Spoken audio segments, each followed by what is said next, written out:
в неблагоприятных условиях путем реализации региональных проектов и распространения их результатов в субъектах Российской Федерации. Сегодня с нами вместе работают более 10 регионов Российской Федерации. В 2019 году грант, субсидию на мероприятия по повышению качества образования в школах с низкими результатами обучения, в школах, функционирующих в неблагоприятных социальных условиях на уровне Российской Федерации, выиграли 23 региона. И практически половина из этих регионов с нами сегодня вместе работает на нашей онлайн-конференции. Уважаемые коллеги, мы желаем нам успешной работы, а в программу нашей конференции входит межрегиональный семинар «Модели и механизмы финансовой и методической поддержки школ с низкими результатами обучения и школ, функционирующих в неблагоприятных условиях». И в рамках нашей конференции пройдут кейсы, опыт работы в команде «Школа-лидер», «Школа-участник». А для приветственного слова мы приглашаем заместителя министра образования, науки и молодежной политики Республики Коми Олега Александровича Колотова. Пожалуйста, Олег Александрович, вам слово. Добрый день, уважаемые коллеги, участники Республиканского образовательного форума. От имени Министерства образования, науки и молодежной политики Республики Коми я рад приветствовать вас на нашей площадке, посвященной вопросам повышения качества образования в школах с низкими результатами обучения и функционирующими в неблагоприятных условиях. Вопрос перевода школ в эффективный режим функционирования на самом деле очень важен для всех нас, актуален.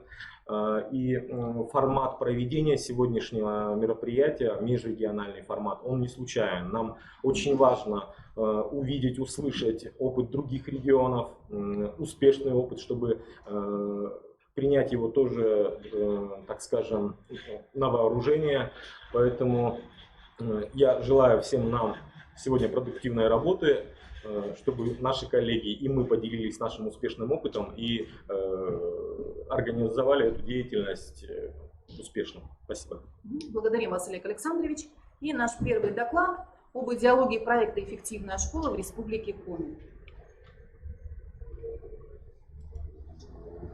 Нормативными основаниями для реализации проекта на территории Республики Коми выступают соглашение о предоставлении субсидий с федерального бюджета бюджету Республики Коми на повышение качества образования в школах с низкими результатами обучения и в школах, функционирующих в неблагоприятных социальных условиях путем реализации региональных проектов и распространения их результатов в субъектах Российской Федерации, а также приказ Министерства образования, науки и молодежной политики Республики Коми о реализации мероприятий по повышению качества образования в школах с низкими результатами обучения и в школах, функционирующих в неблагоприятных условиях путем реализации региональных проектов и распространения их результатов в субъектах Российской Федерации на территории Республики Коми.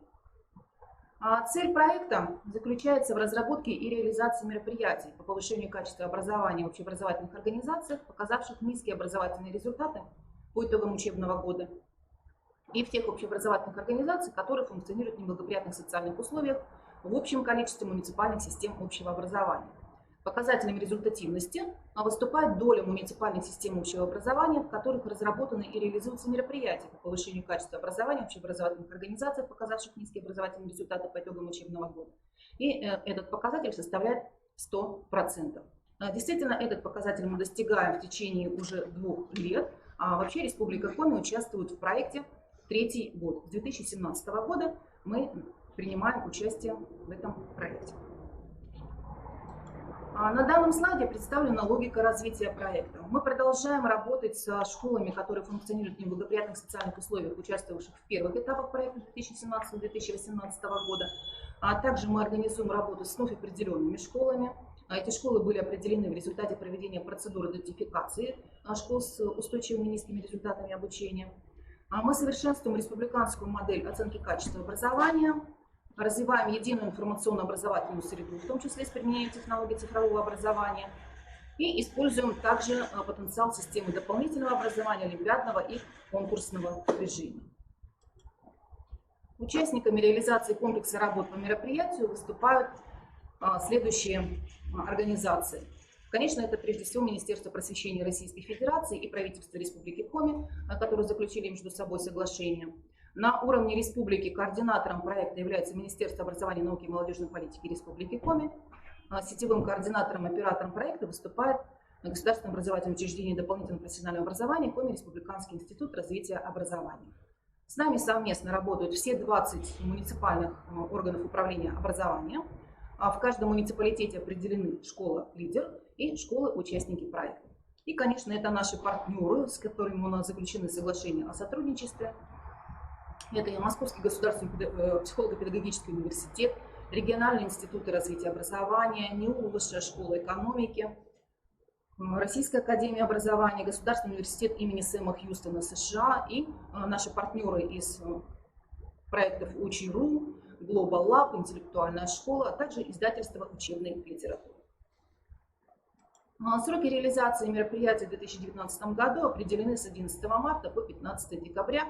10 направлений содержит более 50 мероприятий. В основе проекта лежит концепция школьной эффективности, обеспечивающая системные изменения при согласованных действиях и сотрудничестве всего профессионального сообщества. Результаты проекта выражаются в части создания условий для реализации проектов повышения качества образования в школах. Это разработка региональных программ повышения качества образования в школах с низкими результатами обучения и школах, функционирующих в неблагоприятных социальных условиях с охватом не менее 100% программ, разработанных в общеобразовательных организациях участников проекта. Это разработка программы тьюторского сопровождения школами-лидерами школ-участников проекта. Охват 100% муниципалитетов. Это регулярное проведение мониторинга качества результатов обучения, а также качество преподавания, управления школьной среды с охватом 100% школ-участников проекта. Это проведение курсов повышения квалификации для директоров, заместителей директоров и учителей с охватом не менее 100 педагогических и управленческих работников. И еще один результат проекта выражается в создании информационном и организационно-методическом сопровождении республиканских, муниципальных и школьных методических объединений педагогов с охватом 100% школ, участников проекта. Данный слайд демонстрирует этапы проекта на республиканском уровне. Погружение в проект началось в ходе информационных сессий вебинаров, и эти вебинары мы проводим с периодичностью 2 раза в месяц. В апреле-мае школы-участники проекта провели диагностику профессиональных затруднений и потребностей педагогов с помощью нашего сервиса диагностики профессиональных дефицитов. С 13 по 15 мая прошел международный методический семинар «Эффективный учитель для эффективной школы», в котором приняли участие более 80 педагогов и руководителей школ, участников проекта. И именно на международном методическом семинаре прошло такое погружение в проект. Школы-лидеры показали свои возможности, с ними были проведены проектные сессии, а со школами-участниками тоже были проведены различные мастер-классы, кейсы, дискуссии, открытые лекции и другие мероприятия. В ходе летней дистанционной школы прошли курсы повышения квалификации для педагогов и руководителей образовательных организаций, и нас ожидает еще повышение квалификации в ходе осенней сессии в октябре-ноябре. В мае также прошла проектная сессия по формированию программ перевода школ в эффективный режим функционирования. В июне с 25 по 27 июня прошел очень интересное мероприятие «Летняя школа для молодых педагогов Хакатон», в котором принимали участие молодые педагоги, в том числе и из школ-участников проекта. С мая по июнь проходила проектная сессия по профессиональной коллаборации школ-лидеров и школ-участников проекта. Школы-лидеры делились своим опытом, школы-лидеры прошлых лет делились своим опытом с новыми школами-лидерами, определенными в этом году. Также мы организовали на платформе «Мобильный методист» личные кабинеты для всех школ-участников проекта, и школы эти личные кабинеты заполняют. Нами был организован мониторинг качества образования внешних и внутренних условий функционирования. Второй этап мониторинга будет запланирован в сентябре-октябре. Также мы работаем над созданием активизации муниципальных школьных методических объединений в школах-участниках проекта. У нас состоялся грантовый конкурс для школ-участников проекта и школ-лидеров. Это конкурс модели перевода школ в эффективный режим функционирования. И сегодня мы в конце нашей конференции должны будем объявить итоги этого грантового конкурса. Ну и сегодня мы с вами присутствуем на онлайн-конференции и межрегиональном семинаре. Основной профессиональной инновацией проекта 2019 года выступает возможность осуществления деятельности на основе результатов диагностики и мониторинга результатов не только обучения, но и условий функционирования школы, внешних и внутренних условий, а также качество преподавания и качество обучения. Личный кабинет образовательной организации сформированы на платформе «Мобильный методист». И личные кабинеты педагога, они сформированы на сервисе диагностики профессиональных дефицитов. Таким образом, мы предполагаем, что каждый участник проекта получит стимул для своего профессионального развития. Платформа «Мобильный методист» выступает интерактивной площадкой проекта «Эффективная школа». Адрес ее metod.krilo.ru. Это онлайн-площадка для сетевого взаимодействия участников проекта. Международный методический семинар «Эффективный учитель для эффективной школы» – это такое было знаковое событие, о котором я немножечко уже начинала говорить. 3 насыщенных дня, более 30 мероприятий в себя включили. Это разнообразные кейсы, мастер-классы, открытые лекции, дискуссии по 4 профессиональным трекам. 8 профессиональных партнеров с нами работало, 32 эксперта, в том числе эксперты международные, эксперты федеральные, эксперты региональные, и более 130 участников наш международный методический семинар собрал. Я думаю, что каждый участник этого семинара открыл для себя что-то новое, узнал какие-то новые практики и смог применить все это в своей собственной профессиональной деятельности.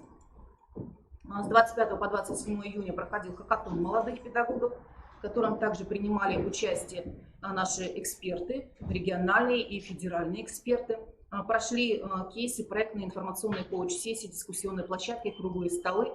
Хакатон проходил под девизом «Учитель будущего» от идеологии и стратегии к структуре и содержанию, к повышению качества образования.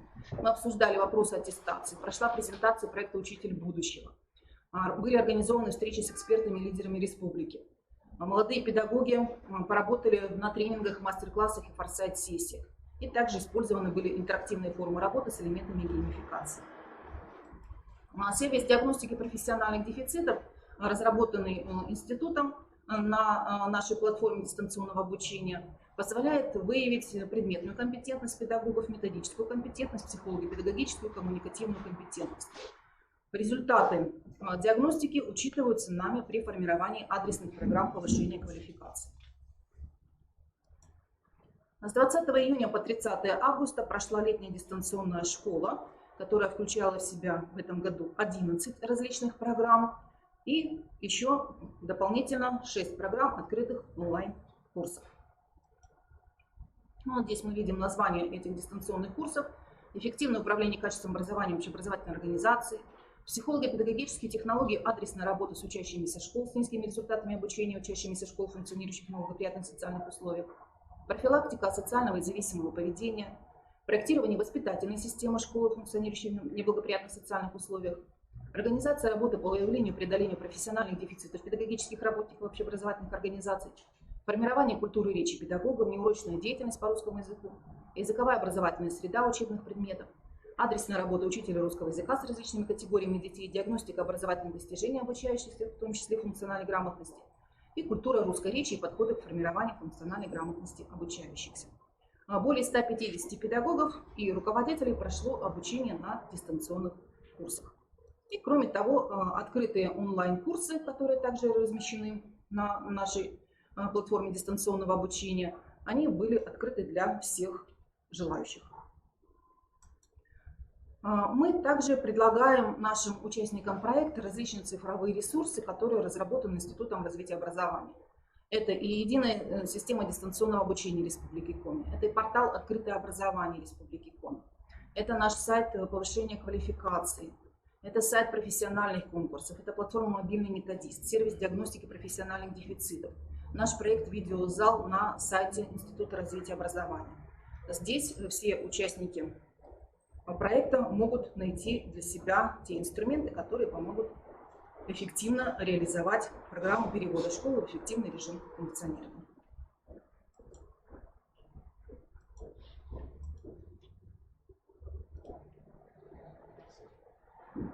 А сейчас, уважаемые коллеги, мы расскажем о в том, как было организовано сетевое взаимодействие участников проекта «Эффективная школа» на основе результатов мониторинга. Итак, коллектив школы принял решение, что он будет внедрять модель эффективной школы и составлять программу перехода в эффективный режим функционирования. Первый вопрос, который возникает, это с чего начать? Ну, конечно же, начинать необходимо со сбора и анализа данных о текущей ситуации. Нами были разработаны и предложены для участников проекта 3 анкеты. Первая анкета – это условия работы школы. Включает в себя 4 раздела. Это общая информация о школе, внешняя среда школы, внутренняя среда школы и управление развитием школы. На данном слайде представлены некоторые результаты, которые были получены в ходе этой анкеты. В частности, мы здесь обозначили вопрос, который касается возможности организации социального партнерства, оценки. И школы отмечают, что в основном это средняя активность социальных партнеров, что социальных партнеров немного, они оказывают в основном моральную поддержку. Также мы здесь обозначили долю педагогических работников, прошедших повышение квалификации в 2018 году. Более 40% прошли повышение квалификации, это мы считаем достаточно хорошим показателем. Используются ли дистанционно-образовательные технологии? Большинство школ-участников проекта, 69%, отмечают, что да, действительно дистанционно-образовательные технологии используются. И по итогам всех вопросов у нас баллы распределились следующим образом. Чем больше баллов набрано, тем сложнее социальная ситуация школы. Да? Поэтому мы видим, что не так уже много школ попали у нас в зону, там, где действительно очень серьезная сложная социальная ситуация. Но мы считаем, что если школа набрала больше 16 баллов по этой анкете, то мы эти школы относим к школам, функционирующим в неблагоприятных социальных условиях. А также один из вопросов в анкете был это наличие специалистов.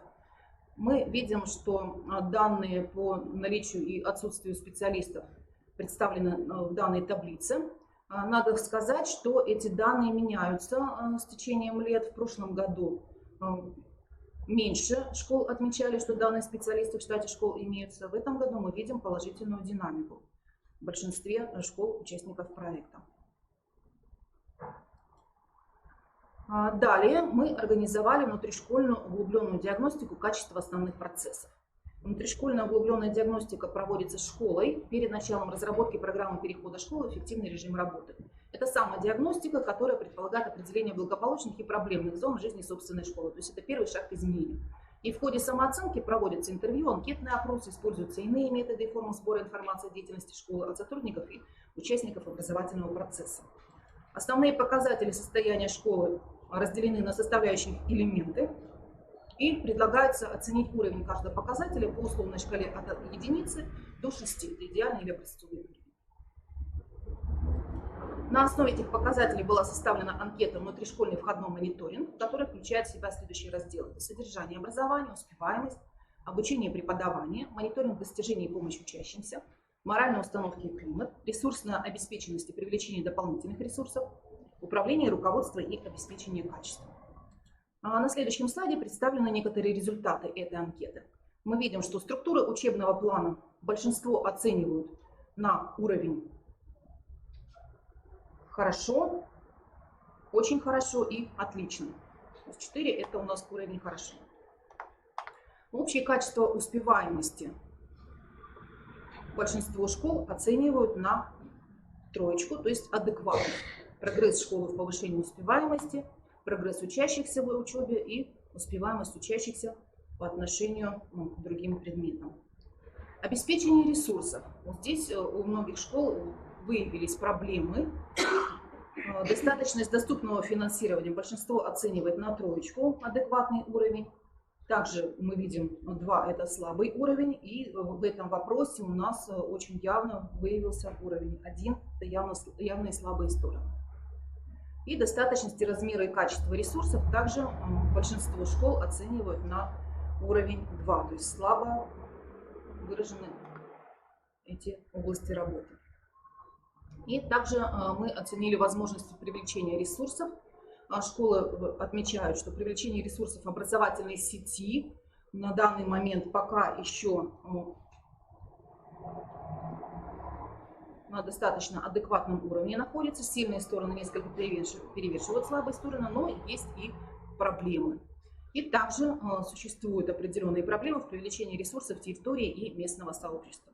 В связи с этим мы говорим о том, что необходимо использовать ресурсы сетевого взаимодействия не только образовательных организаций, но и местного сообщества. Третья анкета была предназначена для мониторинга качества преподавания и организации учебного процесса, включала в себя разделы планирования обучения, процесса обучения, навыки усвоения материала и мотивации, удовлетворения нужд учащихся, оценка работы как часть процесса обучения, отчеты о том, как учатся учащиеся, взаимодействие с родителями, отслеживание прогресса и достижений, помощь в учебном процессе, ожидаемые результаты и создание условий для их достижения. Преподавание и обучение являются центральными пунктами, в которых должны произойти изменения, чтобы улучшились результаты учащихся. И здесь 4 критерия оценки было предложено: не наблюдается, неудовлетворительно, нуждается в улучшении и хорошо. На слайде представлены некоторые результаты. Мы выбрали те, которые наиболее красноречиво показывают нам некоторые проблемы. Большинство отмечают, что приемы обучения, включающие в том числе применение информационных технологий, соответствуют нуждам учащихся. Они максимально увеличивают возможности непосредственной работы с участием всего класса, группы или отдельных учащихся. На уровне хорошо оценивают большинство школ и также на уровень нуждаются в улучшении. Учащиеся работают в сотрудничестве друг с другом в самых различных обстоятельствах и группах, различающихся по своему составу и размеру. А здесь большинство школ отмечают, что этот показатель нуждается в улучшении. Отдельным учащимся предоставляются услуги опытных специалистов. И здесь мы видим, что четверть школ отмечает, что этот показатель у них вообще не наблюдается. То есть здесь проблемы, с этим необходимо работать, но мы видели, что по предыдущей анкете эти специалисты в школах просто отсутствуют в большинстве школ. Мнения родителей и их запросы относительно успеваемости и прогресса ребенка рассматриваются своевременно и тщательно. Школа активно откликается на них. И здесь у нас уровень хорошо в большинстве школ. 82% школ отмечают, что это у них хорошо проработано. Таким образом мы видим, что существует определенный ресурс, который заключается в сетевом взаимодействии образовательных организаций между собой внутри муниципалитета и с подключением сетевых партнеров, социальных партнеров. Такое сетевое взаимодействие позволяет повысить эффективность школьных процессов. Именно сетевое взаимодействие позволяет распределять ресурсы при общей задаче деятельности, опираться на инициативу каждого конкретного участника, осуществлять прямой контакт участников друг с другом, выстраивать многообразные возможные пути движения при общности внешней цели и использовать общие ресурсы сети для нужд каждого участника. Конечно, сетевое взаимодействие оно может быть эффективно только при его правильной организации, то есть наличие объединяющей цели при одновременно солидарной ответственности. С одной стороны, это независимость членов сети, с другой стороны, это добровольность связи. Множественность лидеров и одновременно это коллегиальность принятия решений. Множественность уровней взаимосвязи требует обязательной обратной связи. Наличие не только вертикальных, но и горизонтальных связей должно быть выстроено в сети. Взаимная выгода, то есть всесторонняя полезность, и структурирование деятельности, разделение обязанностей. Мы выстроили такую модель сетевого взаимодействия участников проекта. Оператор проекта Институт развития образования осуществляет реализацию республиканской программы перевода школ с низкими результатами обучения школ, функционирующих в неблагоприятных условиях, в эффективный режим функционирования и осуществляет консалтинговое сопровождение участников проекта. Сетевые сообщества в 2017-2018 году это у нас были межмуниципальные сетевые сообщества, школьные команды. В этом году у нас все 20 муниципалитетов участвуют, 20 школ-лидеров и сетевые сообщества у нас в этом году муниципальные.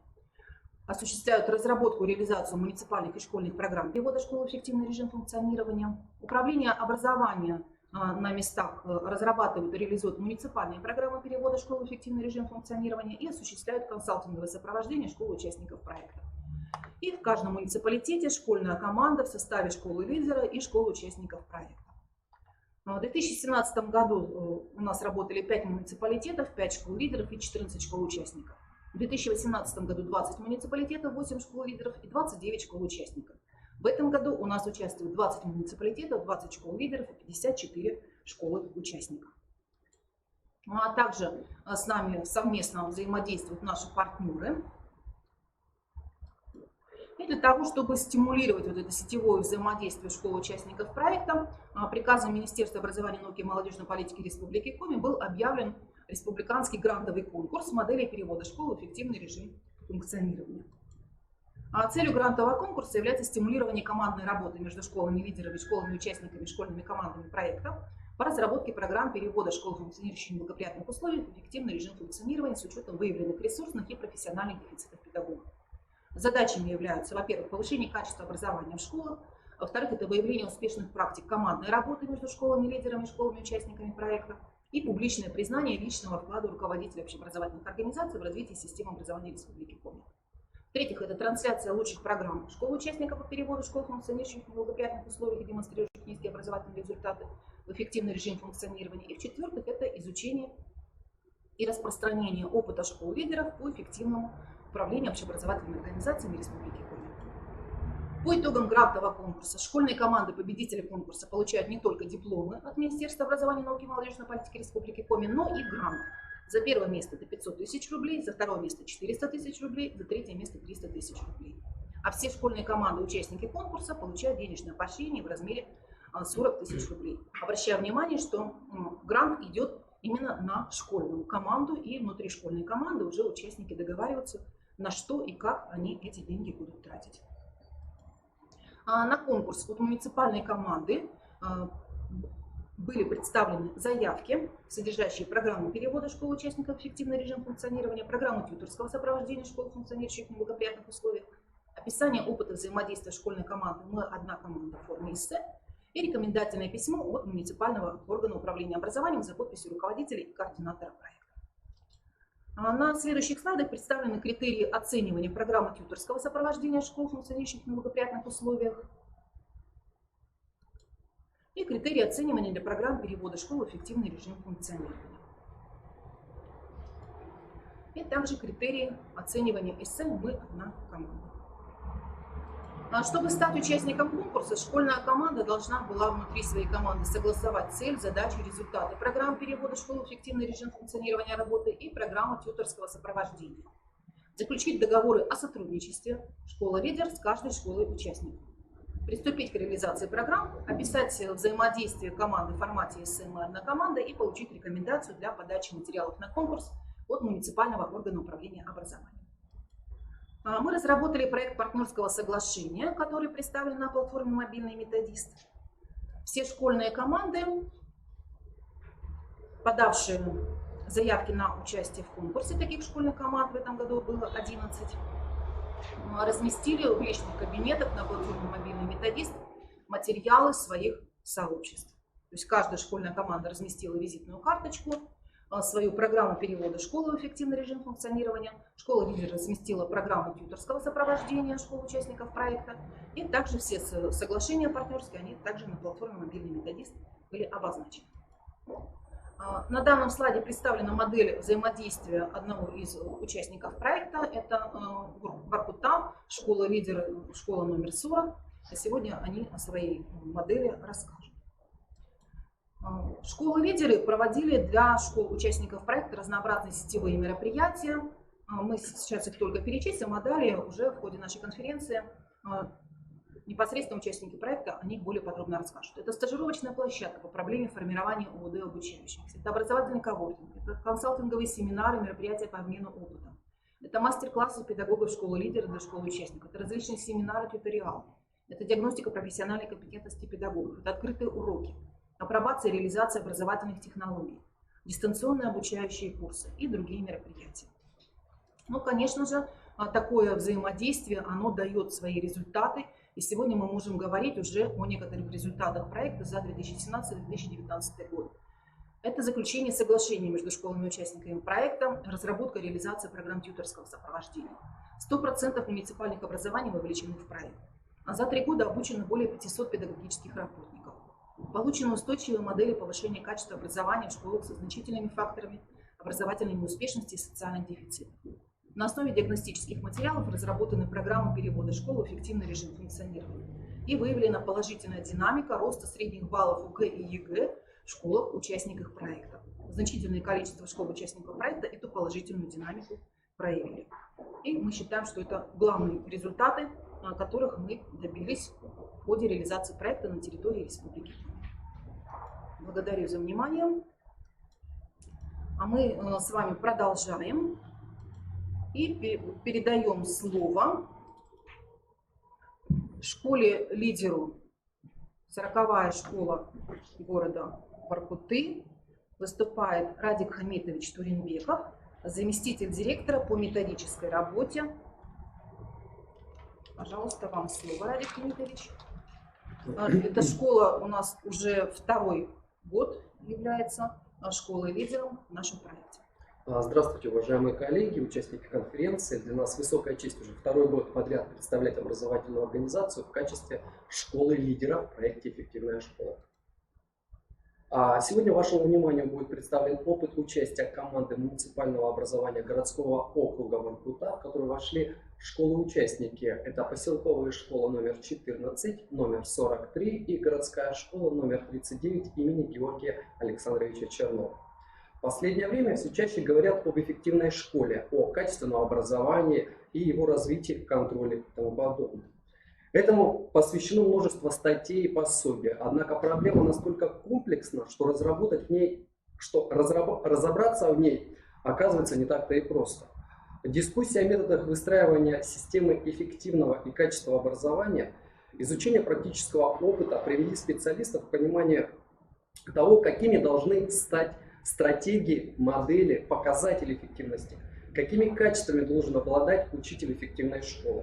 Однако каждое учебное учреждение уникально, поэтому наша команда приняла решение изучить как зарубежный, так и отечественный опыт формирования эффективной модели, чтобы лучше применить в собственной практике. Мы искали ответы на несколько вопросов, которые стали основными для нашей позиции. Когда же возникла идея эффективной школы, какие ее задачи, ключевые характеристики и критерии? Достаточно ли создать программу эффективного развития и нужны ли дополнительные условия для ее реализации? Понятие «эффективная школа» ввела в педагогику Альма Харрис. Это бывший президент Всемирной ассоциации изучения эффективности школ, профессор Института образования Лондонского университета. Это понятие стало своего рода протестом против результатов исследования, которые утверждали, что не школа, а семья, ее образовательный уровень определяет успешность ребенка. Оппоненты данных исследователей приводили к примеру школы, которые в неблагоприятных социальных окружениях добивались высоких образовательных результатов. И в качестве примера мы предлагаем свою образовательную организацию. Обратите внимание на слайд. Данная ситуация была выявлена в ходе анализа анкетирования условий работы школы руководителями команды. После проведенного мониторинга образовательных организаций нами был разработан пошаговый план действий по реализации республиканской программы перевода школ с низкими результатами обучения и школ, функционирующих в неблагоприятных социальных условиях, в эффективный режим функционирования в 2017-2020 годах через тьюторское сопровождение школ команды города Воркуты. Итак, шаг номер 1. Задачи эффективной школы. Наша команда считает, что сторонники движения «Эффективная школа» решают очень актуальную в современном мире задачу. Они ищут пути устранения разрыва между образованием детей из богатых и бедных семей. В образовании социального неравенства быть не должно. У всех должны быть равные стартовые возможности. А в этом и суть социальной справедливости, как важнейшая ценность демократического общества.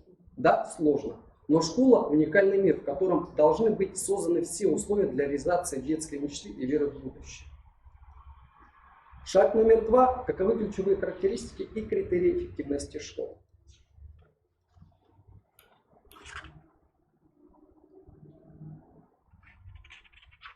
Альма Харрис сформулировала 7 ключевых характеристик, которые наша команда рассматривает и как критерии эффективной работы, и как основные направления движения к эффективной школе. Вы их видите на слайде.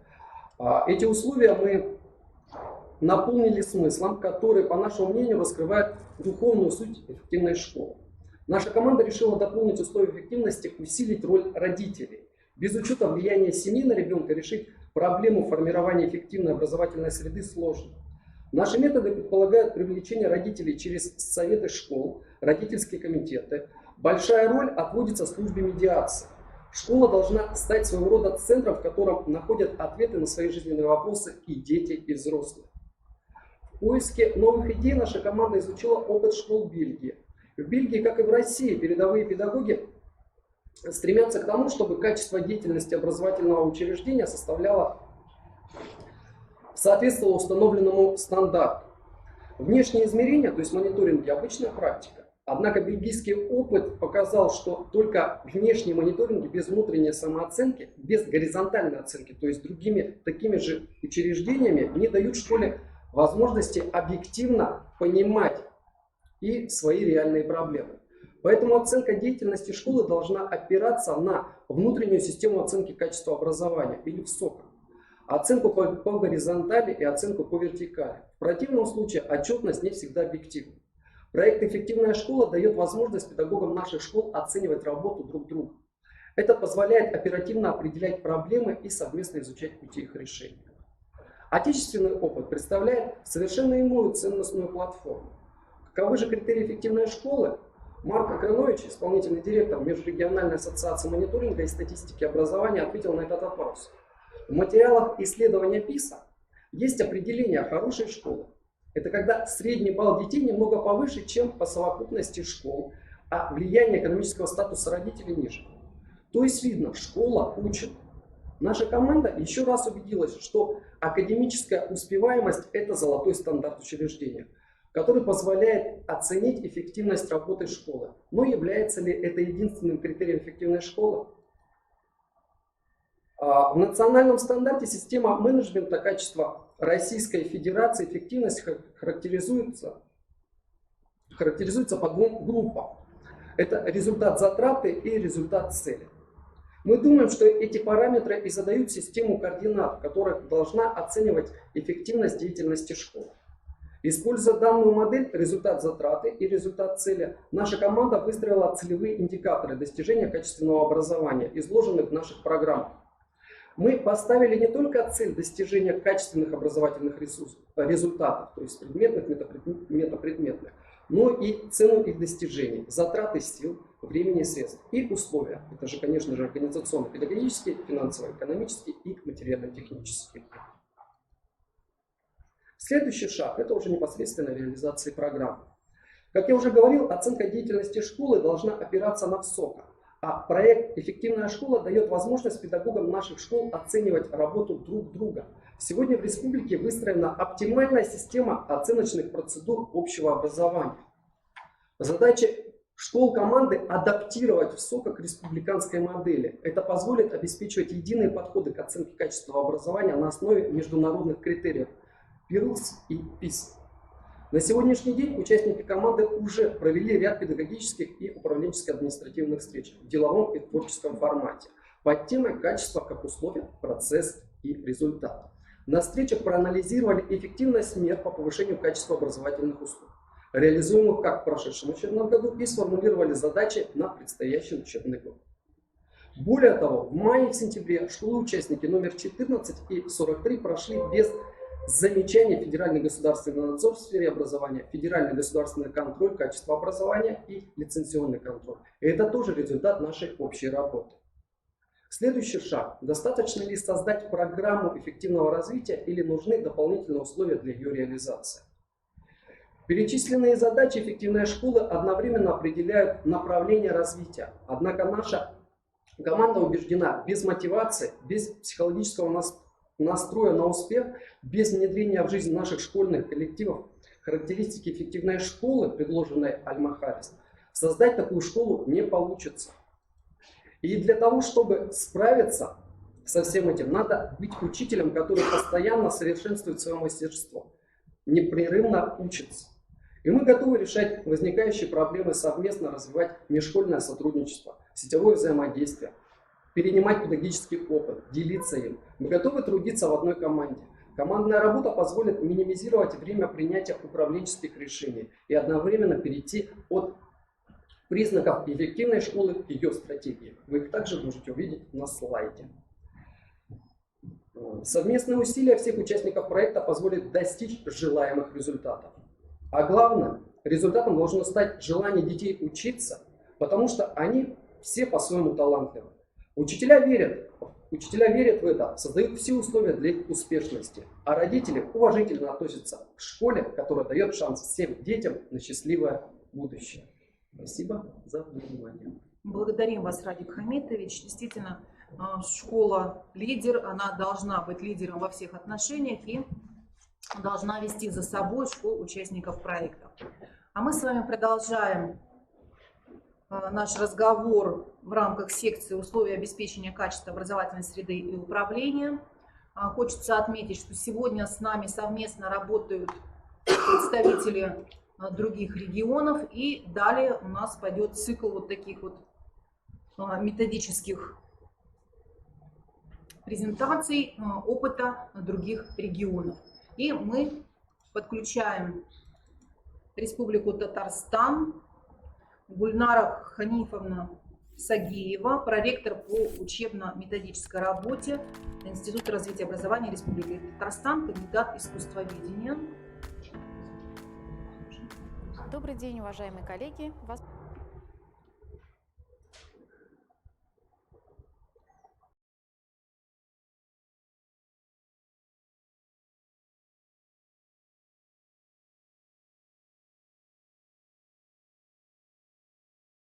Приветствует Республика Татарстан.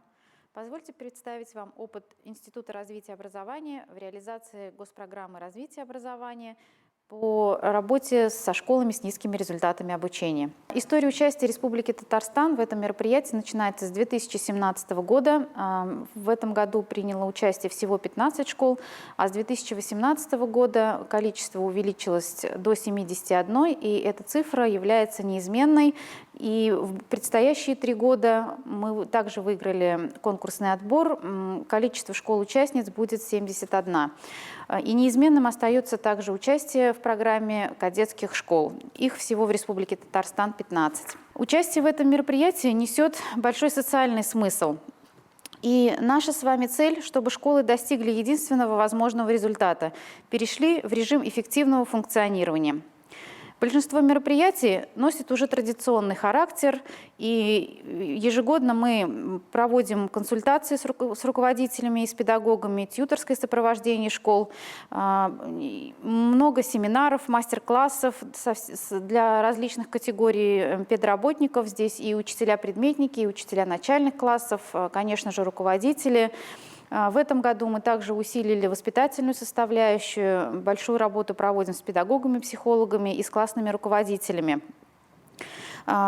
Помимо этого, нам до конца года предстоит провести конкурсный отбор школ, продемонстрировавших высокие результаты обучения и получившие позитивный опыт перехода в режим эффективного функционирования по итогам участия в этом мероприятии. В этом году мы немного сместили акценты.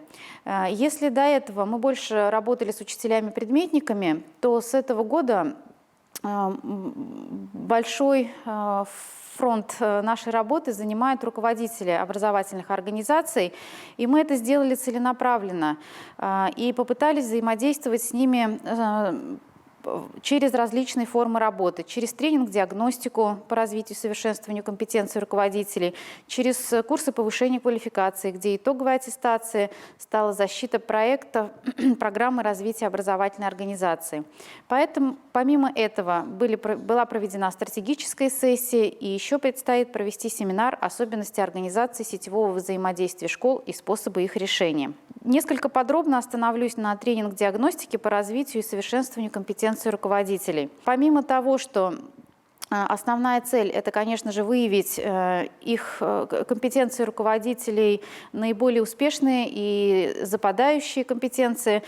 Целью было еще и то, чтобы руководители получили позитивный опыт решения управленческих задач. И, конечно же, основной результат – это умение квалифицированно разрешать возникающие перед участниками управленческие проблемы и принимать взвешенные управленческие решения.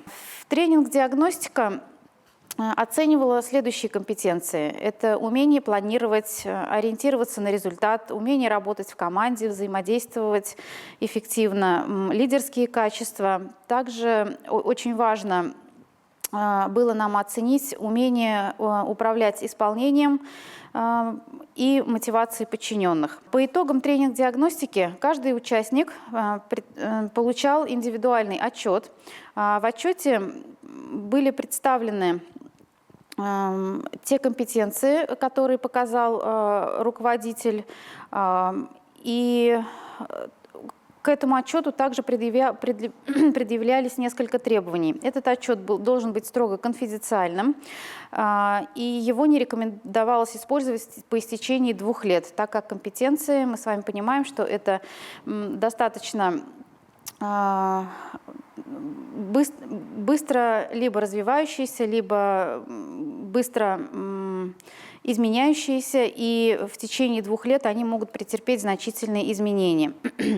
В структуре отчета, помимо различных диаграмм, гистограмм и графиков, присутствует несколько разделов. Во-первых, это отчет по оценке отдельных компетенций, рекомендации по карьерному продвижению, распределение по группам и рекомендации по личностному развитию. Вот на этом слайде вы видите один из образцов диаграммы и рекомендаций для руководителя. Мы видим с вами, что желтые кубики, они представляют собой отдельно взятую компетенцию, а цифра, которая на ней указана, указывает на уровень развития компетенции по результатам оценки. Что значит желтый цвет? Желтый цвет значит, что данный руководитель находится на уровне компетенции на уровне развития. И это мы с вами понимаем, что это требует для непосредственно руководителя проведения большой работы прежде всего над собой.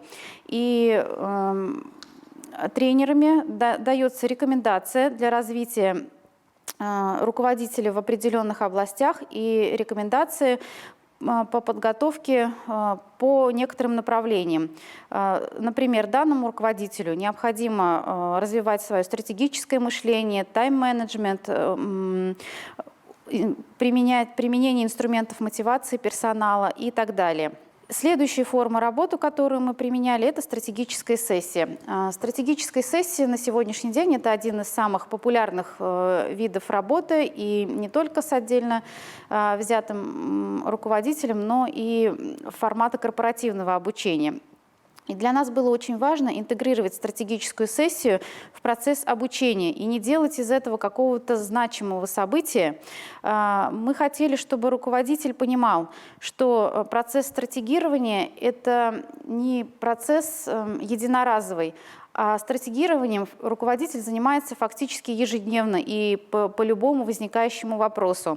А когда стратегирование проходит вместе с коллективом, это, конечно же, имеет еще больший эффект. И последнее мероприятие, которое нас ожидает в этом году, это конкурсный отбор школ, которые продемонстрировали высокие результаты обучения и приобрели позитивный опыт перехода в режим эффективного функционирования.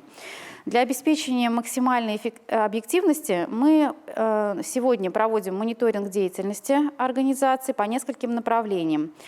Это мониторинг результатов и динамика результатов федеральных оценочных процедур, участие в олимпиадном движении, активность взаимодействия со школами-партнерами, так как у каждой школы с низкими результатами заключен партнерский договор с более успешными школами. Также проводим мониторинг социально-педагогической ситуации.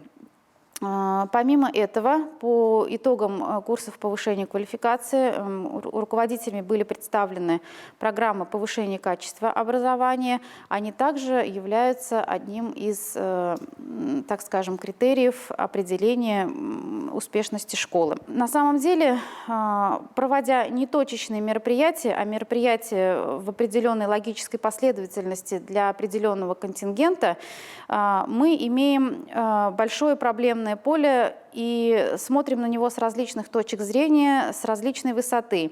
И сами руководители и участники могут лучше понять свои дефициты и принять меры по их устранению.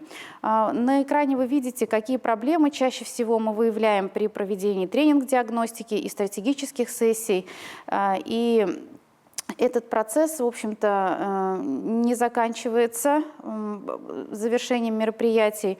Наша основная задача — настроить руководителя на то, чтобы он занимался самообразованием, развивался, и развивался не только сам, но и мотивировал к этому коллектив. Но не хочется завершать свое выступление на проблемной ноте, а хочется поздравить всех с наступающим Днем Учителя и пожелать всем профессиональных успехов. Спасибо за внимание.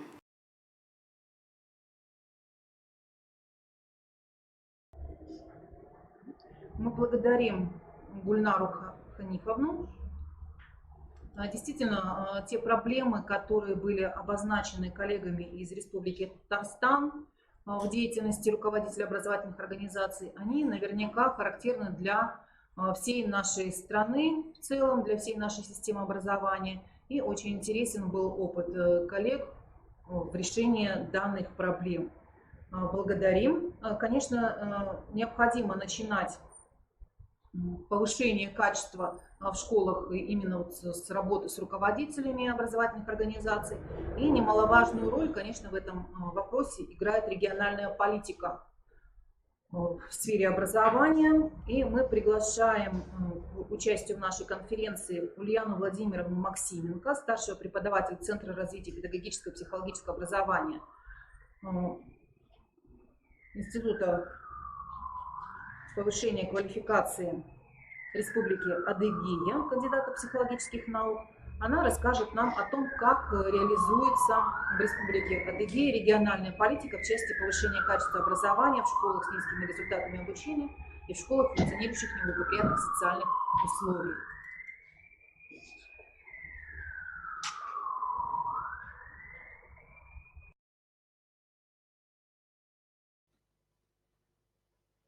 Добрый день, уважаемые коллеги.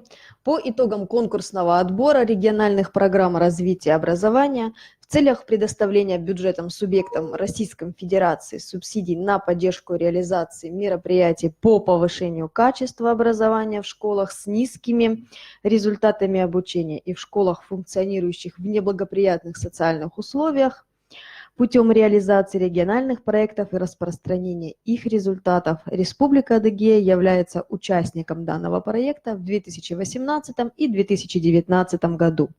Целью данного проекта является обеспечение доступного и качественного общего образования, учебной успешности каждого обучающегося республики, независимо от места его жительства, социального статуса и материального положения семей школьников.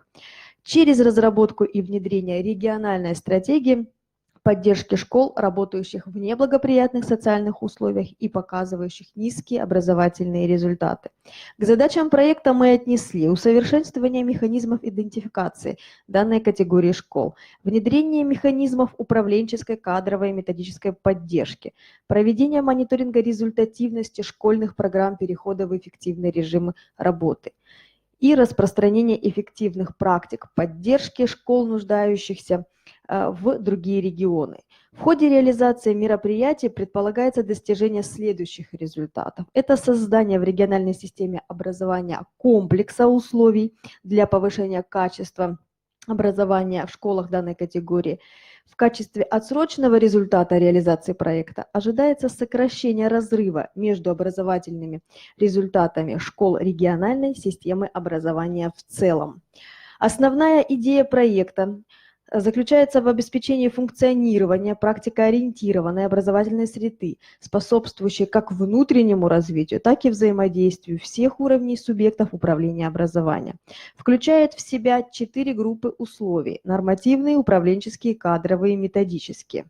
Данная модель подразумевает под собой программу повышения качества образования в республике, модель учительского роста для школ с низкими результатами обучения и школ, функционирующих в неблагоприятных социальных условиях, муниципальные программы повышения качества и школьные программы перехода в эффективный режим работы, которые обеспечивают стабилизацию ситуации, повышение образовательных результатов, обеспечение долгосрочных стабильных эффектов постоянного улучшения качества образования в муниципальных образованиях и Республике Адыгея в целом.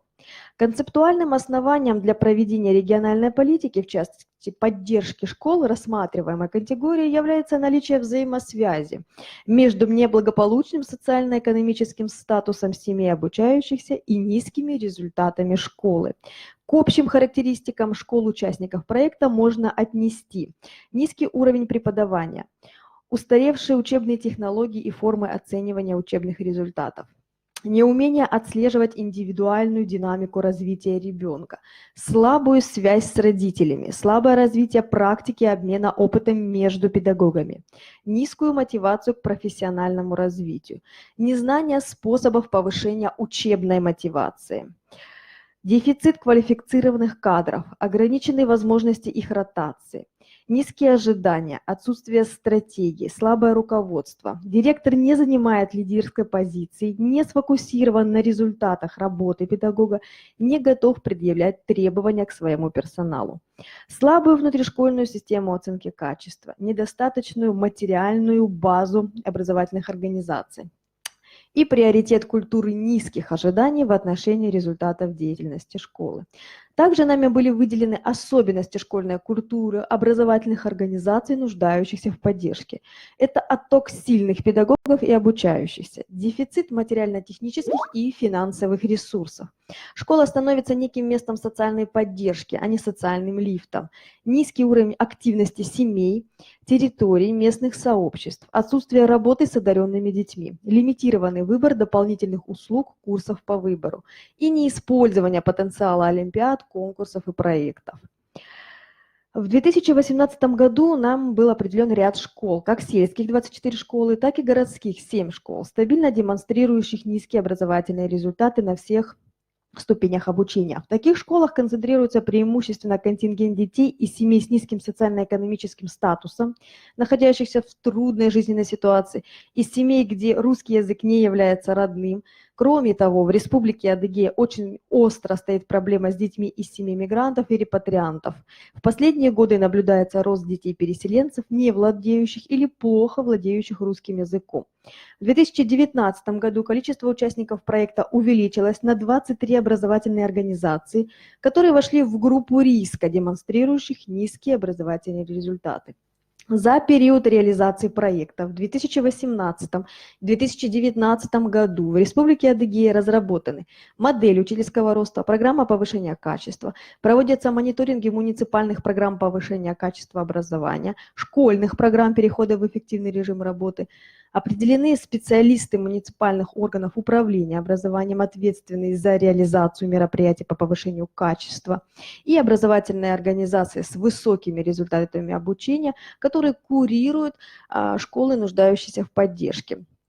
Заключены партнерские соглашения между школами и школами-кураторами. Всего 54 соглашения. Направления совместной работы в рамках соглашений представлены на слайде. Структура школьной программы.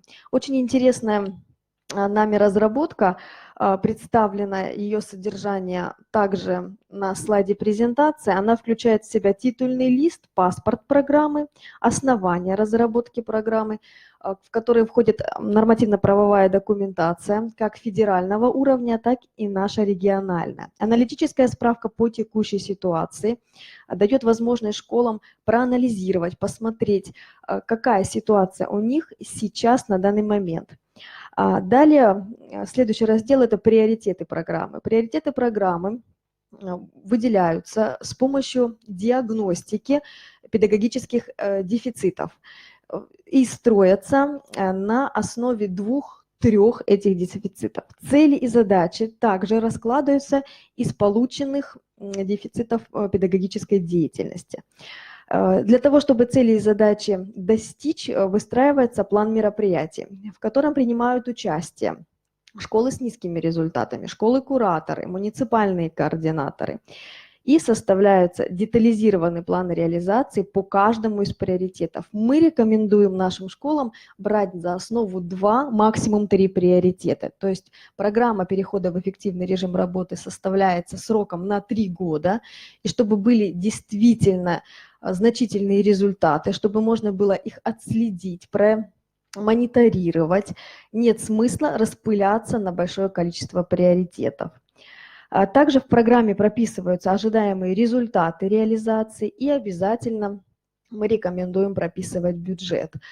Сначала у руководителей этот раздел вызывает ступор, но потом потихонечку мы говорим о том, что стимулирующие средства бюджета школьного могут быть включены сюда, и различные доходы, которые, в принципе, сейчас возможны в образовательных организациях.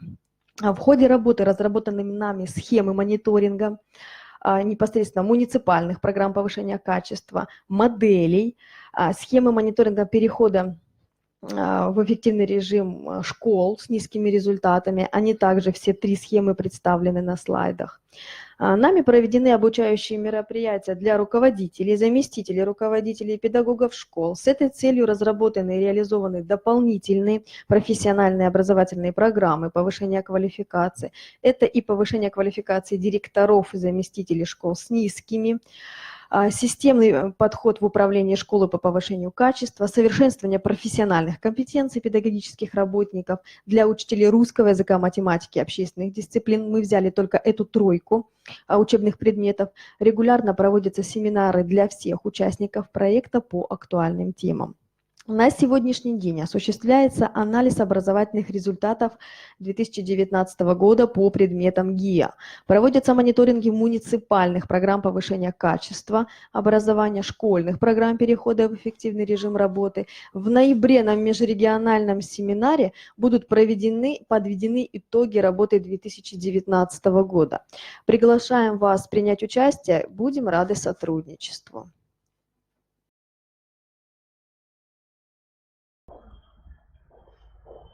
Мы благодарим Ульяну Владимировну Максименко и наших коллег из Республики Адыгея за представленный опыт. Конечно, у нас есть чему поучиться друг у друга, перенять какие-то интересные стратегии, какие-то интересные механизмы работы со школами с низкими результатами, со школами, функционирующими в благоприятных социальных условиях. И, конечно, очень важно здесь оказать таким школам методическую поддержку. Как это сделать на основе оценочных процедур, нам расскажет наш давний друг, наш давний партнер, участник наших предыдущих онлайн-конференций Ольга Вячеславовна Сазонтова, заведующий кафедрой управления образовательными системами Государственного автономного учреждения дополнительного профессионального образования Липецкой области, Института развития образования, кандидат педагогических наук. Здравствуйте, уважаемые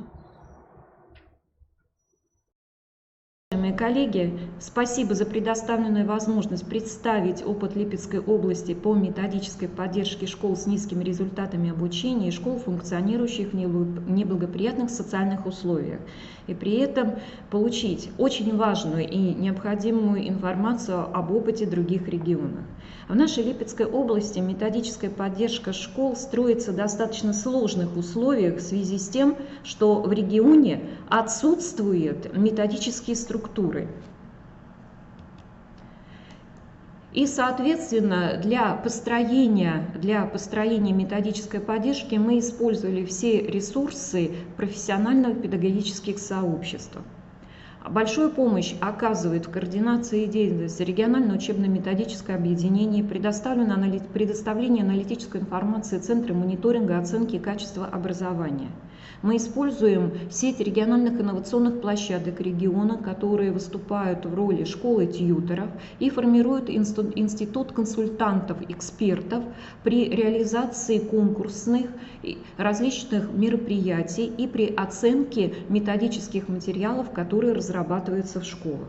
На муниципальном уровне в каждом муниципалитете созданы муниципальные рабочие группы по управлению реализацией проектами и программами повышения качества образования, и они координируют деятельность муниципальных методических объединений, муниципальных методических структур, построенных на общественных началах. Это творческие группы педагогов, группы наставников, это профессиональные клубы педагогов.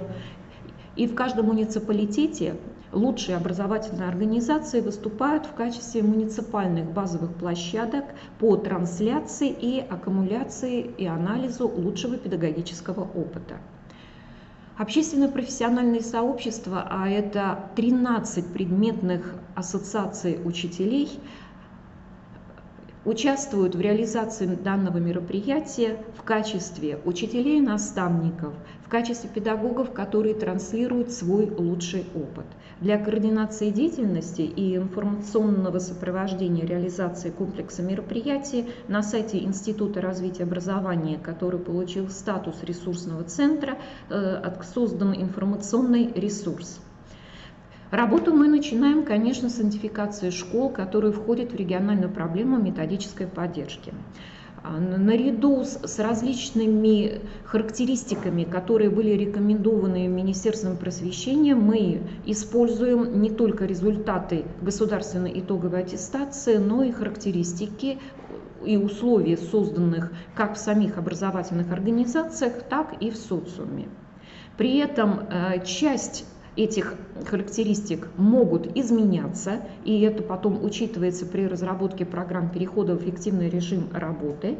С другой стороны, изучение социального окружения школ дает возможность выстроить сетевое взаимодействие образовательных организаций и расширить их образовательное пространство.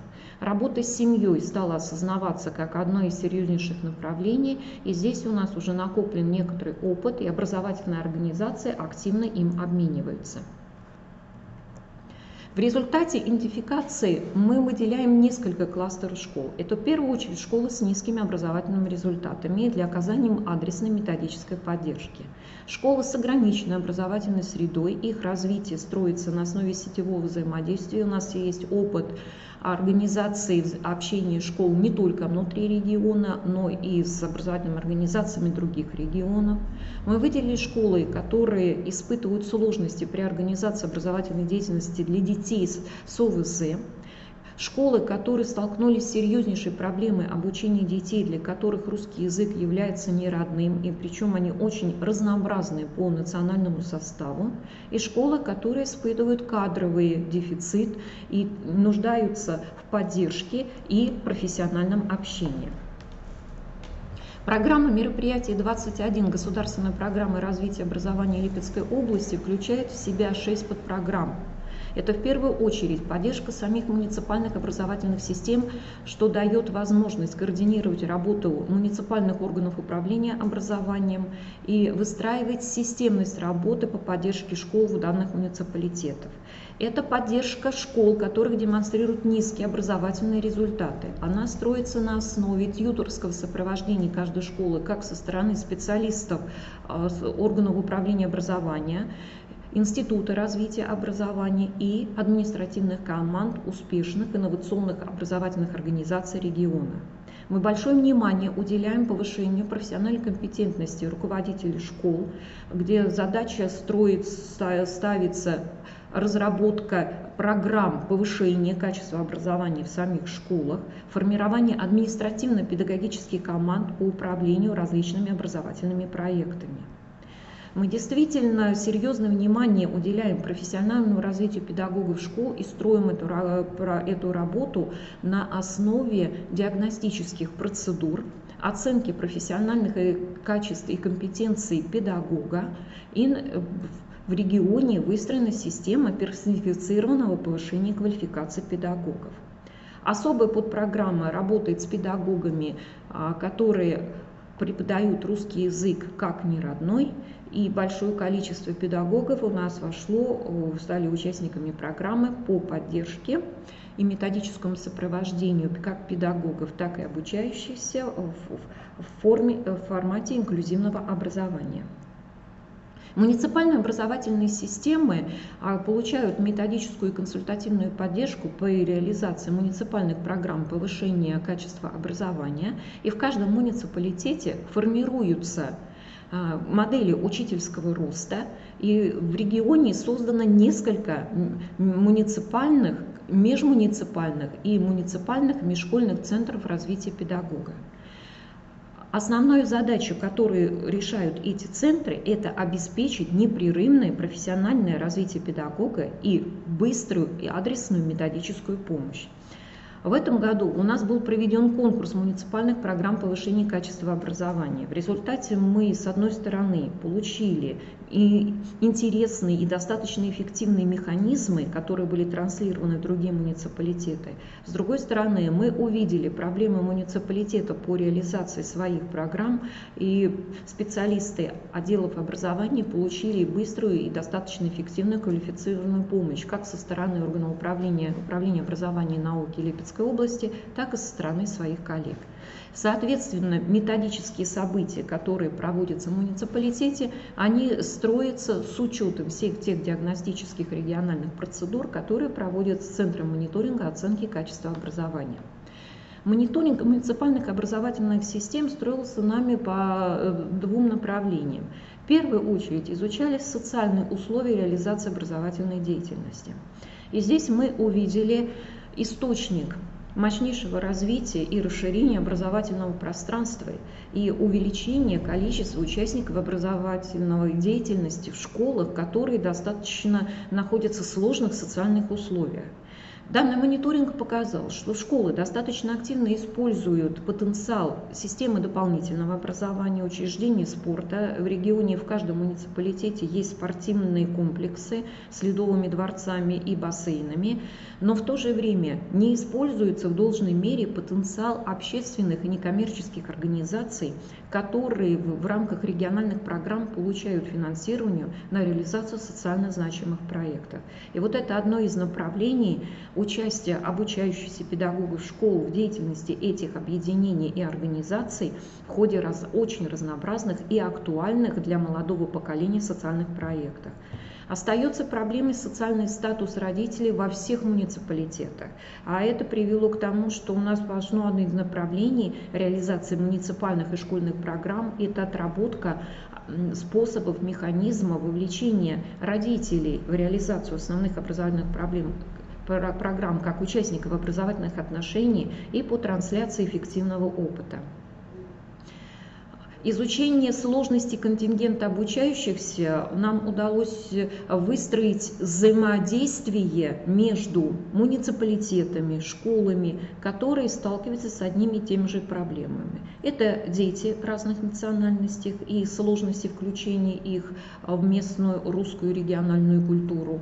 Это, соответственно, дети, которые демонстрируют асоциальное поведение, объединение усилий и трансляция более эффективного опыта. И, конечно же, этот мониторинг дал нам аналитическую информацию для решения проблем кадрового обеспечивания. В первую очередь специалистами, дефектологами, педагогами, психологами и логопедами.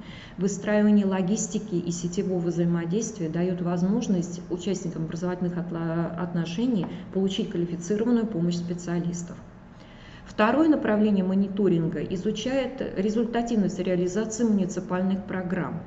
При этом анализ, как идет реализация программ, дает возможность вовремя провести консультации специалистов муниципальных органов управления образования, скорректировать работу муниципальных моделей учительского роста, протранслировать наиболее эффективный опыт на другие муниципалитеты, увидеть изюминки в реализации программ школами и, соответственно, на базе этих образовательных организаций провести семинары, практикумы, тренинги и сделать их успешный опыт достоянием других. В образовательных организациях проводится мониторинг результативности реализации программ перехода в эффективный режим работы и программ повышения качества образования. Здесь три направления мониторинга. Мониторинг качества преподавания дал нам возможность выявить профессиональные дефициты педагогов, определить основные направления профессионального развития педагога. И эти аналитические данные легли в основу разработки программ повышения квалификации и формирования содержания методических событий. С другой стороны, мониторинг качества управления дает аналитическую информацию и определяет содержание различных курсов повышения квалификации руководителей, представителей административных команд и в первую очередь дал нам возможность отработать некоторые механизмы формирования административно-педагогических команд по решению проблем повышения качества образования. Мониторинг качества школьной среды дает аналитическую информацию и позволяет управлять, изменять содержание методических мероприятий и содержание повышения квалификации педагогов, связанные с тем, что мы оцениваем, насколько меняется качество урока, насколько комфортно обучающимся на уроке, насколько он вовлечен в активную познавательную деятельность, насколько меняется технологический инструментарий педагога в организации педагогической деятельности и насколько меняется представление о важности образования, его содержании с глазами как обучающихся, так и родителей. В результате мониторинга мы, в общем-то, получаем аналитическую информацию и строим работу по 3 направлениям. Это работа с профессиональными дефицитами педагогов в самых различных форматах методических мероприятий. Мы четко видим школы с неэффективными моделями управлениями, и именно эти школы получают адресную помощь со стороны института консультантов, экспертов и специалистов и административных команд региональных инновационных площадок. И мы выделяем школы с неблагоприятной образовательной средой, в которых с помощью и специалистов органов управления образования, и инновационных площадок региона, сильных руководителей школ, членов Ассоциации руководителей школ Липецкой области, мы строим и проектируем расширение образовательного пространства. Адресная помощь школам, которые демонстрируют низкие образовательные результаты обучающихся, строится на основе 2 мощных аналитических процедур. Образовательный аудит в этих школах был проведен административными командами региональных инновационных площадок, которые в данный момент выступают тьюторами этих школ, на основе методических материалов, которые разработаны специалистами Института развития образования. Данный аудит дал возможность педагогам и административным командам школ увидеть проблемы своей образовательной организации, увидеть возможности развития своей школы и доработать программы перехода в эффективный режим работы. Диагностика предметной методической компетентности педагогов этих школ в формате тестирования на едином ресурсе, который разработан в Институте развития образования, дал возможность выстроить адресную методическую помощь.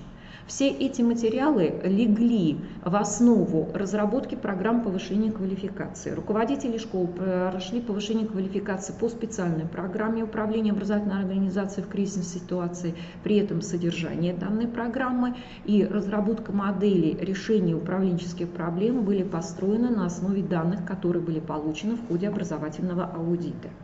Педагоги этих школ вошли в педагогические группы, наставниками которых выступают лучшие учителя региона, победители конкурсов профессиональных.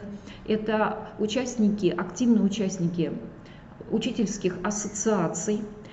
Для того, чтобы руководители школ приобрели определенный управленческий навык и нашли новые подходы к решению своих проблем, нами организованы стажировки руководителей данных школ на базе успешных инновационных образовательных организаций. И программа стажировки предусмотрена изучение опыта управления школы по 8 направлениям. Да, это дало возможность учиться друг у друга и действительно отрадно осознавать, что ряд школ из этого реестра у нас, в общем-то, будут исключены в связи с решением и проблем в качестве образования детей, с изменениями, которые произошли в этой школе. Второе направление – это профессиональное развитие руководителей образовательных организаций. В качестве аналитической информации проанализирован методический запрос руководителей и данные, которые мы получили от органов Рособорнадзора и лицензионного контроля. Соответственно, для руководителей этих школ были на основании этих аналитических данных разработаны содержание программ повышения квалификации, связанные с разработкой программ перехода школы в эффективный режим работы, и программа, связанная с управлением качества образования. Для того, чтобы действительно руководители школ искали и могли найти наиболее адекватные механизмы решения управленческих проблем мы организовываем мощную методическую поддержку, которые включают и стажировки внутри региона, и межрегиональные стажировки. Наши руководители были в Воронежской области, у нас запланированы общения с руководителями школ Тульской, Тамбовской, Рязанской областей. Одним из инструментов развития школ и именно управления качеством образования стал конкурс на лучшую модель внутришкольной системы оценки качества образования. С одной стороны, конкурс позволил выявить эффективные модели, работающие в школах, и этот опыт этих школ транслировать в регионе. С другой стороны, мы выявили школы, где эта проблема еще не решена, где внутренняя система оценки качества образования не является мощным аналитическим инструментом управления качеством. И эти школы в системе консалтинга и межшкольного общения с руководителями школ получают помощь методическую, и эти модели дорабатываются и внедряются в образовательных организациях. Профессиональное развитие педагогов школ строится на основании двух аналитических процедур. Это методического запроса в профессиональном развитии, который выявлен в ходе мониторинга, и результате тестирования педагогов школ по 11 общеобразовательным предметам. На основе аналитических данных педагоги адресно включаются в разнообразные методические сети, предметные ассоциации, творческие группы, которые создаются в регионе на муниципальном и региональном уровне для решения тех или иных методических проблем. В ответ на запрос педагогов специалистами Института развития образования разработаны методические рекомендации по подготовке обучающихся к ЕГЭ по математике, в которых обобщен опыт лучших математиков региона, по реализации образовательной деятельности на основе деятельностного методов обучения, приемам активизации познавательной деятельности обучающихся. Все педагоги, которые работают в школах участников программы, прошли повышение квалификации по 8 программам. При этом у педагога было право выбрать любую программу, и приблизительно порядка 24% педагогов участвовали в реализации не одной, а 2 и 3 программ повышения квалификации.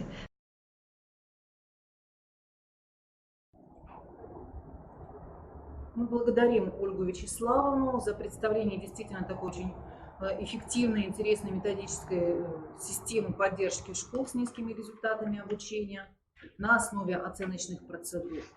Конечно, очень важно именно результаты оценочных процедур положить в основу своей системы методической поддержки педагогов и руководителей образовательных организаций. Мы видим, что практически каждый регион говорит о том, что да, конечно, начинать надо работу с руководителей, да, для того, чтобы затем уже можно было непосредственно переходить на уровень самой образовательной организации, на уровень педагогического коллектива образовательной организации.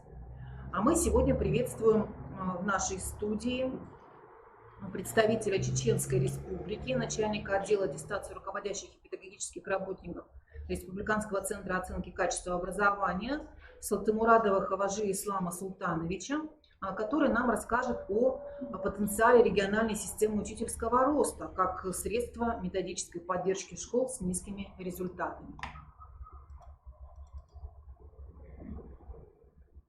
Добрый день, уважаемые коллеги. Меня зовут Ислам Султанович, начальник отдела Центра оценки качества образования. Сегодня я буду выступать с темой региональная система учительского роста как средство методической поддержки школ с низкими результатами. Всем известно, что в образовании на сегодняшний день проводятся колоссальные изменения. Основной проект «Учитель будущего» предполагает проведение реформ в новой системе учительского роста. Новая горизонтальная система учительского роста предлагает проведение реформ практически во всех направлениях учительского роста. Это и в предметной части, в методической, психолого-педагогической и других компетенциях учителя. Осознавая это и одновременно получив удручающие результаты в период проведения в 2016 году всероссийского исследования компетенций учителей русского языка, литературы и математики, нами в режиме апробации сначала в одном из муниципалитетов республики, а потом и данный опыт мы распространили на весь регион. Был запущен некий проект под названием «Региональная система учительского роста». С нашей стороны Центр оценки качества образования предложил для реализации данного проекта свою площадку, некую электронную платформу. Это информационно-техническое сопровождение осуществлялось через портал Монит-95. И также разрабатывались контрольно-измерительные материалы, которые мы формировали из открытых источников ФИПИ. И, наконец, не менее важная часть всей этой работы – это рекомендации по организации работы учителей по итогам всех этих работ. Ведь на самом деле работа подразумевает не только проведение каких-то диагностик, но очень важно в период между диагностиками, чтобы учителя работали, занимались самообразованием. Итак, основное внимание сегодняшнему моему выступлению я хочу отнести именно к рекомендациям организации работы учителей по итогам этих диагностических работ. С самого начала у нас работа с школами с низкими результатами строилась по 3 основным направлениям. Это же, конечно же, сам учитель и школьное методическое объединение. Ну и, конечно же, мы не могли обойти стороной саму администрацию образовательной организации. Итак, учитель после диагностической работы выбирает тему самообразования. О том, как он выбирает тему, я объясню в следующем слайде. Самостоятельно занимается повышением предметной и методической квалификации, участвует в семинарах, проводимых школьным методическим объединением. Школьное методическое объединение, в свою очередь, обсуждает результаты его диагностики, уточняет темы самообразования учителей и организует семинары в период между диагностиками. Администрация образовательной организации должна осуществлять поддержку, которая заключается в следующем. Осуществляет взаимодействие с Центром оценки качества образования, контролирует проведение семинаров и предоставляет отчетность по результатам работы. Итак, на чем же строится вся эта работа? Обратите внимание на карту предметной компетенции учителя. После диагностической работы, которая у нас проходит 3 раза в год, учебном году, каждый учитель после такой диагностики получает некую карту предметной компетенции. Условно, каждый предмет разделен на составляющие его разделы. Если раскрыть предмет и обратиться к спецификации предмета, то можно увидеть, что предшкольный предмет, например, по русскому языку, он состоит из разделов, крупных разделов, каждый раздел,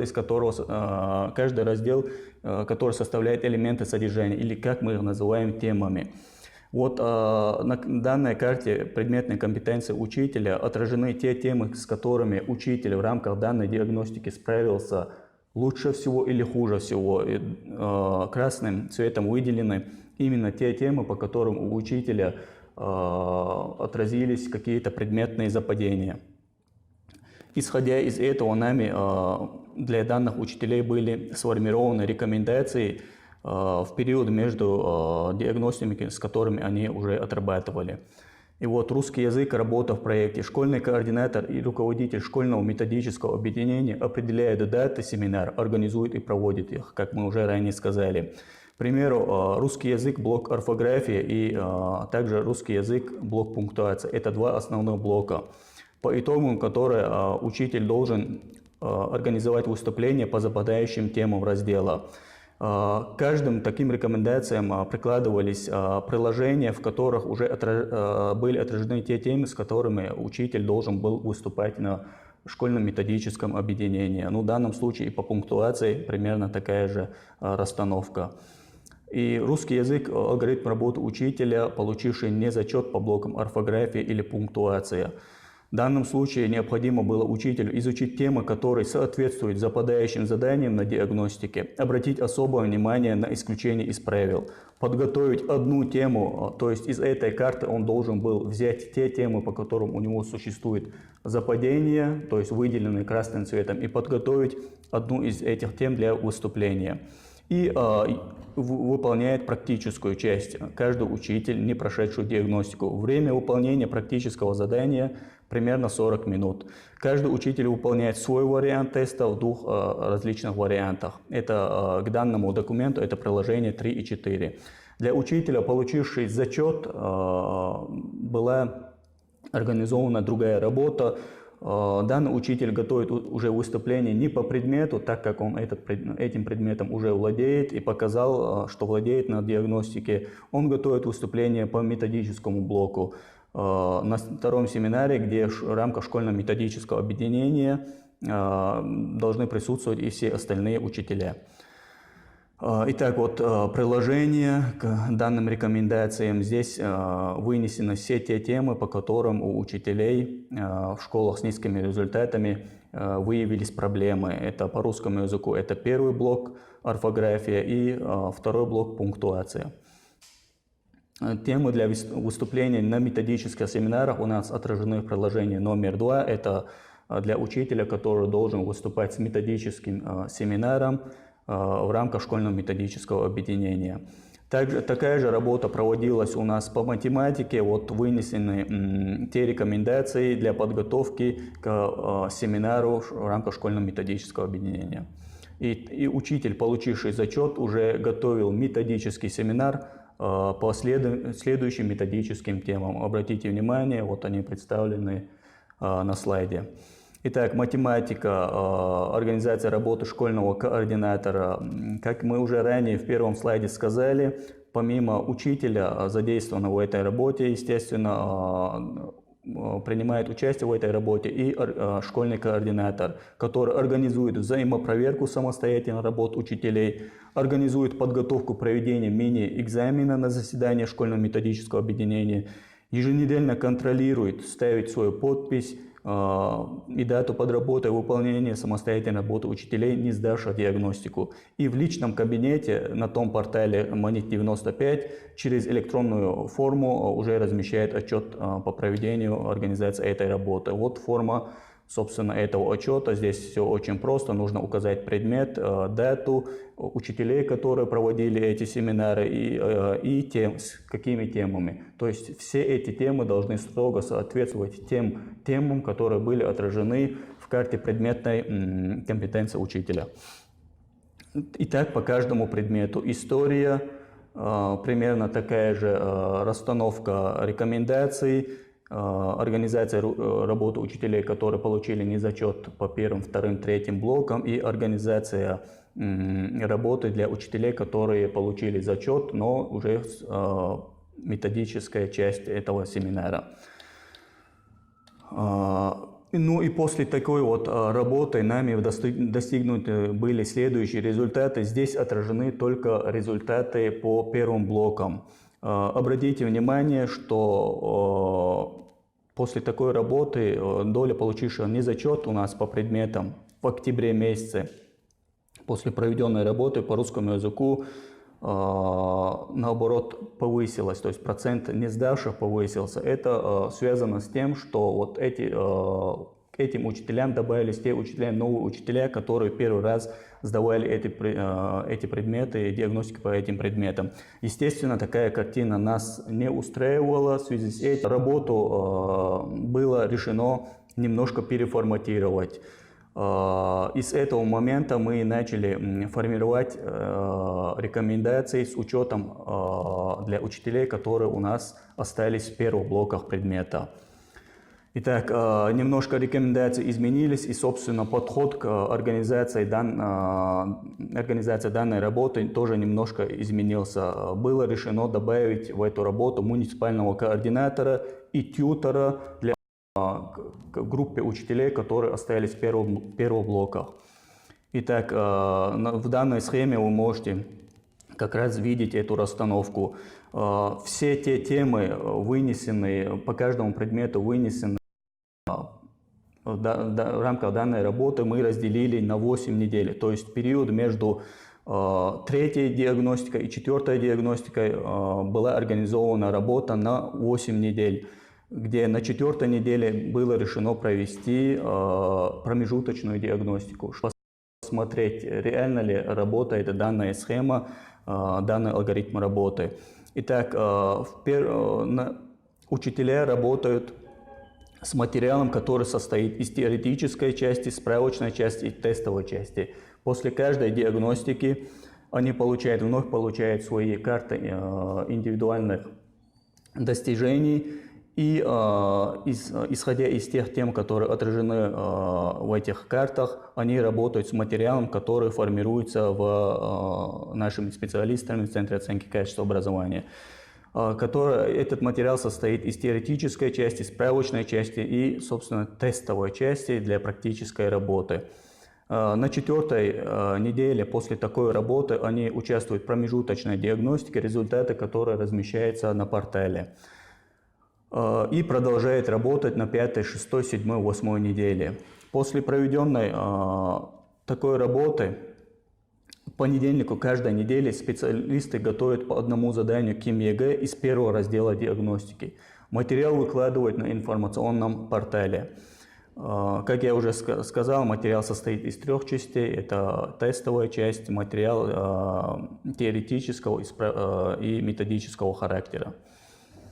Организация работы учителя, получивший незачет по первому блоку, примерно выглядит вот таким вот образом. Муниципальные координаторы организуют работу тьютора, то есть, как я уже сказал, за группой учителей, у которых имеются проблемы предметного характера с первым блоком, за ними закреплен тьютор. Это тот учитель, высококвалифицированный учитель-предметник, который прошел уже все блоки предметов, и имеет опыт обучения. Определяет время и место проведения обучающих занятий, подготавливает печатные материалы для проведения занятий, отмечает отсутствующих, организует проведение промежуточной диагностики, взаимодействует с директорами ООО, чьи учителя приглашены на обучающиеся занятия, и взаимодействует с региональными координаторами. В качестве региональных координаторов выступали специалисты Центра оценки качества образования. И, собственно, заполняет форму отчета, дабы мы могли осуществлять общий контроль за проведением работы. Учителя, получившие незачет, речь идет о тех учителях, у которых как раз-таки в первом блоке имеются большие проблемы. Они еженедельно посещают обучающие занятия. На занятиях отрабатывают решение каждого задания этого блока, выполняют взаимопроверку, используя ключи пояснений к решению заданий. Также используют подводящий и справочный материал, получают консультацию тьютора. Участвуют в промежуточной диагностике. Итак, по каждому предмету определены у нас сроки проведения семинарских занятий и те темы, с которыми этим учителям необходимо было работать в течение отведенных 8 недель. На 4-й неделе проводится диагностика промежуточная. В данном случае уже конкретно по русскому языку учителя, получившие незачет, работают, собственно, с этим алгоритмом. Продолжение того алгоритма. И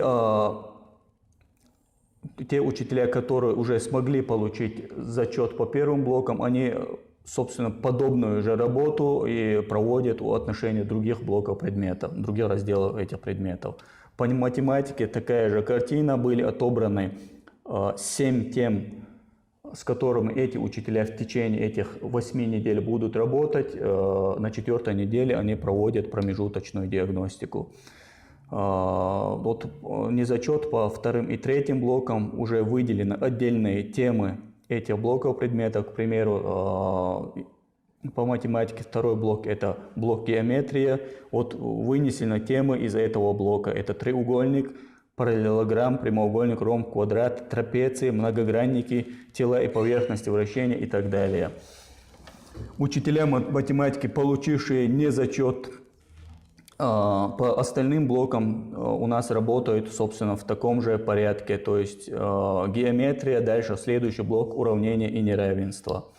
По предмету история также вынесены 7 тем по первому блоку, с которыми, собственно, тьютор и работал в течение этого отведенного времени. Вы можете на экране комментировать, я не буду, наблюдать темы по остальным блокам предметов, с которыми учителя работали в течение этого времени. География. Также вынесены 7 тем, проранжированы, с которыми учителя также работали. Например, это географические модели. Это в первом блоке вот это все 7 тем, с которыми учителям пришлось работать в течение этого времени. Итак, после такой проведенной работы, коллеги, вы можете наблюдать, у нас следующая картина. По предметам, если в первой диагностике процент доли получивших незачет по русскому языку был спад, то есть 76%, по математике также 76%, история 79%, география 73%, то уже после третьей диагностики вот такого вот алгоритма, с которым мы немножко внесли некоторые изменения, уже явный подъем, то есть учителя уже более активно начали переходить в следующие разделы, осваивая уже первые блоки предметов. То есть явная положительная динамика. Примерно такую работу у нас и на сегодняшний день проводится и проводилась этими школами с низкими результатами. Она имеет некоторую положительную динамику, и в дальнейшем рекомендуется именно работать этим учителям в рамках региональной системы учительского роста именно с таким алгоритмом работы. Спасибо за внимание. У меня все.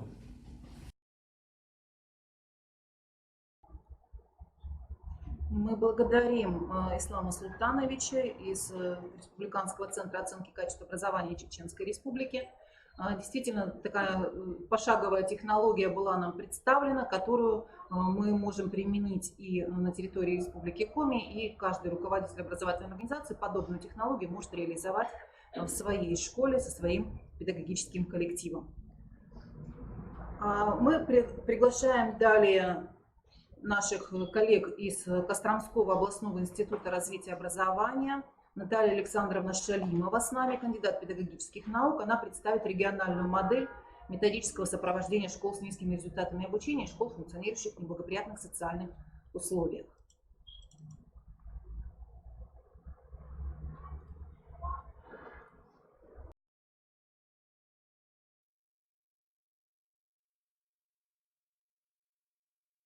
Уважаемые коллеги, здравствуйте!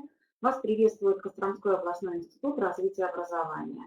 Мы благодарим организаторов семинара за возможность представить наш опыт в реализации мероприятия по повышению качества образования в школах с низкими результатами обучения и в школах, функционирующих в неблагоприятных социальных условиях государственной программы Российской Федерации развития образования Костромской области.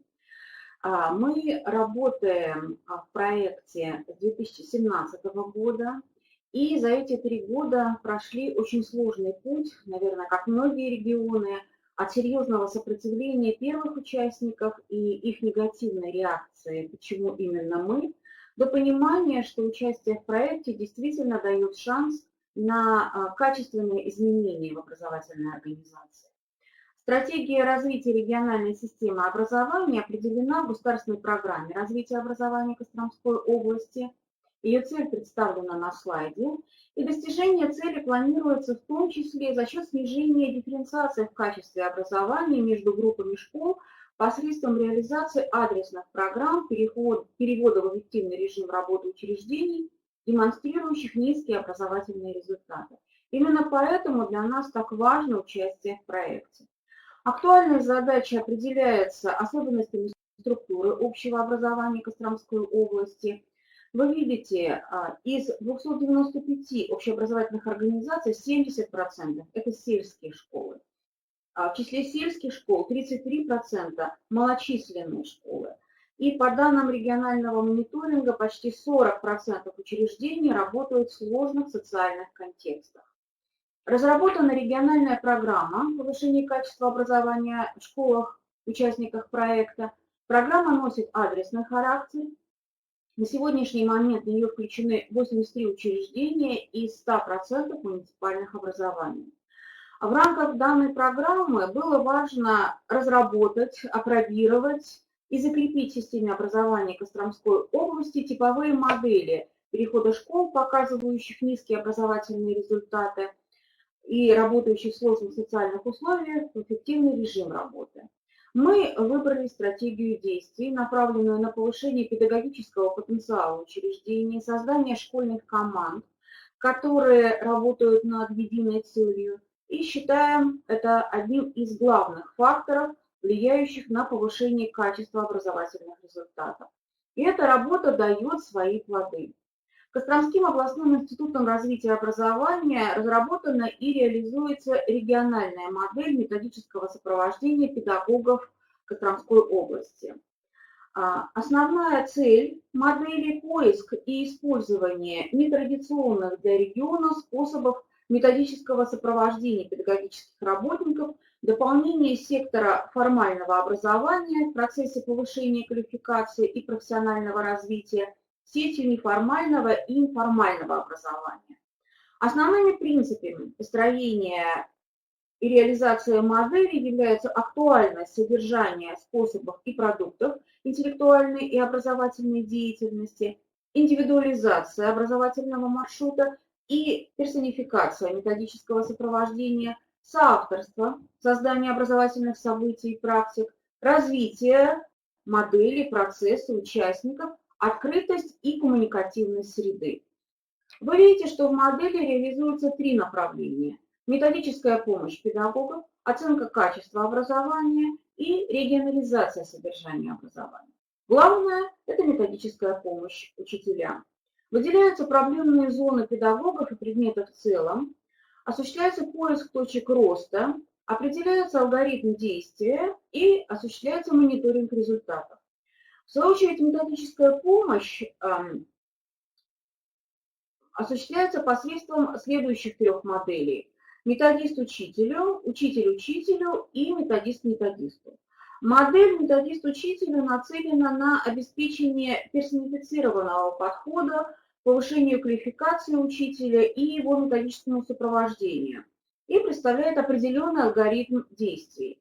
На первом этапе методист работает над выявлением индивидуальных проблем конкретного учителя и поиском способов ее решения.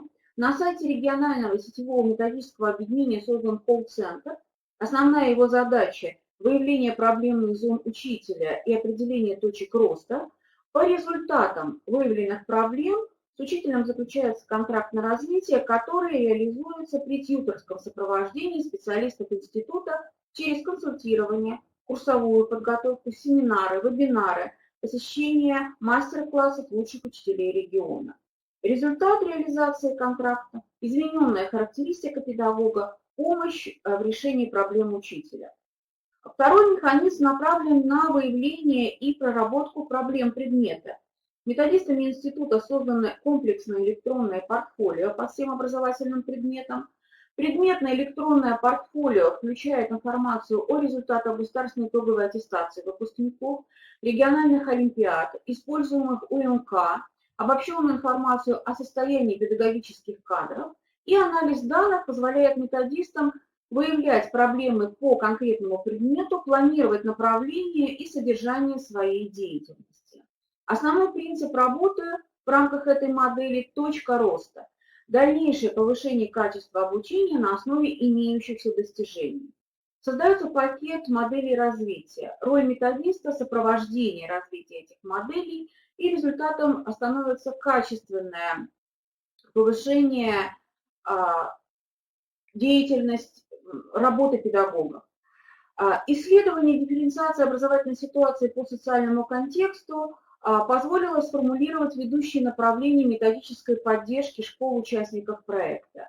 Вы видите их на слайде. Это изучение способов индивидуализации учебного процесса и особенностей технологии работы с учащимися с различными характеристиками, планирование образовательного процесса с учетом дифференциации характеристик школьников, использование результатов оценочных процедур повышения качества образования и распространение современных методик выявления детей с разными образовательными возможностями и условиями социальной среды.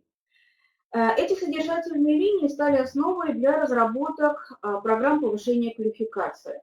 Изучение особенностей образовательной деятельности в школах было продолжено рамках программы мониторинговых исследований муниципальных практик формирования системы учительского роста и поддержки школьных педагогических команд. Дополнительное исследование позволило составить персонифицированные планы методической поддержки педагогов различных предметов, например, постоянно действующий семинар с учителями математики по подготовке обучающихся к государственной итоговой аттестации. Также были созданы проблемные группы по отдельным темам, в частности, механизм развития профессионального общения для руководителей образовательных организаций. Следующая модель «Учитель учителю». Она нацелена на вовлечение в процесс профессионального развития самих педагогов. С целью педагогического общения, обмена и присвоения инновационного опыта проводятся выездные многопрофильные педагогические школы. Это одна из востребованных форм методического сопровождения. Трехдневные интенсивы для профессионального и личностного роста учителей и руководителей образовательных организаций, которые проходят в неофициальной обстановке в живописном уголке нашей области на базе отдыха «Губернский двор», расположенном на берегу Волги.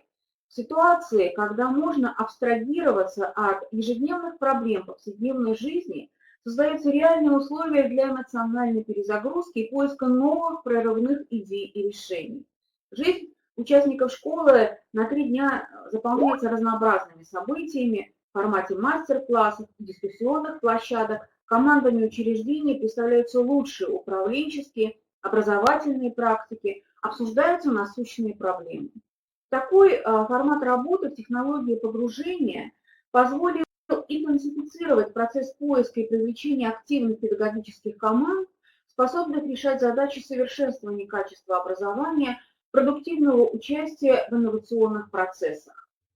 Важнейшим направлением работы в рамках данной модели «Учитель учителю» является организация сетевого взаимодействия. У нас создано 9 сетевых объединений с учетом территориального расположения учреждений. В каждом определена базовая школа-лидер, показывающая высокие результаты обучения.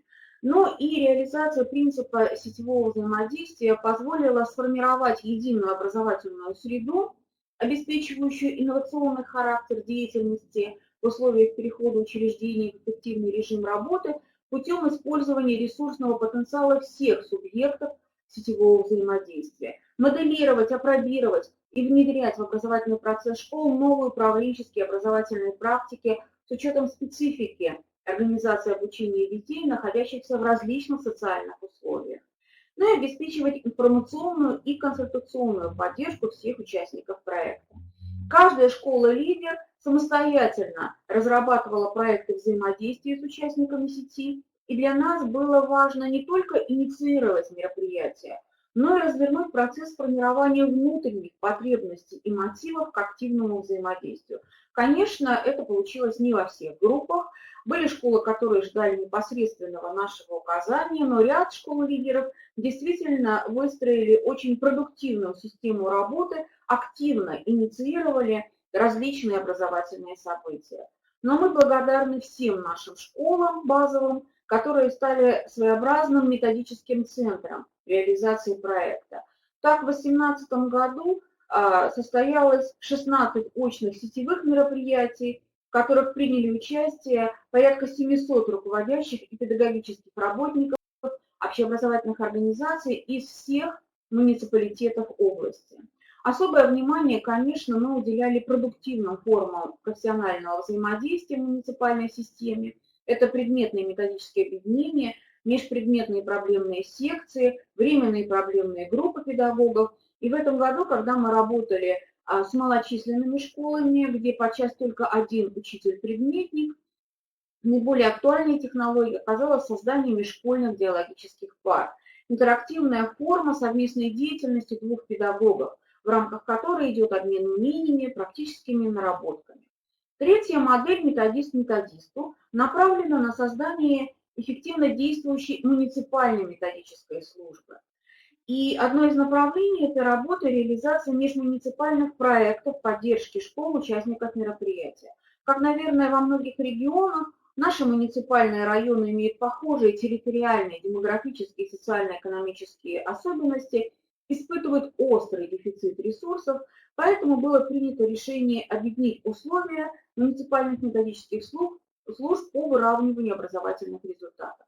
В частности, город Буй, Буйский муниципальный район разработали совместный проект. К реализации его были привлечены 2 образовательные организации, имеющие высокий уровень качества обучения и позитивный инновационный опыт. Это муниципальное общеобразовательное учреждение школа номер 13 имени Рудольфа Александровича Наумова города Буя и школа номер 1 имени Ивана Нечаева поселка Чистые Бары Буйского муниципального района. Механизмом реализации проекта была выбрана практикоориентированная стажировка «Школа успешного учителя». Она содержала обязательные и вариативные компоненты. В обязательные были включены вопросы проектирования уроков в соответствии с требованиями стандартов, психолого-педагогического сопровождения отдельных категорий обучающихся и подготовка выпускников ГИА. В вариативном блоке для каждой целевой группы слушателей стажировки предлагалось свое содержание. Директора получали возможность отработать систему управления качеством образования в современной школе. Заместители директора, руководители школьных методических объединений знакомились с системой методического сопровождения учителей, а педагогам была предоставлена возможность освоения современных технологий для достижения образовательных результатов в соответствии с требованиями ВОЗ общего образования. При этом обеспечивался индивидуальный характер стажировки, содержание подбиралось с учетом диагностики профессиональных дефицитов педагогов. Основным результатом стажировки стал индивидуальный образовательный проект, разрабатываемый стажером на основе транслируемого опыта и его адаптация к условиям своего учреждения. Что нам дает изменение традиционной модели методической работы? Главное – это использование новых механизмов, которые позволяют обеспечить эффективное сопровождение каждого учителя, нуждающегося в методической помощи. И, конечно, это работает на повышение качества образования в регионе. Подводя итог, мы отмечаем, что в ходе реализации региональной программы была осуществлена систематизация мониторинговых процедур и объективной идентификации школ и педагогов, демонстрирующих стабильно низкие образовательные результаты, работающих в неблагоприятных социальных условиях. Начался процесс объединения и интеграции проектов, разработанных школами, с обеспечивающими их ресурсами регионального, муниципального и институционального уровня в единый комплекс, получила развитие региональная модель методического сопровождения, с которой я вас познакомила, процесс привлечения дополнительных специалистов и рост компетенций учителей проблемных школ, стал более интенсивный процесс обмена опытом и диссеминация позитивных результатов на семинарах и конференциях. За время реализации программы активизировалось профессиональное взаимодействие, созданы условия для эффективного межшкольного партнерства учреждений с разным уровнем качества результатов обучения. Вы видите, что произошло снижение доли педагогов, которые затрудняются в работе с различными категориями обучающихся.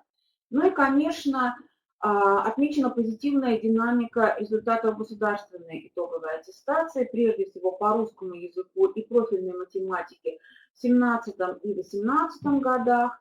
Коллеги, есть результат, и прежде всего качественный. Это изменение в сознании педагогов, ломка стереотипов, понимание необходимости поиска новых подходов к организации образовательного процесса. И для нас на сегодняшний день это самый важный итог работы. Спасибо за внимание, и мы всегда открыты к сотрудничеству. Всего доброго.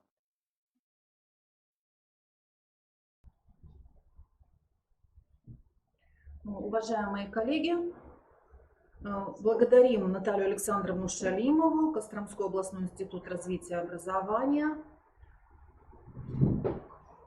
Далее нашу программу мы продолжим онлайн-подключением.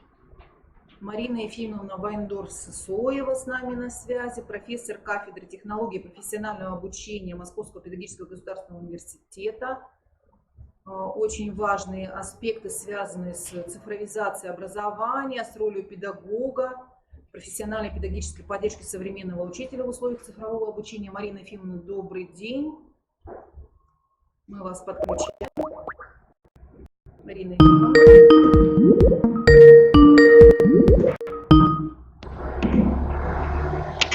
Добрый день, коллеги. Рады вас видеть, рады вас слышать. Презентацию, если вы со своего компьютера запустите, то будет хорошо. Так. Лучше сделать. Включаем. Что-то сейчас, одну минутку.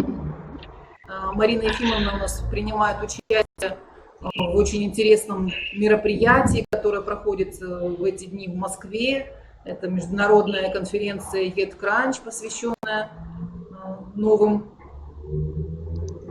тенденциям в сфере образования, в том числе цифрового образования. И буквально сегодня Марина Ефимовна принимала участие в ней в качестве спикера. Марина Ефимовна, мы готовы с вами пообщаться. Добрый день, уважаемые коллеги. Видно презентацию, видно слайд? Пока презентацию не видим. Я включила.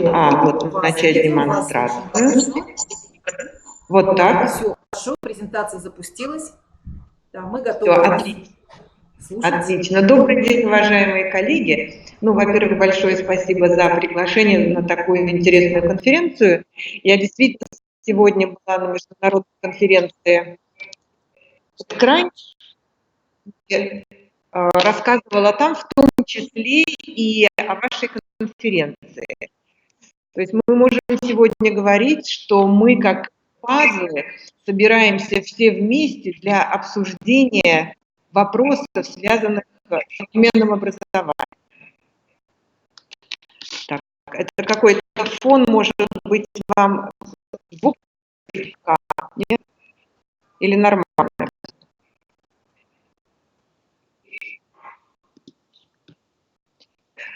Когда я готовилась к сегодняшней встрече, я задумываюсь над тем, каким образом происходит вот эта вот диффузия инноваций, что происходит с инновационными процессами, которые мы пытаемся реализовать. Мне в руки, как обычно, при иммерсивном обучении попала презентация, попала исследование. И в этом исследовании есть очевидные факты, о которых мы говорим всегда. Я сейчас попрошу одну секундочку, попробую включить наушники, чтобы не было у нас фона. Вот если так, лучше получается.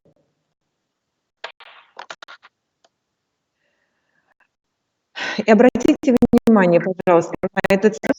Мы здесь видим, что тех, кто создает инновации, их очень малое количество. Но мне думается, что если в классе или в группе или в вузе будет слишком много инноваторов, то сами процессы, они нас закружат в неизвестные процессы. Поэтому эта цифра хорошая. Но те, кто быстро схватывают инновации, являются последователями их 13%. Видите, они называются так красиво трансеттеры. И вот от них зависит, каким образом инновация приходит в массы. Чем быстрее они воспринимают инновацию, тем быстрее она приходит к нам, к простым пользователям. И я хочу обратить ваше внимание на следующие важные факторы. Для того, чтобы мы говорили на языке, чтобы мы понимали, что те процессы, которые сегодня происходят, мы четко должны осознавать, что мы должны владеть цифровой грамотностью. Исследование, проведенное в НАФИ в этом году, построено на данных ЮНЕСКО, где к цифровой грамотности относятся вот эти 5 параметров: информационная, компьютерная, медиаграмотность, коммуникативная и отношение к инновациям. Отсюда и возникает вопрос, а в чем мы должны поддерживать друг друга, в чем мы должны поддерживать преподавателей? Ну и я выписала некоторые компоненты цифровой грамотности, потому что когда ты на них смотришь, то ты понимаешь, в какой профессиональной поддержке нуждается учитель, понимаешь, какие курсы надо выстраивать, какие встречи нужно организовывать. И вот это все дает нам уверенность в том, на правильном ли мы пути или нет. Проведенное недавно НАФИ Проведенное совсем недавно в НАФИ исследование показало, что индекс цифровой грамотности учителей школ приближается к цифре 87. Это очень важно и это очень существенно, потому что из 100 показателей по всем параметрам мы с вами видите уже как далеко. И ниже всего уровень отношения к технологическим инновациям. И я понимаю, что когда мы говорим об инновациях, мы как профессионалы относимся очень настороженно. Потому что очень важно понимать, а насколько эта инновация, которую мы будем использовать, она будет эффективной. Поэтому важно отнестись с пониманием к цифровой грамотности каждого, кто работает рядом с нами. Но вот этот цифровой мир, эта цифровизация, которая есть, она внесла смуту в наши ряды, потому что мы, как учителя, должны владеть новыми видами профессиональной деятельности. То есть мы стали делать то, что мы не делали никогда раньше. Мы стали разрабатывать содержание, мы стали разрабатывать курсы, мы стали сопровождать учебные процессы, мы в конце концов стали разрабатывать технологии. А это новые виды профессиональной деятельности. В классическом вузе на самом деле этому и не учили. И поэтому наша работа как преподавателей, как учителей осложняется или принятием, или непринятием таких видов работы. И здесь на помощь приходит электронная среда. И мы с вами понимаем, что для того, чтобы образовательная организация реализовывала обучение с использованием дистанционных технологий, она должна иметь электронную информационно-образовательную среду. И вот эта электронная информационная образовательная среда, она задана законом об образовании. Она может быть шире, глубже, больше, может иметь другой вид. Это картинка цифровой среды нашего университета. Но содержательно это примерно одинаковые компоненты в каждой организации. А вот дальше каждый из нас, каждый из учителей создает свою цифровую образовательную среду. Среду, которая создается для целей обучения. Например, если я занимаюсь иностранным языком, у меня здесь будет ресурсов больше связанных с аудиоресурсами, с аудиоинструментами. Если я занимаюсь рисованием, значит, у меня другой инструментарий. Если я занимаюсь филологией, значит, у меня будут инструменты для работы с текстом. И поэтому каждый может создать свою цифровую образовательную среду. Она вполне вероятно может быть в регионе и одинаковой для предметных областей различных. Но уникальность ее именно в тех людях, которые создают. В соответствии с этим мы с вами должны понять, а чем отличаются вот эти категории? Традиционное, дистанционное, электронное, цифровое обучение. И здесь, наверное, очевидны для нас различия. Но о традиционном обучении мы не говорим. Если мы говорим о дистанционном обучении, мы понимаем, что это обучение на расстоянии. Если мы говорим об электронном обучении, мы с вами понимаем, что это использование баз данных и другого инструментария. Ноутбук, проектор, там, планшет. Когда мы говорим с вами о цифровом обучении, мы понимаем, что это кодировка той информации, которую мы стремимся передать. Потому что электронное и дистанционное обучение базируется на передаче аналогового сигнала, который может быть прерывистым, потерь. А вот цифровое обучение базируется на кодировке сигналов, на построении совсем других способов передачи информации. И нам это необходимо знать. Но от этого учитель становится только вот таким. Он должен уметь все. Потому что в его аудитории есть дети, которые любят читать книги, и дети, которые с увлечением работают на компьютере, и совсем удаленные дети, и возрастные слушатели. И поэтому вот эти цифровые инструменты дают нам абсолютно новые возможности.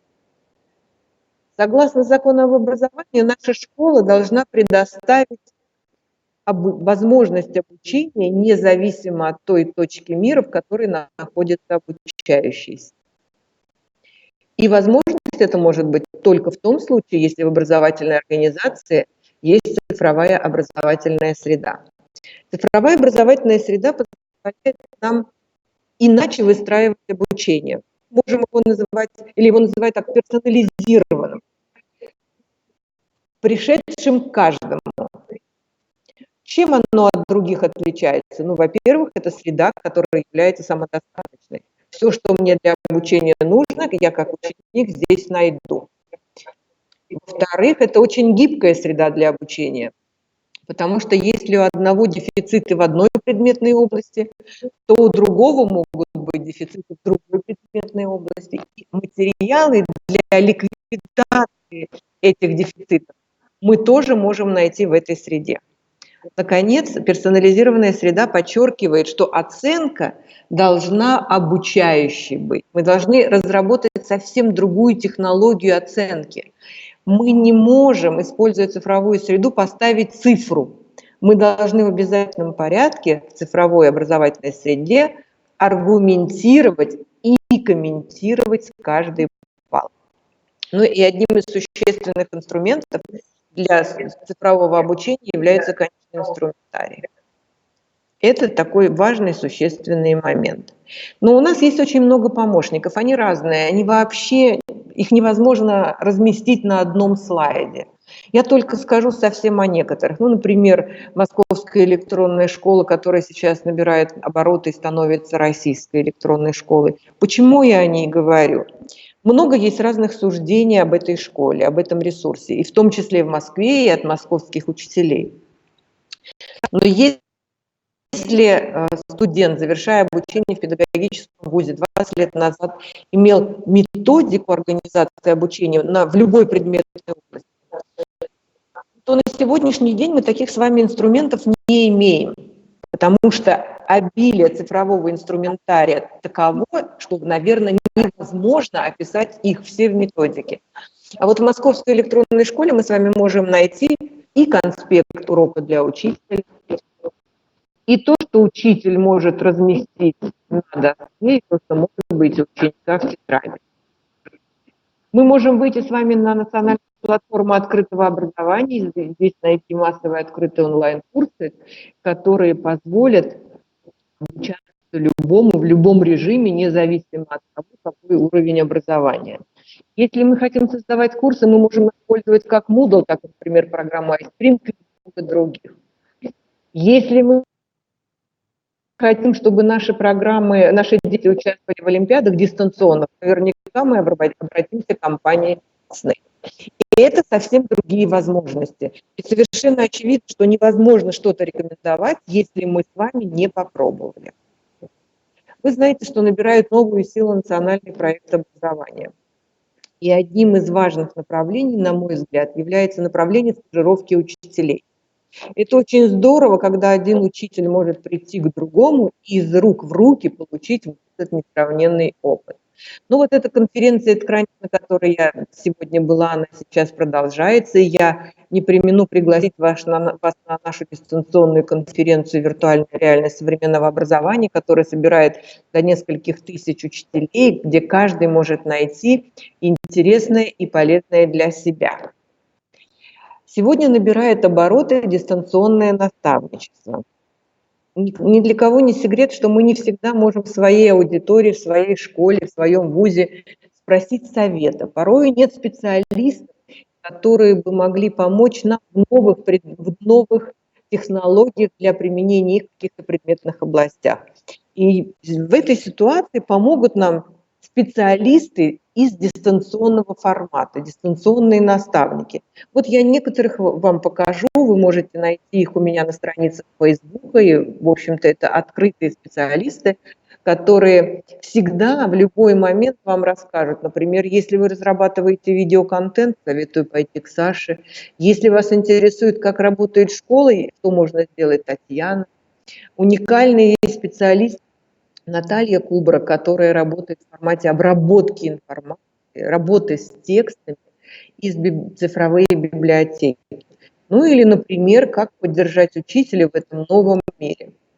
Если вас интересует конкурсное движение, вы хотите сами разрабатывать дистанционные конкурсы, вы можете обратиться к Юлии Нацкевич.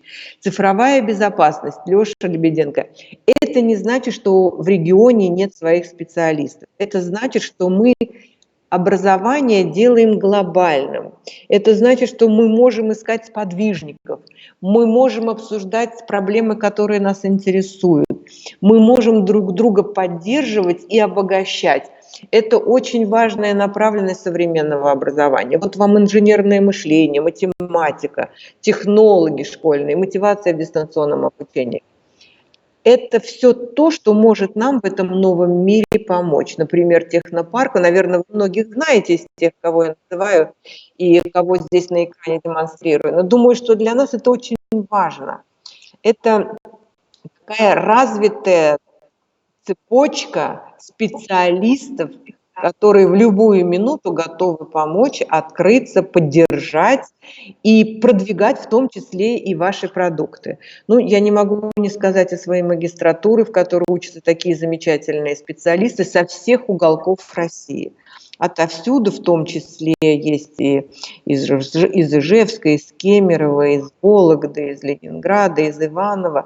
Поэтому мы друг другу очень полезны бываем, помогаем, и это важно. Кроме этого, я вас приглашаю еще на один формат поддержки. Это открытые курсы, которые проводятся бесплатно для всех учителей, преподавателей вузов СПО России.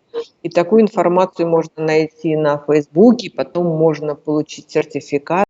Все курсы проверены, сертифицированы в университете, и можно выбрать каждому по душе. И это тоже вариант поддержки, потому что ехать куда-то сегодня не всегда предоставляется возможным. Очень интересный набор курсов ведет Светлана Прудченко. Сторителлинг, технологии привлечения. На прошлой неделе курс открылся. Если кому-то интересно, вы тоже можете зарегистрироваться. Ну и, наконец, для того, чтобы все реализовать наши планы, должен, конечно, вуз стать цифровым. Я предполагаю, что в вашем республиканском институте это получается, потому что мы все время работаем в технологии вовлечения, друг другу помогая и друг друга поддерживая. А вот так вот с малого начинается большое. И каждый, ощущая поддержку, может сделать в этом мире многое. Поддержать мы можем друг друга везде. И в обучении, и в преподавании. И, на мой взгляд, это очень важно, это очень существенно, потому что так много нового в этом мире, что мы за ним, наверное, не успеваем. И завершая такое свое быстрое выступление, хочу словами Кастанада: «Жизнь – маленькая прогулка, которую мы предпринимаем сейчас». Я желаю вам, чтобы эта прогулка для каждого из вас была красивой, удобной, счастливой. И чтобы те дети, которые находятся рядом с вами, студенты, получали от этого удовольствие, понимали, зачем они все это делают, гордились своей школой, своими учителями. И чтобы мы понимали, что мы открываем им будущее. Я желаю удачи, желаю процветания и успехов, в том числе и в завтрашнем марафоне. Марина Ефимовна, мы благодарим вас за то, что вы приняли участие в нашей конференции. Вы делаете это уже не первый год, и действительно вот та поддержка методическая, которую вы оказываете нашему республиканскому педагогическому сообществу, это очень важно для нас. И мне кажется, что вам это очень интересно, да, работать с учителями в различных регионах. Я сама тоже проходила обучение на одном из ваших онлайн-курсов. Очень интересный был курс, и я знаю, что по итогам вот нашего первого потока вы с Натальей Александровной этот курс усовершенствовали, добавили какие-то новые материалы. И, конечно, да, мы учимся друг у друга. В этом наша с вами миссия. Да, учитель живет до тех пор, пока он учится. Благодарим вас. Спасибо вам большое. Удачи.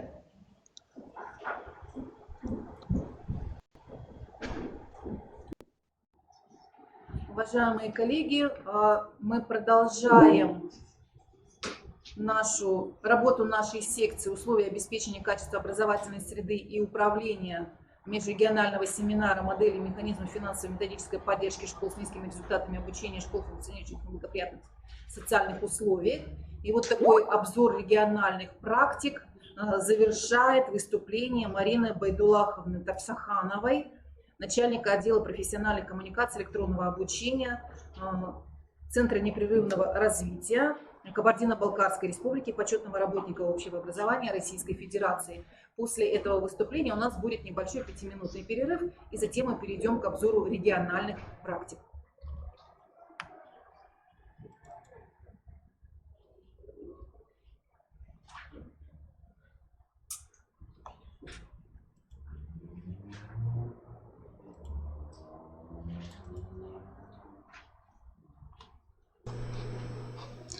Здравствуйте. Центр непрерывного развития Кабардино-Балкарской республики и я, Топасханова Марина Байдуллаховна, начальник отдела профессиональных коммуникаций и электронного обучения. Приветствуем вас. Мы рады поделиться нашим опытом, благодарим за возможность такую. На сегодняшний день одной из важнейших задач государственной политики в сфере образования является организация всестороннего партнерства, в том числе и развитие сетевого взаимодействия на различных уровнях системы образования.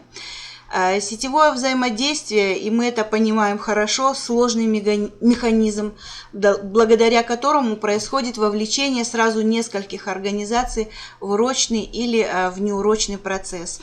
Для системы образования Кабардино-Балкарской республики потребность в сетевом взаимодействии определяется возможностями, которые предоставляет эта форма организации образовательной деятельности.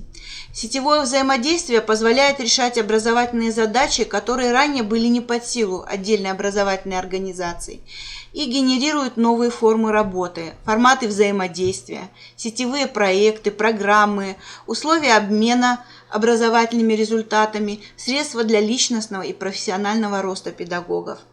Таким образом, создается потенциал, который приводит к развитию системы образования и, безусловно, к повышению качества образовательной деятельности.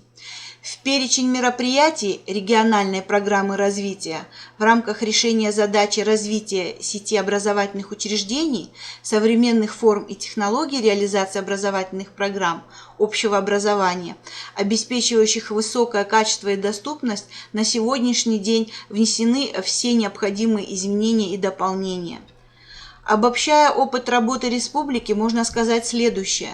Сетевое партнерство в системе образования развивается в двух плоскостях. В одной из них идет непосредственное взаимодействие между участниками системы образования и социальными партнерами.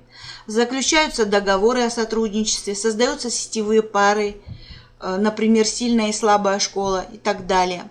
В другой плоскости создана и развивается виртуальная площадка для представителей всех предметных областей, методических объединений, регионального методического объединения, республиканских инновационных площадок, различных проектных задач и так далее на образовательном портале республики ЕДУ-07.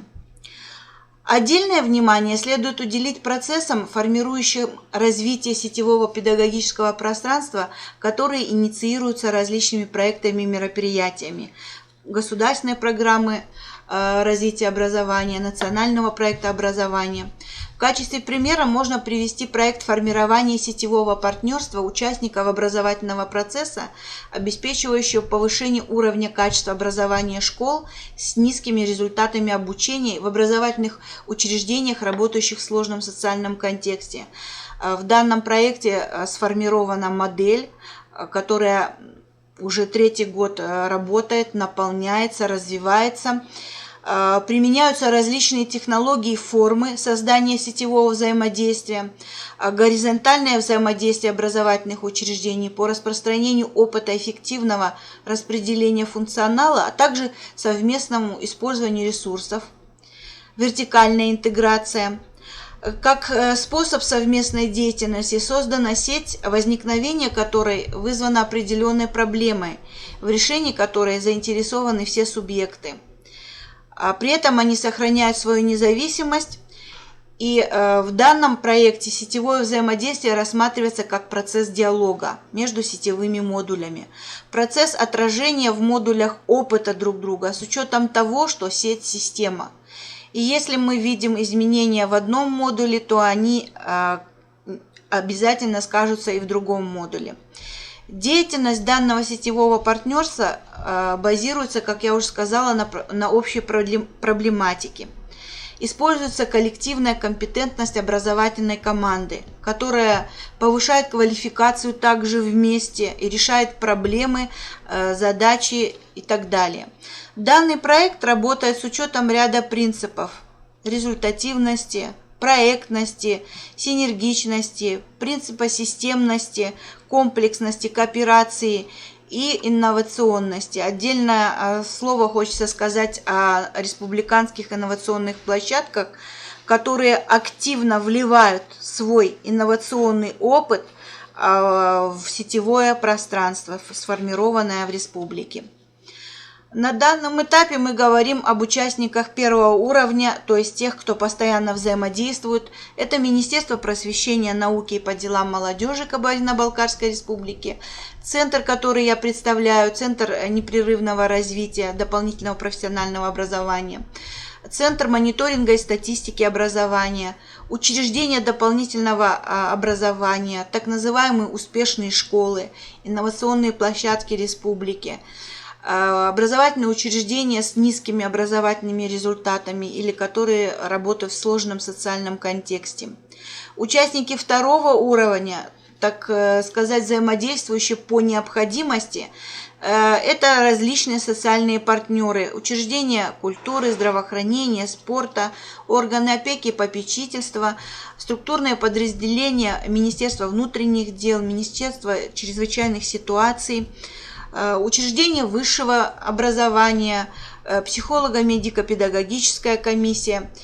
И вот это сетевое партнерство различными способами и комбинациями образует кластеры по необходимости и задачам конкретных ситуаций. Формы взаимодействия, стажировки, как для педагогов, так и для учеников, обмен опытом, факультативы, практикумы, создание веб-контента, трансляция успешных уроков, тренингов, мастер-классы, создание дистанционных модулей в образовательной среде, вебинары, безусловно, конференции. Еще один импульс для развития сетевого взаимодействия – участие республики в мероприятии модернизации технологий и содержания обучения в соответствии с новым федеральным государственным образовательным стандартом. На сегодняшний день разработаны методические рекомендации по созданию и поддержке работы сетевых профессиональных сообществ. Они предназначены для муниципальных методических служб, школьных методических объединений. Разработаны положения и регламент сетевого педагогического взаимодействия. Разработана программа поддержки сетевых сообществ. И в марте этого года в республике проходил завершающий этап Всероссийской олимпиады школьников по основам безопасности жизнедеятельности. Пока участники выполняли задания, для преподавателей были организованы курсовые мероприятия по применению межпредметных технологий на уроках ОБЖ. Они были насыщены практическими часами, стажировкой на площадках участников сетевого партнерства, Министерства ЧС, Детской академии творчества «Солнечный город», Кабардино-Балкарском государственном университете, в Центре дополнительного профессионального обучения и подготовки Кабардино-Балкарской пожарно-спасательной службы. Они были различны по географическому расположению. Это город, сельские поселения, высокогорная зона при Эльбрусе. Были задействованы спасательные отряды Министерства чрезвычайных ситуаций Российской Федерации. И вот этот алгоритм продемонстрировал свою актуальность и состоятельность и особый статус социального партнерства. Это взаимодействие отразилось на качестве курсов, и слушатели в выходных анкетах отметили эффективность. Опыт в данное время мы активно задействуем, опыт сетевого партнерства в курсах повышения квалификации и различных мероприятиях в республике. Спасибо большое за внимание.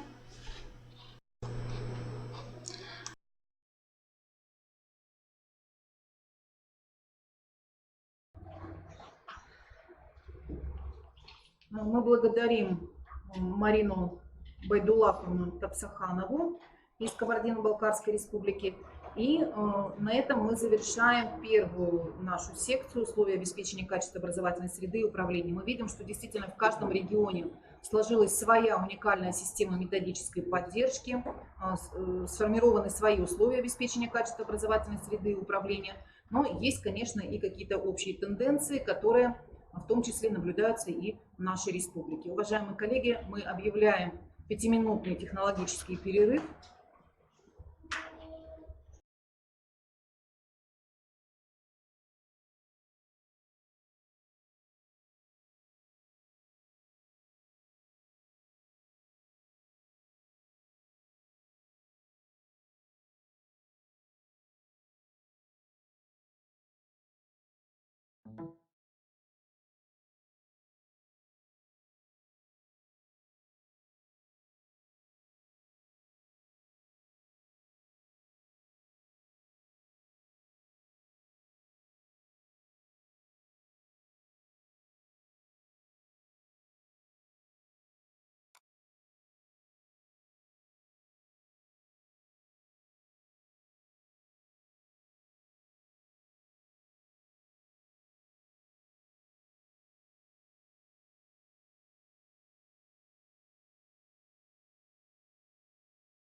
методической поддержки школ с низкими результатами обучения, школ, функционирующих в неблагоприятных социальных условиях в рамках нашей всероссийской онлайн-конференции.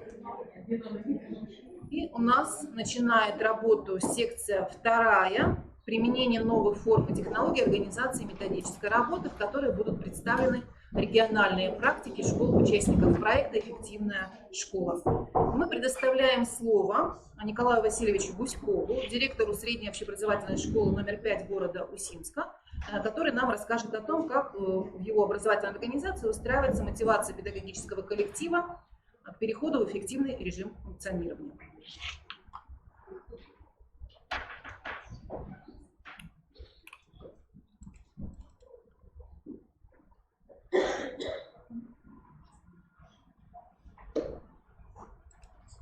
Пожалуйста, Николай Васильевич. Добрый день, уважаемые коллеги. Создание условий для повышения качества образования как приоритетного направления в работе школы. Мое сегодняшнее выступление при переходе школы из неэффективного режима функционирования в эффективный. Как сказал Генри Форд, собраться вместе есть начало, держаться вместе есть прогресс, работать вместе есть успех. Важной задачей современной школы является достижение качества образования учащихся, удовлетворение социальных запросов всех участников образовательных отношений, усиление воспитательного потенциала, психолого-педагогического сопровождения каждого учащегося, более тесно взаимодействовать с семьей. Включившись в проект «Эффективная школа», коллективом школы была разработана и принята программа повышения качества образования. Заключено партнерское соглашение со школой-лидером о сотрудничестве в рамках проекта по реализации мероприятий по повышению качества образования в школах с низкими результатами обучения и в школах, функционирующих в неблагоприятных социальных условиях на территории Республики Коми. Актуальность разработки данной программы обусловлена необходимостью дальнейшего перспективного развития школы в соответствии с поставленными задачами общественным заказом на новое качество образования. Наша школа основана в 1986 году. В 2006 году в школе были открыты кадетские классы. В 2007 году школа становится победителем всероссийского конкурса среди общеобразовательных учреждений, внедряющих инновационные программы. 2008 год реализуется проект «Сквер памяти». В 2011 году школа получила звание «Лучшая городская школа Республики Коми». В 2017 году в школе произошли существенные изменения. К нашей школе была присоединена соседняя школа в рамках проекта оптимизации, где коллектив школы увеличился вдвое.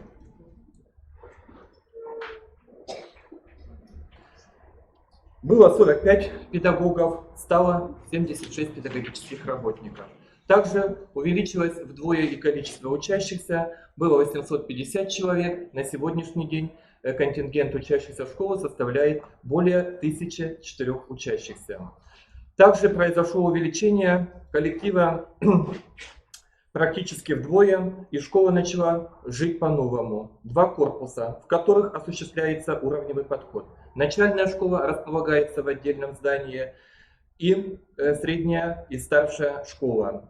Естественно, такая реорганизация требует очень серьезной перестройки во всех областях управления школой. На сегодняшний момент школа укомплектована на 100% педагогическими кадрами.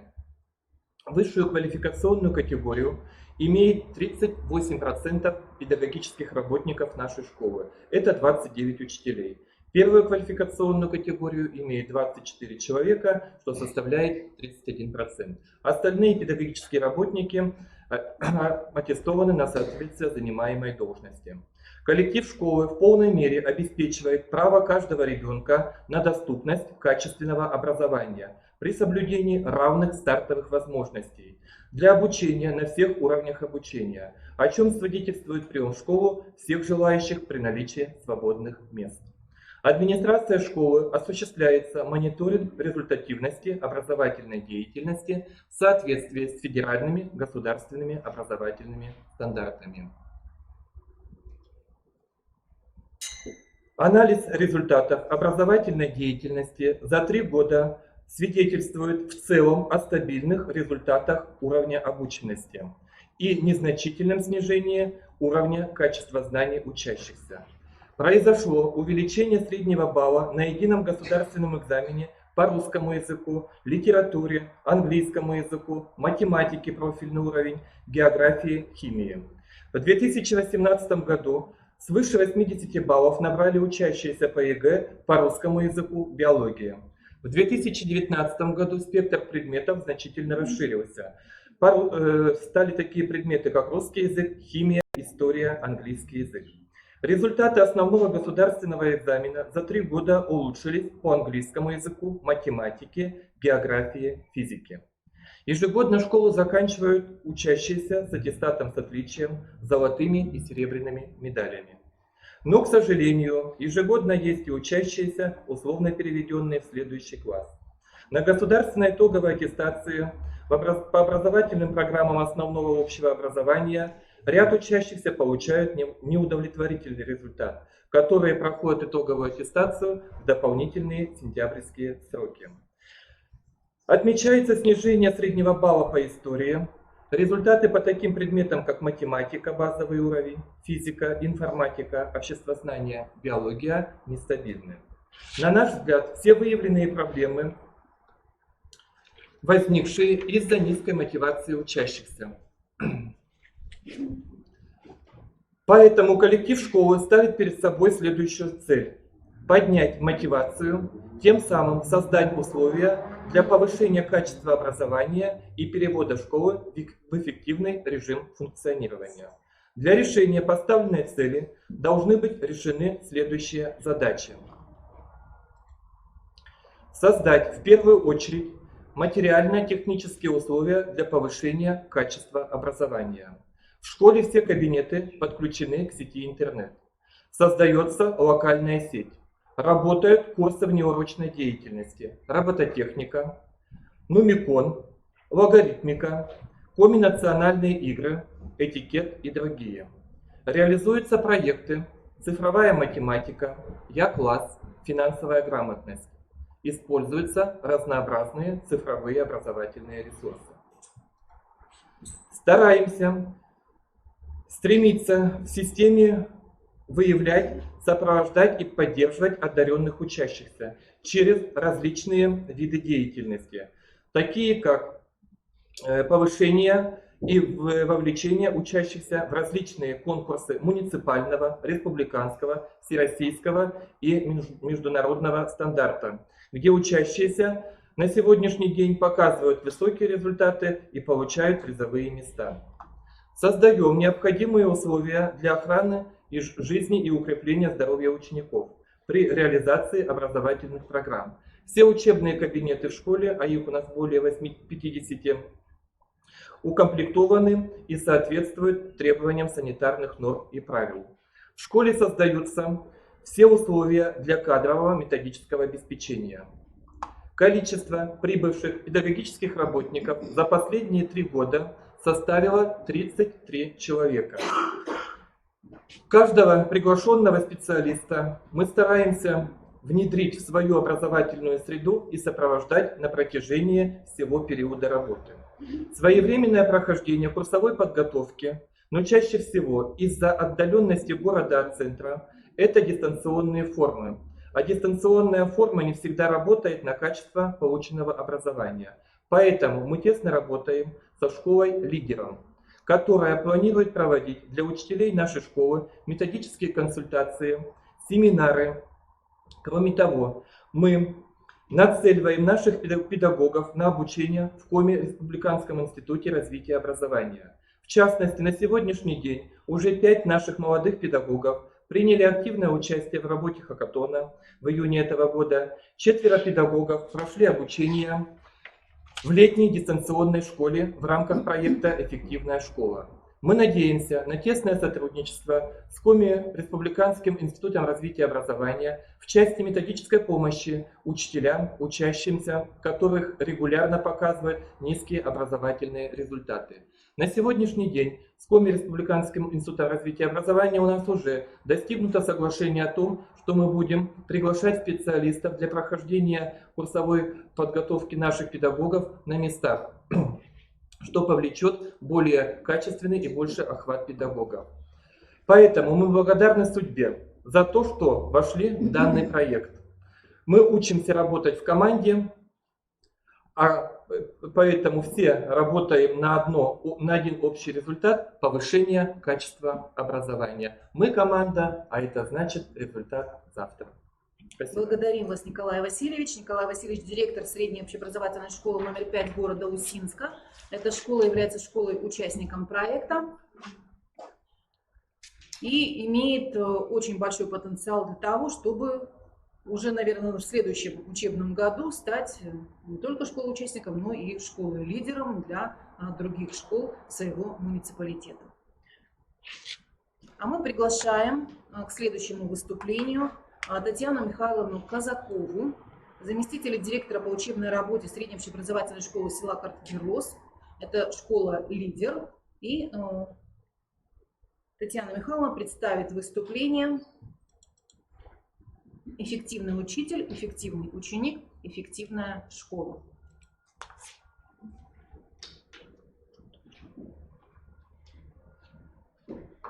Добрый день, уважаемые коллеги!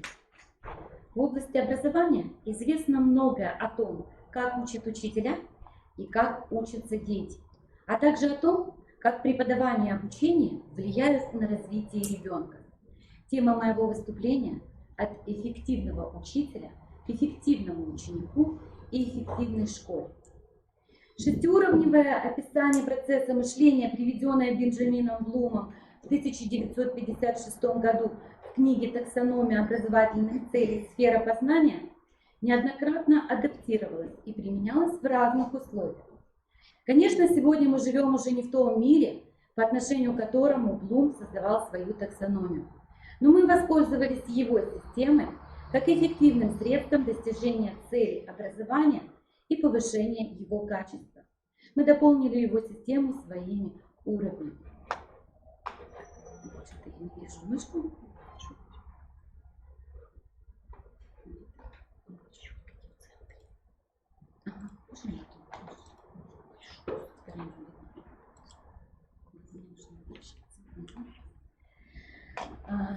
Первый уровень знания. Для того, чтобы успешно сотрудничать в команде, нужно хорошо знать своих коллег.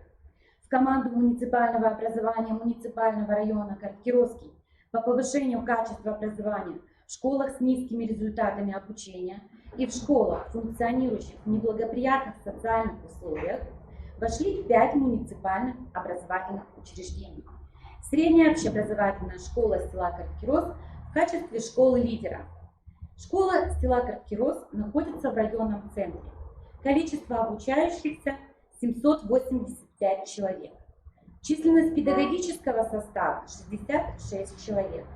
74% педагогов имеют первую и высшую квалификационную категорию. Во вторую смену учатся 186 ребят начальной школы. Карткиросская школа осуществляет подвоз обучающихся из 4 населенных пунктов района. В качестве школ-участников республиканского проекта «Эффективная школа» в муниципальном образовании муниципального района Карткиросский были определены основная общеобразовательная школа поселка Визябаш и средняя общеобразовательная школы сел Богородск, Керос и Мортин. Наши населенные пункты расположены далеко друг от друга. И часто для того, чтобы встретиться и поделиться опытом, директорам школ, их заместителям, учителям приходится преодолевать настоящие препятствия, бездорожье, переправа через реку и другие. Но тяга к новым знаниям, опыту своих коллег и профессиональному общению собрала нас, членов муниципальной команды, в районном информационно-методическом кабинете. Итак, при первой нашей встрече мы познакомились с теми, с кем еще не были знакомы. пообщались и выстроили стратегию действий по реализации в Короткировском районе проекта «Эффективная школа». Уровень второй. Понимание. Для того, чтобы двигаться вперед и действовать, необходимо было понять, какие проблемы есть в наших школах, какие проблемы есть у всех, а какие являются единичными или уникальными для каждой школы участницы проекта. Чтобы понять, куда двигаться и как действовать, нам пришлось оглянуться назад и пересмотреть, проанализировать заново нашу работу за предыдущие годы. Качество образования, методическую работу, воспитательную работу, работу с родителями, работу с обучающимися, оказавшимися в трудной жизненной ситуации. Уровень следующий. Применение. Теперь нужно было решить, как применить то, что мы знаем, на практике.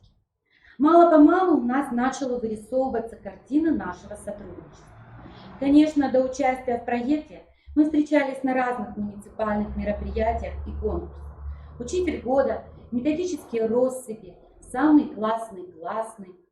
Эти и другие конкурсы проходят в Короткировском районе ежегодно и на очень высоком уровне, так как у нас много талантливых учителей-профессионалов, влюбленных в свое дело.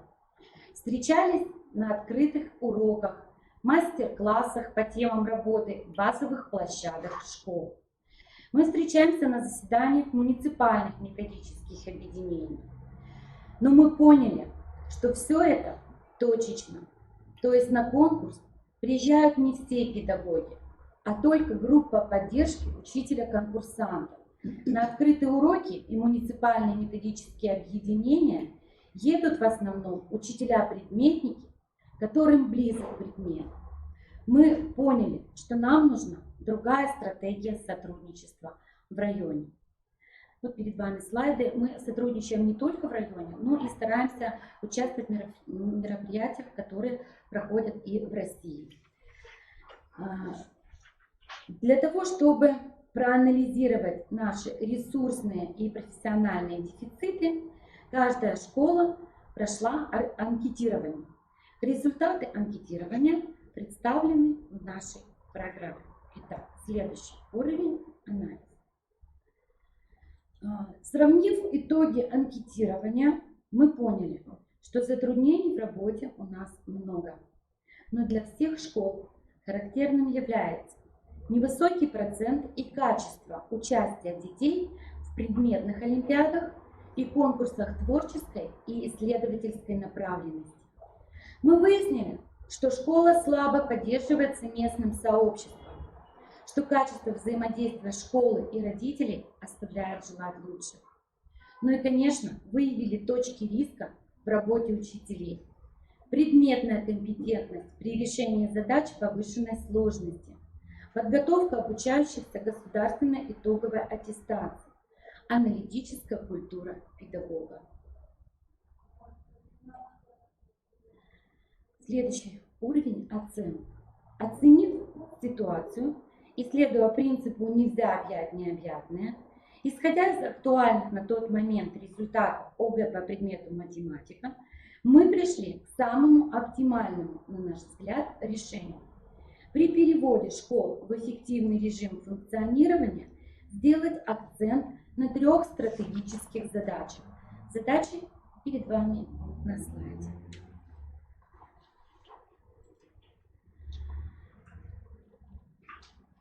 Совместными усилиями с методистами информационно-методического кабинета управления образования, администрации школы и лидера и директорами школ участников проекта в тесном сотрудничестве с учителями мы создали план действий по введению школ муниципального образования муниципального района Короткировский в эффективный режим функционирования.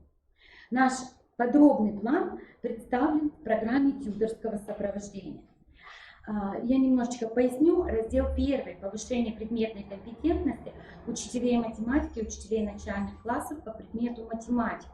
Ну, на сегодняшний день мы уже провели диагностику и оценку предметной компетентности учителей. Таким образом, мы выявили затруднения при решении задач повышенной сложности и при подготовке обучающихся к ОГЭ и ЕГЭ по этому предмету. Да. Это продолжение первого раздела. По второму разделу, раздел второй — это повышение качества подготовки и участия обучающихся в предметных олимпиадах и конкурсах. И вот на сегодняшний день Картгиросская школа работает над расширением перечня олимпиад. Обучающиеся участвуют не только во Всероссийской олимпиаде школьников. В 2019 году ребята уже приняли участие в олимпиаде имени Ломоносова. В настоящее время ведется подготовка к участию в олимпиаде Эйлера, в которой мы начали участвовать с прошлого учебного года. И очень приятно, что наш ученик вышел в региональный этап этой олимпиады наравне с обучающимися физико-математического лицея. Ну и третий раздел – это повышение качества взаимодействия школы с родителями, законными представителями обучающихся. И первый семинар у нас запланирован уже на эти осенние каникулы. Таким образом, мы сумели определить для себя, куда двигаться и как действовать. 27 августа 2019 года прошла презентация нашей программы на районной педагогической конференции. И нужно сказать, что программа нашла поддержку педагогического сообщества района. Более того, к нашему проекту теперь уже на уровне муниципалитета захотели присоединиться и другие школы, которые не являются участниками проекта «Эффективная школа». И мы решили, что запланированные мероприятия будут способствовать развитию всех школ района.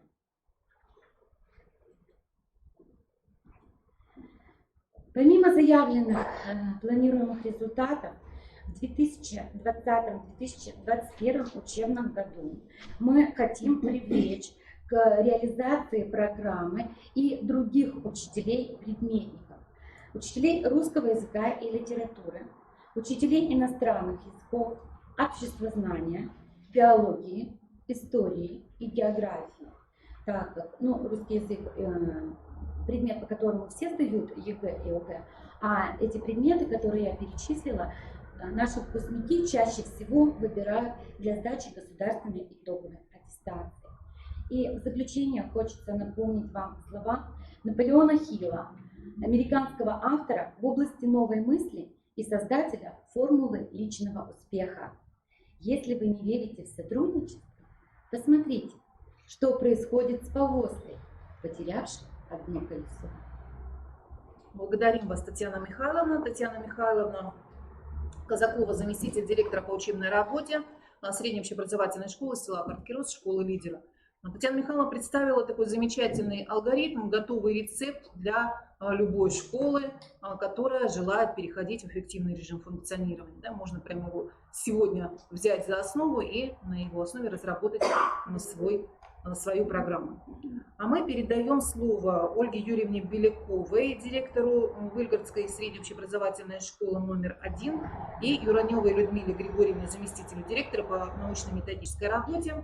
Они представляют свое выступление «Стажировочная площадка. Метапредметные результаты обучения. Важнейшие компоненты реализации требований федерального государственного образовательного стандарта как механизм методической поддержки школ, участников проекта «Эффективная школа».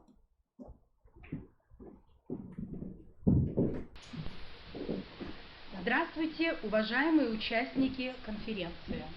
Наша школа, муниципальное бюджетное общеобразовательное учреждение, Выльгородская средняя общеобразовательная школа номер 1, является второй год лидером в данном проекте, в проекте «Эффективная школа». Сегодня мы представляем опыт участия нашей команды уже в наступившем учебном году. Наша школа является участником позитивных процессов инновационного развития образования, республиканской пилотной площадкой введения ФГОС основного общего образования в Республике Коми и Уважаемые коллеги, технические проблемы сейчас нет. Продолжим работу. Здравствуйте, уважаемые участники конференции. Наша школа, муниципальное бюджетное общеобразовательное учреждение, Выльгородская средняя общеобразовательная школа номер 1, является второй год лидером в данном проекте «Эффективная школа». Сегодня мы представляем опыт участия нашей команды уже в наступившем учебном году. Наша школа является участником позитивных процессов инновационного развития образования, республиканской пилотной площадкой введения ФГОС основного общего образования в Республике Коми и республиканской стажировочной площадкой КРИРО учителей начальных классов, реализующих федеральный государственный образовательный стандарт. В соответствии с приказом Министерства образования, науки и молодежной политики Республики Коми утвержден список общеобразовательных организаций, лидеров и школ-участников на 2019 год. В нашу команду вошли следующие школы-участники. Это муниципальное бюджетное образовательное учреждение Палевицкая средняя образовательная школа, Часовская средняя образовательная школа и Ипская средняя образовательная школа. Все данные школы являются школами нашего Сысывдинского района. Командой школы была составлена программа тьюторского сопровождения по теме повышения качества общего образования на основе формирования и оценки универсальных учебных действий учащихся. Целью данной программы является обеспечение развития профессиональных компетенций учителей, школ-участников муниципального сообщества в области формирования и оценки универсальных учебных действий учащихся. Задачами программы является разработка и реализация программ тьюторского сопровождения и программ повышения качества в школах-спутников, разработка и внедрение механизмов мониторинга метапредметной компетентности учителей в вопросах формирования УУД у учащихся и профессионального роста педагогов, пополнение банка методических и информационных материалов, которые направлены на профессиональное совершенствование деятельности педагогов по теме программы, разработка и внедрение эффективных механизмов методической помощи школам, функционирующим в сложных социальных условиях. В августе 2019 года состоялся круглый стол с руководителями школ-участников и были подписаны партнерские соглашения о сотрудничестве. Диагностический этап процесса планирования и взаимодействия начался со сбора информации о внешней и внутренней среды образовательных учреждений школ-участников. Проведена диагностика актуального состояния школ с учетом модели эффективности. Основные показатели состояния школы – это качество, эффективность планирования, организация обучения, поддержка мотивации учащихся, школьного климата и ценностей, руководства и управления. Данные результаты аналитической деятельности необходимы для выбора приоритетных направлений развития образовательных учреждений. Преподавание и обучение являются центральными пунктами, в которых должны пройти изменения, чтобы улучшить результаты учащихся. Определились имеющиеся дефициты. Итак, какие же мероприятия уже состоялись в рамках проекта? Состоялся круглый стол с руководителями школ-участников с целью планирования и взаимодействия в этом учебном году и заключения партнерских соглашений. Написаны программы школ-участников, перехода школ в эффективный режим работы, проведен анализ внутренней и внешней образовательной среды школ-спутников согласно программам перехода школ в эффективный режим работы и составлена программа тьюторского сопровождения по теме повышения качества образования на основе формирования и оценки универсальных учебных действий учащихся. Почему мы выбрали программу, направленную на формирование компетентностей по универсальным учебным действиям? Развитие личности в системе образования обеспечивается прежде всего через формирование универсальных учебных действий, которые выступают инвариантной основой образовательного процесса. Овладение учащимися УУД выступает как способность к саморазвитию, самосовершенствованию путем сознательного и активного присвоения социального опыта. Универсальные учебные действия создают возможность самостоятельного, успешного усвоения новых знаний, умений и компетентностей, включая организацию усвоения, то есть умение учиться. 13 сентября 2019 года на базе школы состоялась стажировочная площадка по теме «Метапредметные результаты обучения» как важнейший компонент реализации требований федерального государственного образовательного стандарта. В рамках стажировочной площадки педагогам, участникам школ были представлены мастер-классы по формированию универсальных учебных действий познавательной направленности. Это развитие познавательных УУД методом анализа на уроках математики, определение понятия на уроках химии, интерактивные формы обучения географии, формирование познавательных универсальных учебных действий на основе кейс-метода, обучение составлению классификации на уроках математики, обучение сравнению на уроках литературы, работа с абстрактными понятиями на уроках литературы, и был показан прием «Лабиринт» на уроках русского языка. Обратная связь заключалась в следующем. Педагоги школ-участников заполнили рефлексивные листы, в которых отметили, что формирование универсальных учебных действий – это важное и необходимое условие подготовки учащихся к успешной сдаче ОГЭ и ЕГЭ.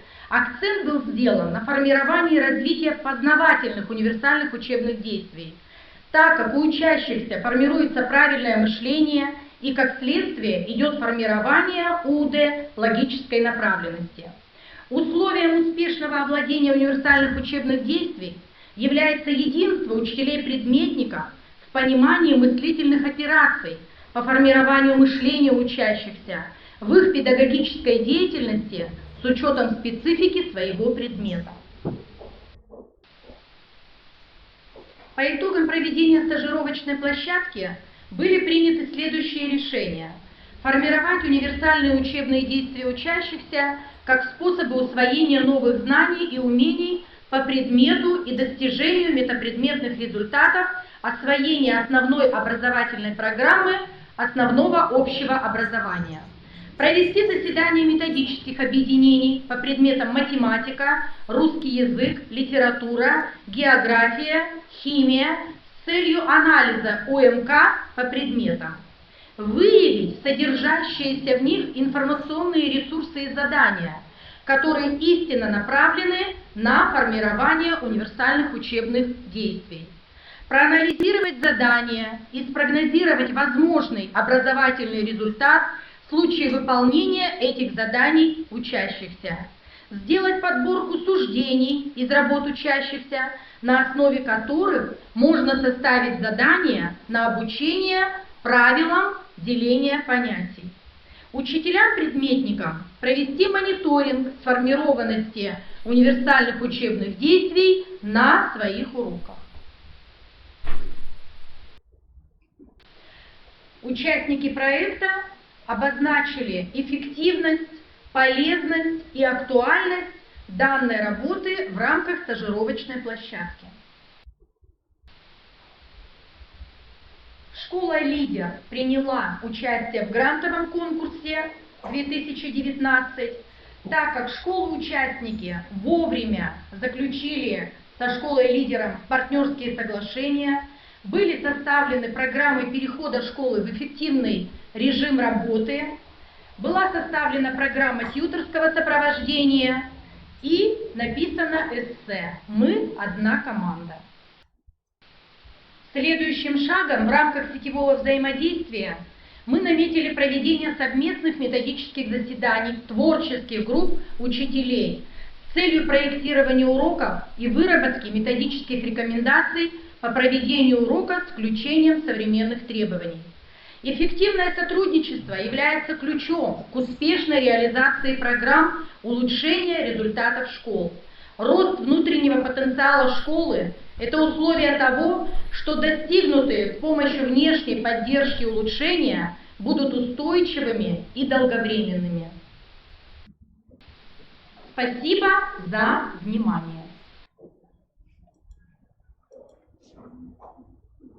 Мы благодарим коллег из Вильбергской средней общеобразовательной школы номер 1 и обращаем внимание, что все методические материалы коллеги выложили для пользования всех участников проекта «Эффективная школа» на платформе «Мобильный методист». И вы все можете ими воспользоваться.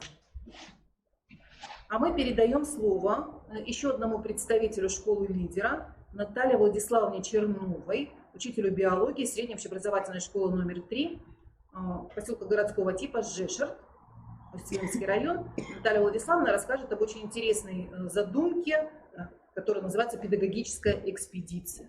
Пожалуйста, Наталья Владиславовна, вам слово. Здравствуйте, уважаемые коллеги. Мы только в 2019 году вошли в проект «Эффективная школа» в качестве школы лидера. В нашей команде на сегодняшний день 3 школы-участника и 1 школа-лидер. Район наш относительно такой компактный, школы расположены на небольшом расстоянии друг от друга, поэтому наши педагоги нашего района всегда очень тесно взаимодействуют друг с другом. В апреле на базе нашего образовательного учреждения прошел районный методический семинар заместителей директоров школ района, который назывался «Повышение качества образовательного процесса, проблемы и пути их решения», где каждая школа представила, какие проблемы вообще возникают в образовательном процессе в данной школе и как они пытаются с этими проблемами справляться. Надо сказать, что мы поняли, несмотря на то, что каждая школа имеет свое лицо, свои традиции, особенности, тем не менее затруднения у нас в принципе сходные. И прежде всего, конечно, да, существуют не только материально-технические и социальные проблемы в наших школах, поскольку мы сельские районы, но и прежде всего кадровые, потому что мониторинг продемонстрировал нам очень интересную, в общем-то, ситуацию, где мы увидели, что средний возраст учителей, как правило, достаточно высок, выше 45-47 лет. То есть большинство из наших учителей находится либо в предпенсионном возрасте, либо в пенсионном возрасте. Налицо признаки профессионального выгорания, педагогическая усталость, отсутствие самомотивации, активности, интереса к профессии. Некоторые из таких учителей вообще стараются отрабатывать свой стереотип, очень тяжело принимают нововведения, педагогически работают по старинке и становятся очень неинтересны для своих учеников. Ведь сегодня к учителю достаточно большие требования предъявляются, поскольку мы с вами все знаем, что учитель всегда остается ключевой фигурой образовательного процесса, поскольку в конечном итоге именно от его уровня профессионализма зависит будущее общества, вся система экономических и гражданских отношений. И это не случайно, поскольку результаты многочисленных исследований свидетельствуют о том, что ни один другой фактор, ни объем средств, вкладываемых в образование, ни размер страны, ни показатели равенства образовательных услуг не дают такой жесткой корреляции, как качество преподавательских кадров. И учитель, который не владеет методикой, мастерством, учитель не квалифицированный, это беда не только одного общеобразовательного учреждения, но и общества в целом. Ведь самое большое требование, которое сейчас предъявляется учениками к учителям, это прежде всего универсальная образованность, эрудиция, информированность, возможность давать интересные уроки, интересные задания. И мы поняли, что отсюда возникает необходимость создания условий для профессионального роста учителя. А как создать такие условия, как раскрыть потенциал каждого педагога? И один из эффективных способов управления персоналом – это формирование команды. Но тут не надо забывать, что любое взаимодействие людей – это очень сложный психологический процесс, сложное психологическое явление, которое строится на 3 основных компонентах. Это прежде всего коммуникативный компонент, где осуществляется обмен знаниями, идеями, какими-то мыслями. Это деятельностный компонент, это обмен действиями и, конечно, перцептивно-эмоциональный компонент, это процесс восприятия партнерами друг друга. Поэтому мы поняли, что поскольку в каждой из наших школ, неважно, школа-участник или школа-лидер, есть высококлассные специалисты, которые способны научить не только учеников, но и учителей, своих коллег, то необходимо сделать так, чтобы у них была возможность по обмену опытом. И когда идет интенсивный обмен мнениями или идеями, в этот момент всегда рождаются какие-то прорывные идеи. Уважение и доверие в этот момент является тем клеем, который сплачивает нашу команду. И в нашей команде мы являемся школой лидера. Значит, мы координаторы, наставники, которые уважают свою команду и стараются сотрудничать с ней. Поэтому в сентябре, после заключения соглашений с нашими школами-участниками, у нас был собран круглый стол, и мы предложили им провести педагогическую экспедицию, на которую, в общем-то, наши коллеги согласились. Что включает в себя педагогическая экспедиция? Педагогическая экспедиция будет, в рамках педагогической экспедиции будет открыто 5 секций. По мониторингу мы определили, какие конкретно затруднения могут быть, и поэтому мы решили обозначить секции следующим образом. Первая – это секция обучения через деятельность. Вторая – это эффективные стратегии работы с текстом. Третья – это активные интерактивные формы работы на уроке. Четвертая секция – это современные образовательные технологии.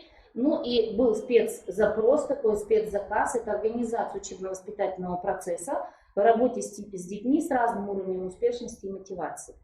В рамках каждой секции планируются уроки открытые с самоанализом и анализом, практикумы для учителей и, конечно же, мастер-классы. Мы понимаем, что вот эта педагогическая экспедиция, надеемся, что как для школ-участников, так и для нашей школы-лидера, это возможность повышения уровня профессионального мастерства учительского коллектива. И мы понимаем, что дорогу осилит не просто идущий, а дорогу осилит идущий не один, а вместе со своими единомышленниками. Спасибо за внимание. Наталья Владиславовна, благодарим вас за представленный проект и желаем, конечно, успешного его воплощения, успешной реализации. И думаю, что он станет таким примером для других муниципалитетов. Да? Они могут его использовать за основу для реализации своих программ тьюторского сопровождения. Уважаемые коллеги, завершает работу секции применения новой формы технологии организации методической работы межрегионального семинара выступлением Оксаны Викторовны Славовой, заместителя директора средней общеобразовательной школы номер 39 имени Чернова города Воркуты, о приоритетных направлениях деятельности школы, функционирующей в неблагоприятных социальных условиях. И у нас видео выступление.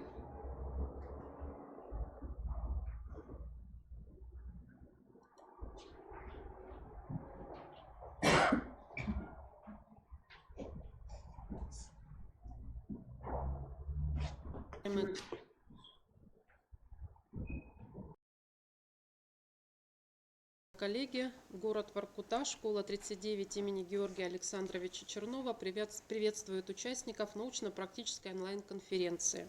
Я заместитель директора Славова Оксана Викторовна, представляю вашему вниманию доклад о перспективных направлениях деятельности нашей школы, участника республиканского проекта «Эффективная школа». В соответствии с приказом Министерства образования, науки и молодежной политики Республики Коми от 15 апреля 2019 года наша школа является школой-участницей проекта по повышению качества образования в школах с низкими результатами обучения и в школах, функционирующих в неблагоприятных условиях. С целью разработки программы по переводу школы в эффективный режим функционирования рабочей группой проекта был проведен анализ внутренней и внешней среды школы, качества школьных процессов и профессиональных дефицитов педагогов. Анализ показал, что наряду с существующими положительными внутренними и внешними условиями, необходимыми для реализации образовательной деятельности, такими как развитая IT-инфраструктура, современное учебно-методическое обеспечение, наличие условий для занятия физической культурой и спортом, имеются и отрицательные тенденции, например, такие как низкая доля педагогических работников, имеющих квалификационную категорию и, соответственно, высокая доля педагогов без категории. Увеличение количества обучающихся из малообеспеченных семей и детей, воспитывающихся в неполных семьях. Также достаточно низкая доля обучающихся, являющихся победителями и призерами всероссийских и республиканских олимпиад и конкурсов в 2018-2019 учебном году. Анализ результатов образовательной деятельности школы за прошлый учебный год проводился на основе анализа результатов внешнего и внутреннего мониторинга качества образования. Здесь следует отметить, что наряду с уменьшением количества учащихся наблюдается повышение показателя качества знаний за 3 года. Аттестаты с отличием и золотую медаль за особые успехи в учении получили 2 выпускника, и серебряную медаль получили также 2 выпускника. Однако не достигнуты следующие целевые показатели программы повышения качества образования на 2018-2019 учебный год. Во-первых, это удельный вес лиц, сдавших ЕГЭ по математике от общего числа выпускников, участвующих в ЕГЭ. 1 учащийся не сдал математику профильный уровень. И второй показатель – это удельный вес лиц, сдававших основной государственный экзамен по предметам по выбору. Также 1 учащийся не сдал экзамен по английскому языку. С целью выявления профессиональных дефицитов педагогических работников и проектирования на основе полученных данных индивидуальных планов профессионального развития педагогов была организована самооценка профессиональной деятельности педагогических работников на основе перечня компетенций в соответствии с профессиональным стандартом педагог. Формы опросных таблиц мы использовали из материалов курсов повышения квалификации Коми Республиканского института развития образования, организация работы по выявлению и преодолению профессиональных дефицитов педагогических работников общеобразовательных организаций. Мониторинг показал, что наибольший процент педагогов имеют профессиональные дефициты по трудовой функции развивающая деятельность. И также в рамках реализации проекта «Эффективная школа» педагоги принимали участие в онлайн-диагностике профессиональных дефицитов. И полученные результаты мы также использовали, и они стали основой действий по совершенствованию профессиональной деятельности педагогов в этом учебном году. Таким образом, на основе проведенного анализа рабочей группой проекта определены приоритетные направления и цели перехода в эффективный режим функционирования. Так, приоритетом номер 1 стали предметные результаты. Реализация основной образовательной программы на всех уровнях образования. Особое внимание здесь мы уделяем английскому языку и математике профильный уровень. Цель данного приоритета, естественно, это повышение показателей по результатам государственной итоговой аттестации в 2020 году.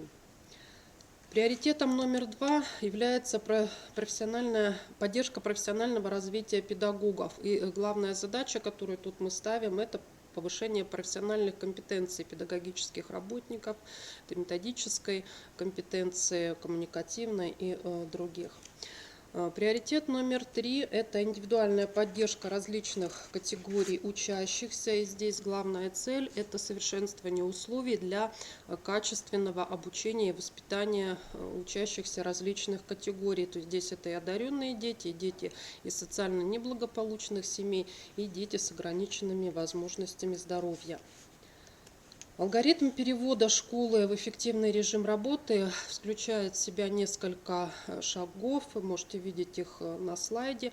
Начинается все с создания рабочей группы проекта, которая проводит анализ данных об образовательных результатах и внешних социальных условиях работы школы. Разрабатывается программа перевода школы в эффективный режим работы. У нас она нацелена на этот учебный год, то есть к 2020 году она уже завершится к концу этого учебного года. Далее мы заключили партнерские соглашения.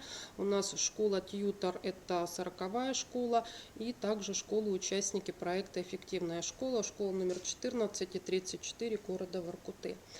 Ну и, собственно, последний шаг, последний этап – это организация деятельности в соответствии с планом мероприятий данной программы.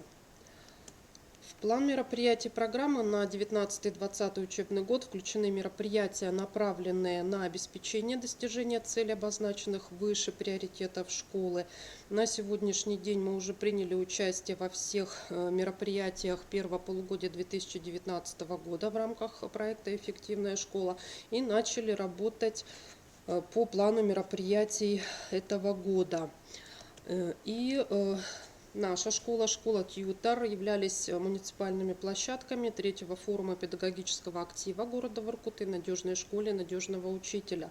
В работе площадок приняли участие учителя информатики, химии, биологии, истории и обществознания. И обсуждались актуальные для системы образования вопросы, такие как достижение стратегических целей национального проекта образования, государственная итоговая аттестация 2019 года, анализ результатов и применение в управлении качеством образования и изменения, вносимые в план внутришкольной системы оценки качества образования в этом учебном году. В результате реализации плана мероприятий мы ожидаем, конечно же, во-первых, повышение качества предметного образования на всех уровнях, качество управленческих решений, принятых по итогам оценочных процедур, стопроцентное внедрение индивидуальных планов профессионального развития педагогов, разрешение выявленных методических проблем не менее чем у 80% педагогов и в целом повышение качества проводимых мероприятий. Считаем, что главным социально-экономическим эффектом реализации программы будет доступность качественного образования для всех категорий обучающихся и удовлетворение потребностей обучающихся в качественном образовании. Спасибо за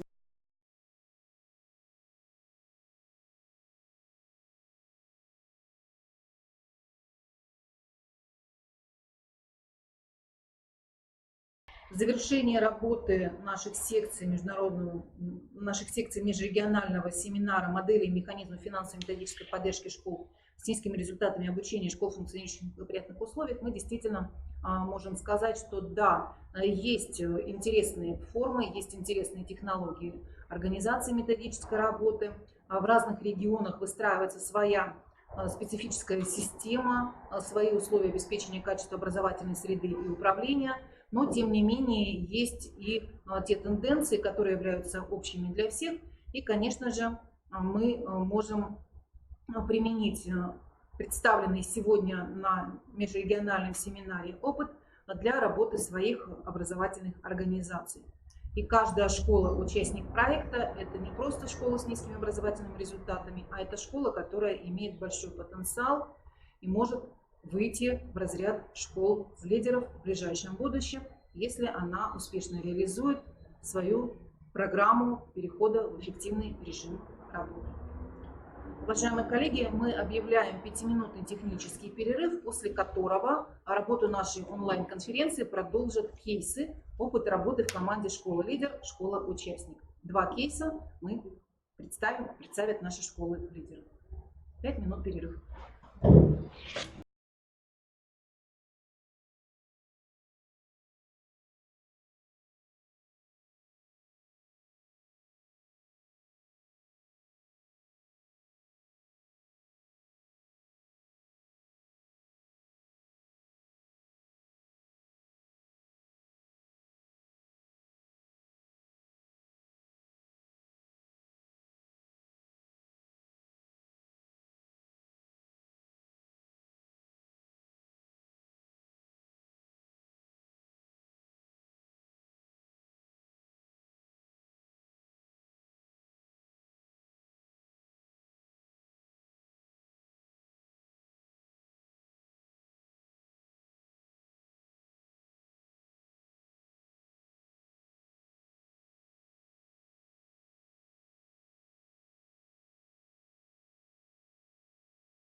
Уважаемые коллеги, мы продолжаем работу нашей всероссийской онлайн-конференции по поддержке школ с низкими результатами обучения, школ, функционирующих в неблагоприятных социальных условиях. И продолжают нашу работу кейсы, опыт работы в команде «Школа-лидер», «Школа-участник». Мы предоставляем слово Ирине Анатольевне Слободенюк, директору Юдвинской средней общеобразовательной школы муниципального района Ударский, которая представит модель взаимодействия школьной команды проекта «Эффективная школа» на основе социального партнерства. Пожалуйста, Ирина Анатольевна. Добрый день, уважаемые коллеги. Предыдущие участники конференции достаточно подробно разъяснили понятие «эффективная школа» и ключевые вопросы, связанные с повышением качества образования. Опыт работы в команде у нас небольшой. 15 апреля 2019 года мы узнали о том, что мы включены в проект «Эффективная школа» в качестве школы-лидера.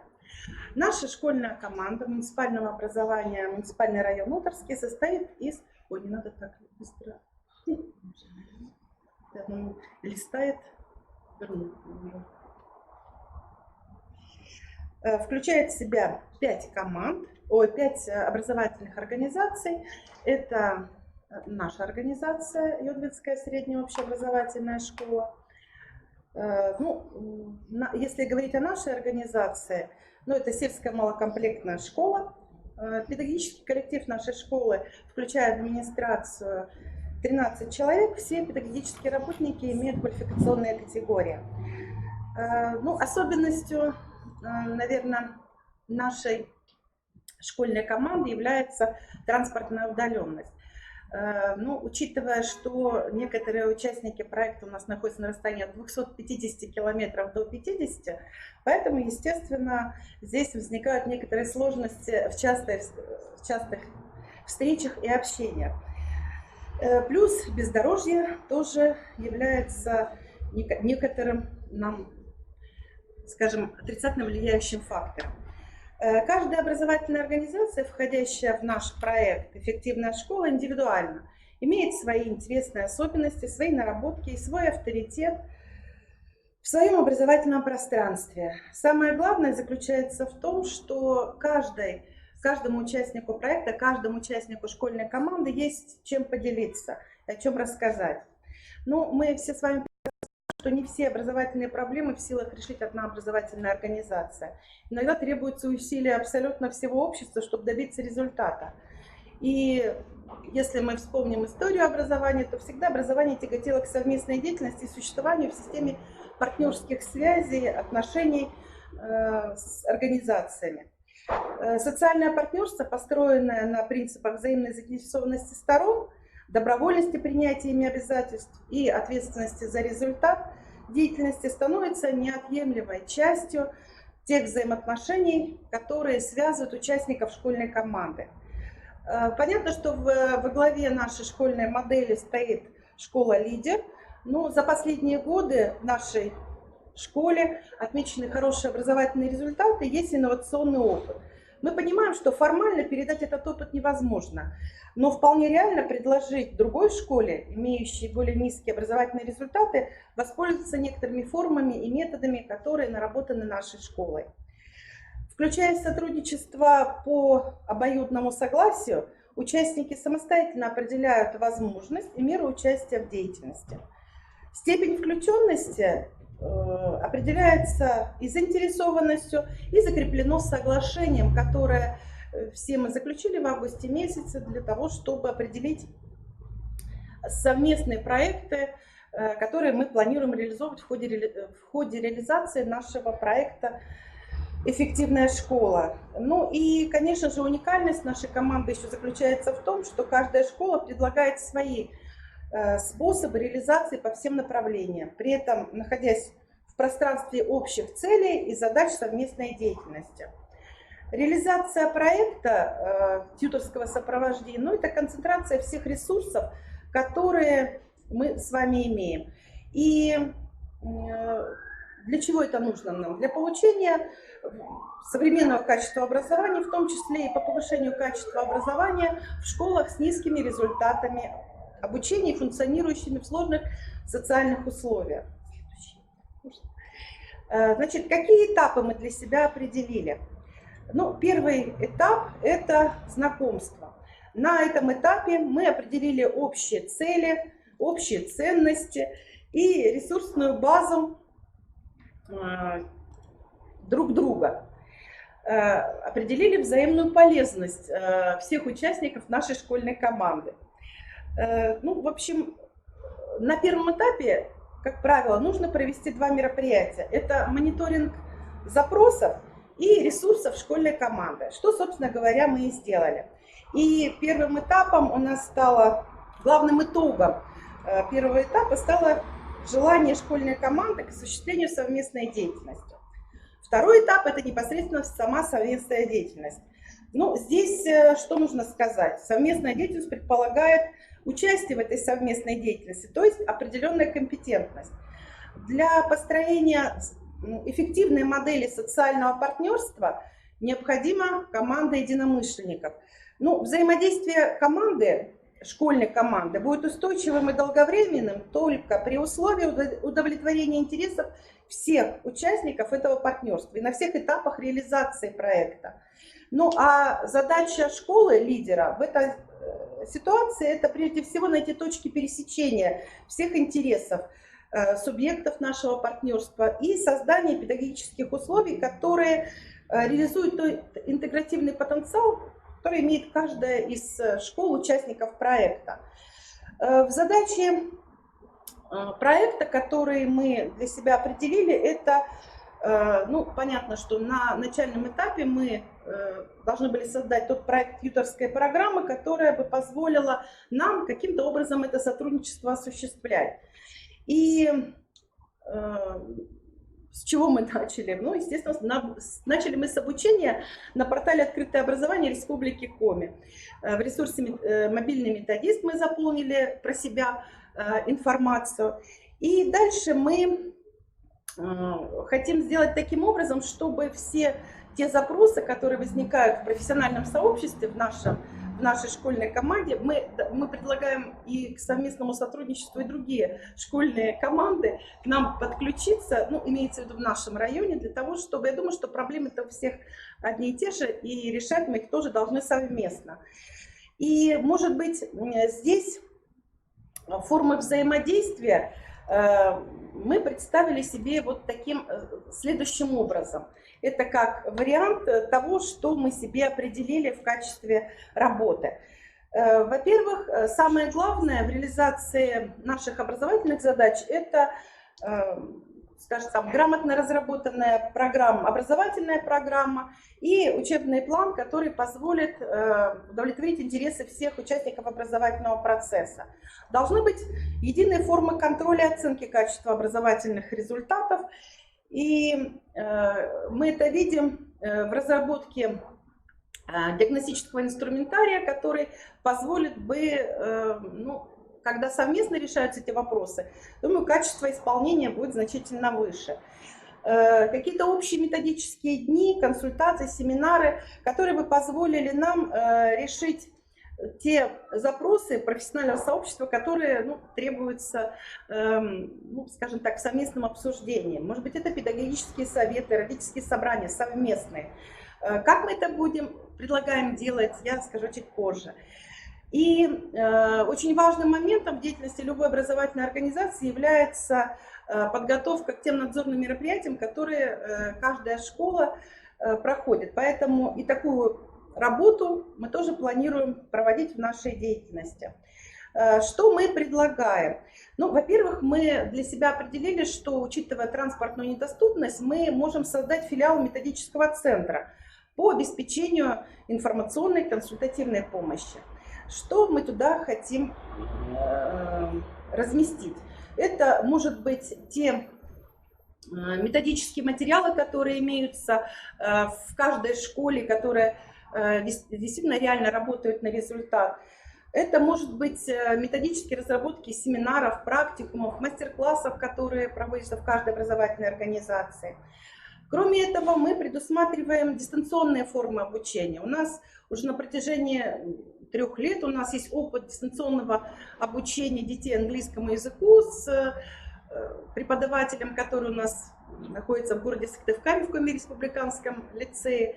И эта форма работы для нас уже не является чем-то новым, поэтому такую форму работы мы тоже предусматриваем в своей, ну, скажем так, дальнейшей реализации нашей программы. При этом это может быть какие-то дистанционные спецкурсы, которые возможно реализовать в рамках нашего сотрудничества.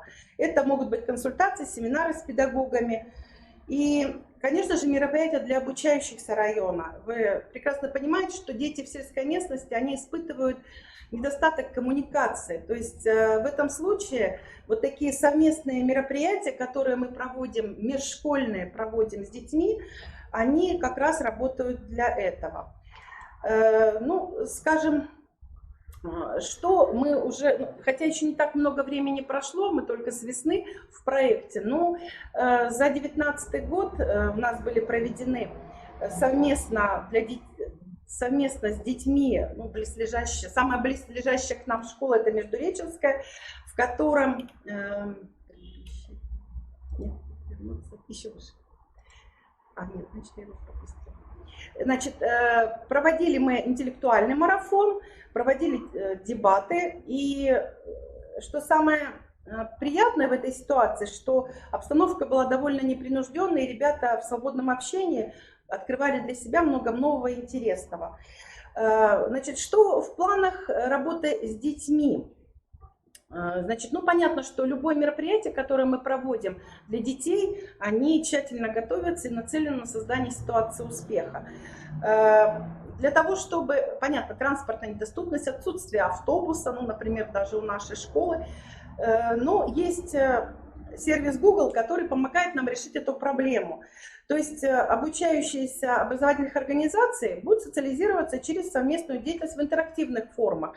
Мы предполагаем создать какие-то социально-образовательные проекты, дискуссии, полемики, мозговые штурмы именно на сервисе Google.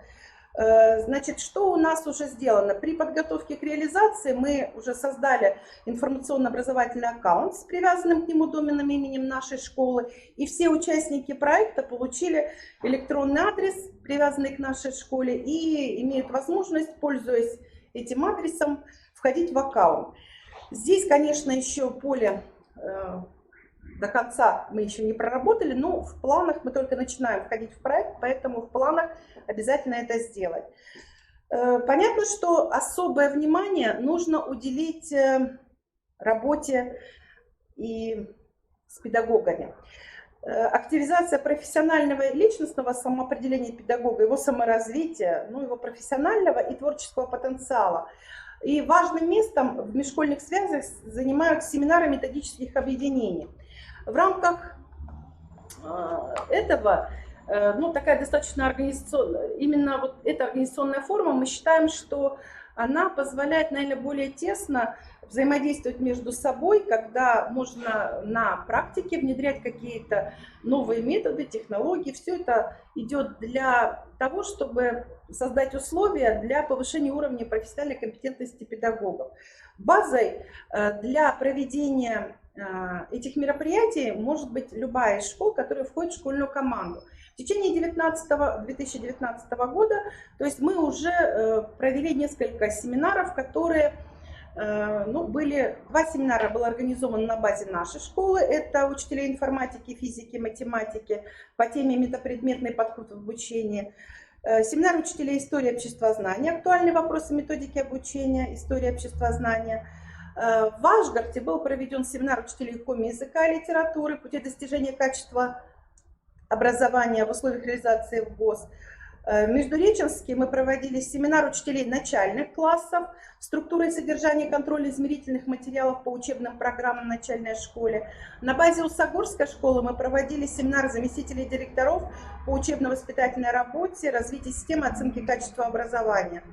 И на базе Благоевской школы был подготовлен семинар учителей химии, биологии, географии, профессиональное развитие педагога как условие повышения качества образования в современной школе. Но понимая, что опыт, в том числе инновационный, абсолютно нельзя передать, и возможно только перенос оснований инновационной деятельности в рамках специально каких-то организованных пространств, мы пытаемся эти пространства как раз и обустроить. Понятно, что важным здесь является еще сетевое взаимодействие, когда мы можем за счет ресурсов одной образовательной организации усилить ресурсы другой образовательной организации. Такое активное межшкольное взаимодействие мы осуществляем через ведение образовательного сайта. Ну вот в образовательном сайте, если Марина Анатольевна мне поможет, на сайте нашей школы мы создали раздел «Эффективная школа», которая, ну, по принципу мобильного методиста, наверное, но просто почему такая возникла идея?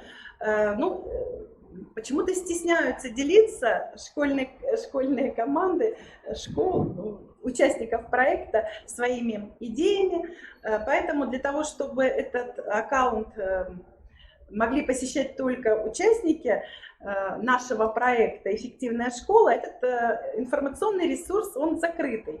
Каждая из школ, там у нас размещены материалы по вообще реализации проектов.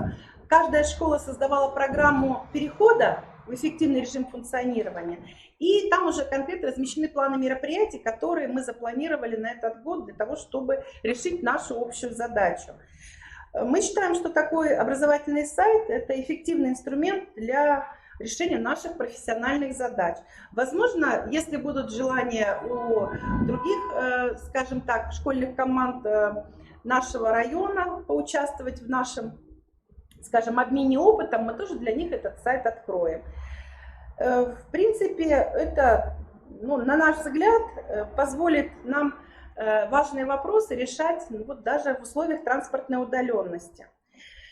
Если говорить о задачах, которые мы должны решить в процессе реализации проекта, то вообще этапы реализации у нас мы себе определили с апреля 2019 по сентябрь 2020 года. То есть когда мы уже сделаем рефлексию нашей деятельности и определим, что у нас получилось, что у нас не получилось, но мы все-таки рассчитываем на то, что у нас это сотрудничество продолжится. Значит, те вопросы, которые мы для себя определили, которые нам нужно решить, ну, естественно, они разные, есть вопросы, которые нужно решать уже здесь и сейчас, потому что, ну, материальная база школы, она тоже различна.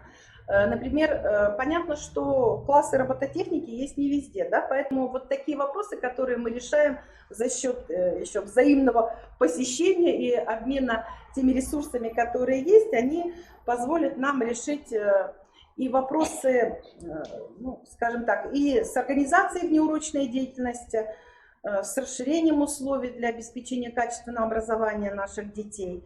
И, может быть, даже условия для профессионального самоопределения обучающихся. Мы очень надеемся, что открытая в нашей районе точка роста нам тоже в этом обязательно поможет. И мы скоординируем нашу работу еще с Косланской средней школой, которая является счастливой обладательницей этих возможностей. Так, ну, естественно, тот опыт, который мы наработаем, мы хотим им делиться. И, возможно, образовательным организациям нашего района они тоже будут очень интересны и нужны. В устойчивости, в планируемых результатах мы, конечно, рассчитываем на то, что у нас мы за счет нашего взаимодействия интегрируем все образовательные ресурсы, которые есть у нас в районе, повысим удовлетворенность и родителей, и детей, организаций, тех образовательных моментов, которые мы планируем сделать. Рассчитываем на то, что мы продолжим свое функционирование после завершения проекта. Это очень интересное такое взаимодействие. Понятно, что он требует дополнительных ресурсов, но тем не менее мы рассчитываем на то, что у вас хватит сил, чтобы продолжить этот проект. Совместные акции, которые мы запланировали провести, ну и, соответственно, привлечь социальных партнеров. Ну, наши родители – это самый важный социальный партнер, который у нас есть. Понятно, что на начальном этапе нам пришлось разрабатывать документацию, которая позволит как-то в рамки закона уложить наши взаимоотношения. То есть те материалы, которые нам нужны для нашего дальнейшего сотрудничества. И очень важным моментом в нашей работе мы уделяем практику, скажем так, опыт по принятию правильных управленческих решений с опорой на данные результатов, которые, собственно говоря, и легли в основу тех критериев, когда школа лидер или школа-участник, это мониторинги Рособнадзора, это НИКО, это ВПР, это государственная итоговая аттестация, ну и объективно независимые оценки качества учебных достижений. Ну, понятно, что в вопросе престижа мы надеемся, что заметят нас, и мы достаточно и так имеем неплохой рейтинг в муниципалитете, но тем не менее наше количество удовлетворенности работой нашей школы будет увеличено. И ну, понятно, что говорить о каких-то процентах, на что мы хотим увеличить, да, вовлеченность, все это покажет уже по этапам реализации проекта, насколько у нас все это получится. Мы, конечно, считаем, что у нас должно все увеличиться, должны быть все довольны, должна быть динамика развития личности ребенка. И понятно, что рассчитываем на то, что в нашем педагогическом сообществе уйдут на второй план те вопросы, которые связаны с незаинтересованностью, с каким-то профессиональным выгоранием, потому что активная деятельность, она предполагает все-таки рост того профессионального мастерства, на который мы, собственно говоря, и рассчитываем. Ну, все, что мы сделали, это еще только начало пути. Далеко не все из того, что мы запланировали, нами начато и завершено. Но мы четко для себя понимаем, что социальное партнерство – это процесс, который не существует сам по себе. Это процесс, требующий постоянного управления и совершенствования, постоянного поиска и роста. Это целенаправленная работа всей команды, школьной команды нашего Лодырского района, опирающаяся на факты, но стремящаяся к новым горизонтам. Ну и в завершении своего выступления очень хочется всех поздравить с наступающим праздником и пожелать творчества и вдохновения. Спасибо. Благодарим вас, Ирина Анатольевна. Ирина Анатольевна Слободенюк, директор Юдвинской средней общеобразовательной школы, Утырский район. Мы не случайно пригласили именно Ирину Анатольевну выступить с кейсом об опыте работы в команде «Школа лидер, школа участник». Это маленькая сельская школа, 13 педагогов и 40 детей. 40 детей. 18 воспитанников. 18 воспитанников. То есть действительно даже такая небольшая образовательная организация может стать школой-лидером в своем районе. И, наверное, Ирина Анатольевна готова будет уже через несколько лет, до года через 2, выступать и на республику в целом, да, демонстрировать практики лидерства своей образовательной организации. Благодарим вас. И сегодня у нас еще один кейс. Это уже школа городская, школа столичная, город Сыктывкар. Иван Николаевич Бабков, заместитель директора по научно-методической работе, средняя общеобразовательная школа номер 35, город Сыктывкар, представит алгоритм тьюторского сопровождения как один из эффективных механизмов профессиональной помощи школам с низкими результатами на примере организации взаимодействия управленческих педагогических команд школ города Сыктывкар. Пожалуйста, Иван Николаевич, вам слово. Добрый вечер, уважаемые коллеги. Можно сразу перейти, в принципе, к основанию для участия в проекте, да, к следующему слайду. То есть у всех традиционный, все мы уже требуют отдельного какого-то анализа, но есть проблемы, которые незаметны, и они требуют более глубокого анализа и изучения. На, скажем так, первых этапах взаимодействия со школами 33 и со школой 15, конечно, мы в первую очередь собрались и постарались именно обсудить содержание внутренней системы оценки качества образования в каждой школе, то есть в СОКа посмотреть и изучить. Конечно, результаты анализа внутренней системы оценки качества образования позволили нам выявить те проблемы в части именно эффективного управления качеством образования, поскольку все-таки основа управленческой модели каждой образовательной организации в первую очередь является сегодня, согласно федеральному закону об образовании, именно внутренняя система оценки качества образования, то есть СОКа. И, конечно, это не только контроль качеством образования, и это не только управление образовательной системой.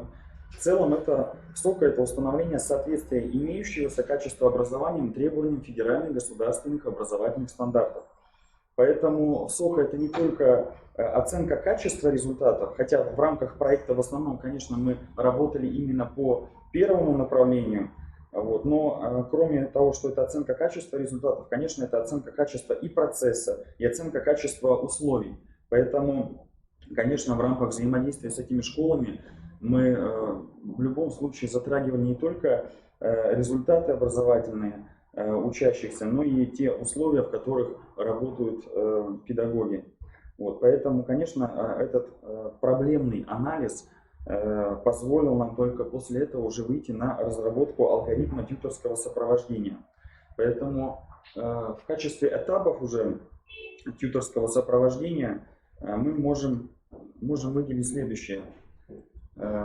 Значит, первый этап — это подготовительный, апрель-сентябрь 2019. Здесь, конечно, мы определяем профессиональные затруднения управленческих команд и педагогических коллективов школ, которые могут быть решены в рамках тьюторского сопровождения. Кроме того, к подготовительному этапу относится и разработка алгоритма сопровождения. Практический этап — это октябрь 19 и апрель 20. Здесь уже происходит организация деятельности педколлектива по оказанию профессиональной помощи коллегам и учащимся школы. Непосредственно это уже реализация алгоритма. И третий этап, аналитический, с мая 20 по август 20, это оценка результата сопровождения. То есть мы видим, что здесь этапы, сроки тоже указаны, а в содержании здесь мы видим конкретные шаги по достижению этих целей. Поэтому сейчас мы будем как раз шагать по каждому из этих этапов. Значит, что касается первого шага. Определение профессиональных затруднений управленческих команд и педагогических коллективов школ сопровождения. Здесь мы, конечно, выявили те проблемы, которые характерны и для школы номер 33, и школы номер 15. И, в принципе, здесь у них имеются, мы видим, достаточно такие общие затруднения. С точки зрения внешней среды, конечно, в первую очередь, наверное, это касается не только для этих образовательных организаций, но и для многих других. Это слабая включенность родителей в образовательный процесс. Но, конечно, я бы еще обратил внимание на неактуальность образовательных предложений социальному окружению школ. Что касается уже внутренней среды, то здесь, конечно, наверное, в первую очередь хочется отметить формальность работы совета учащихся и совета родителей. И, конечно, мы все прекрасно понимаем высокую нагрузку учителей по основным предметам, ограниченность временного ресурса по организации индивидуальной работы с учащимися, особенно в рамках внеурочной деятельности. Это что касается у нас первого такого раздела основных проблем. Следующая группа проблем, она касается качества образовательного процесса. Здесь мы видим тоже несколько проблем. Среди них хочется, конечно, отметить это преобладание ориентации практики и педагогической деятельности по-прежнему, к сожалению, на формирование знаний, умений, навыков, а не на формирование компетентности учащихся. И еще бы хотелось, конечно, отметить, это неэффективное использование возможностей внеурочной деятельности для развития личности учащихся. Мы с вами понимаем прекрасно, что реализация внеурочной деятельности, она является в данном случае продолжением урочной деятельности. Поэтому, конечно, эти два вида деятельности, они должны работать в системе.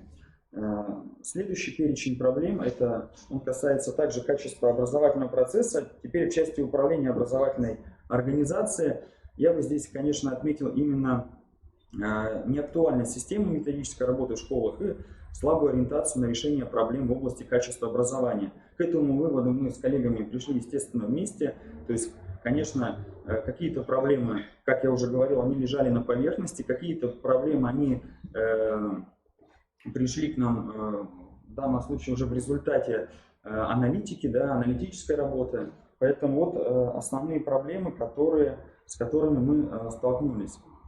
Значит, второй шаг – разработка алгоритма сопровождения школ. Конечно, те проблемы, которые я обозначил уже, они у нас фактически определили направление тьюторского сопровождения нашей школы лидер. То есть мы отметили для себя направление, у нас получилось 5 направлений, фактически это 5 задач.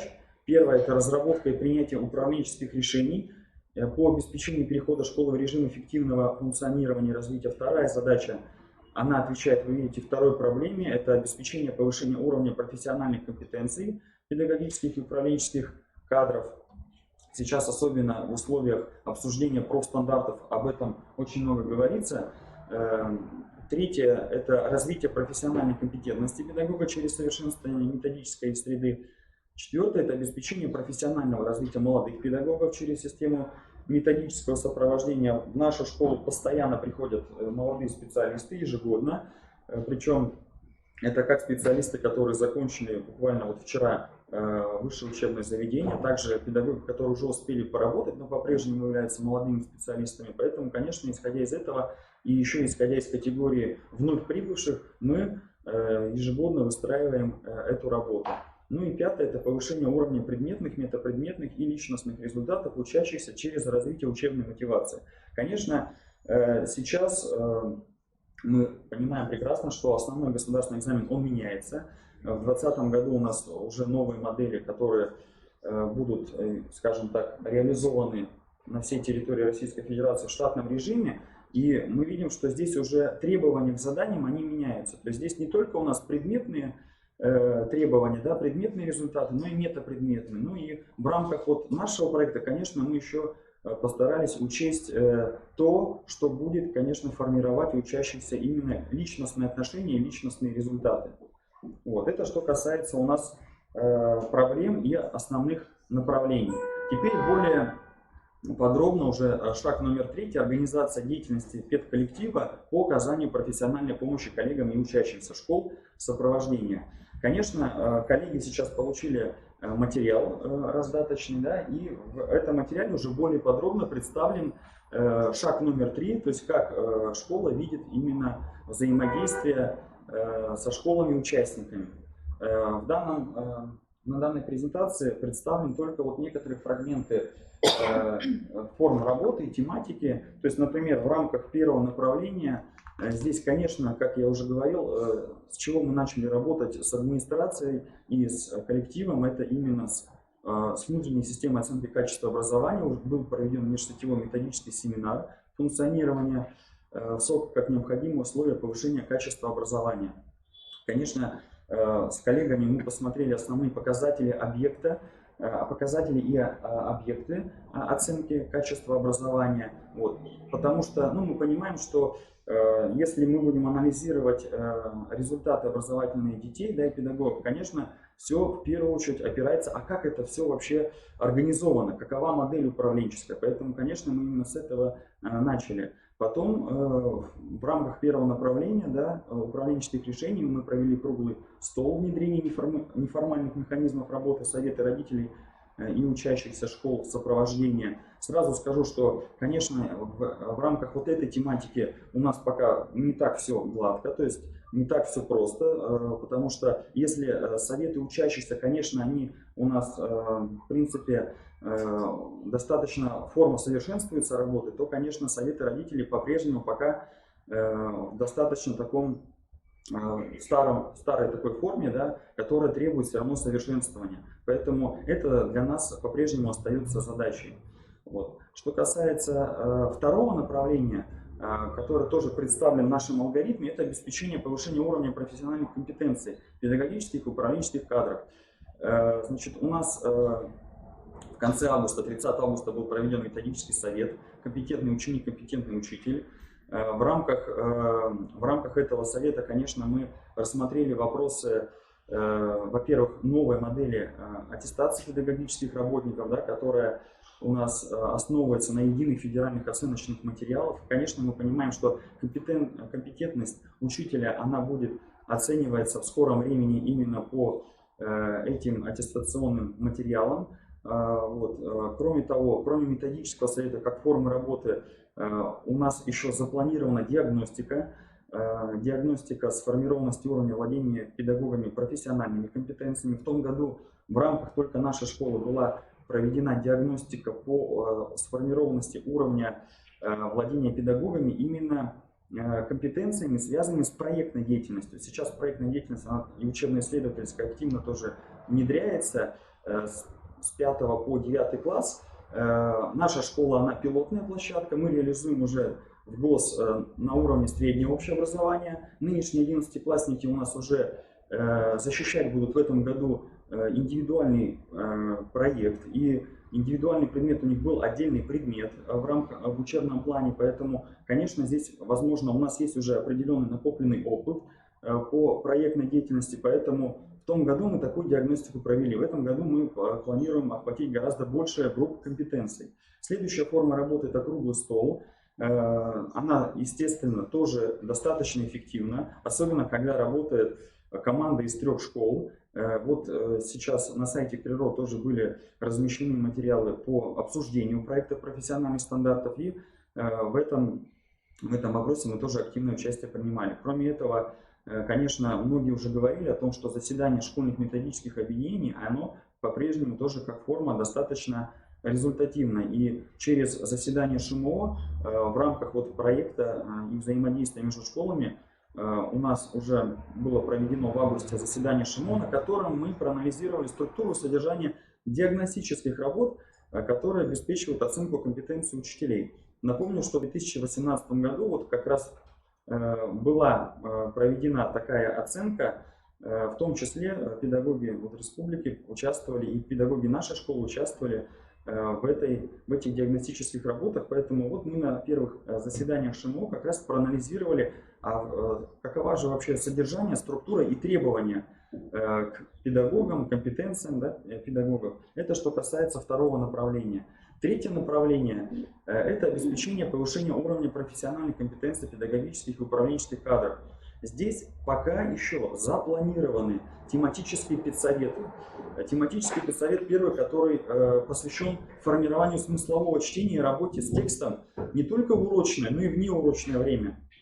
Потому что мы понимаем, что этот вопрос, он достаточно актуален, он есть во многих оценочных процедурах, поэтому в этом полугодии, вот, по крайней мере в нашей школе, и мы предложили нашим коллегам по проекту, чтобы эта методическая тема, она связывала всех нас, и мы над ней работали.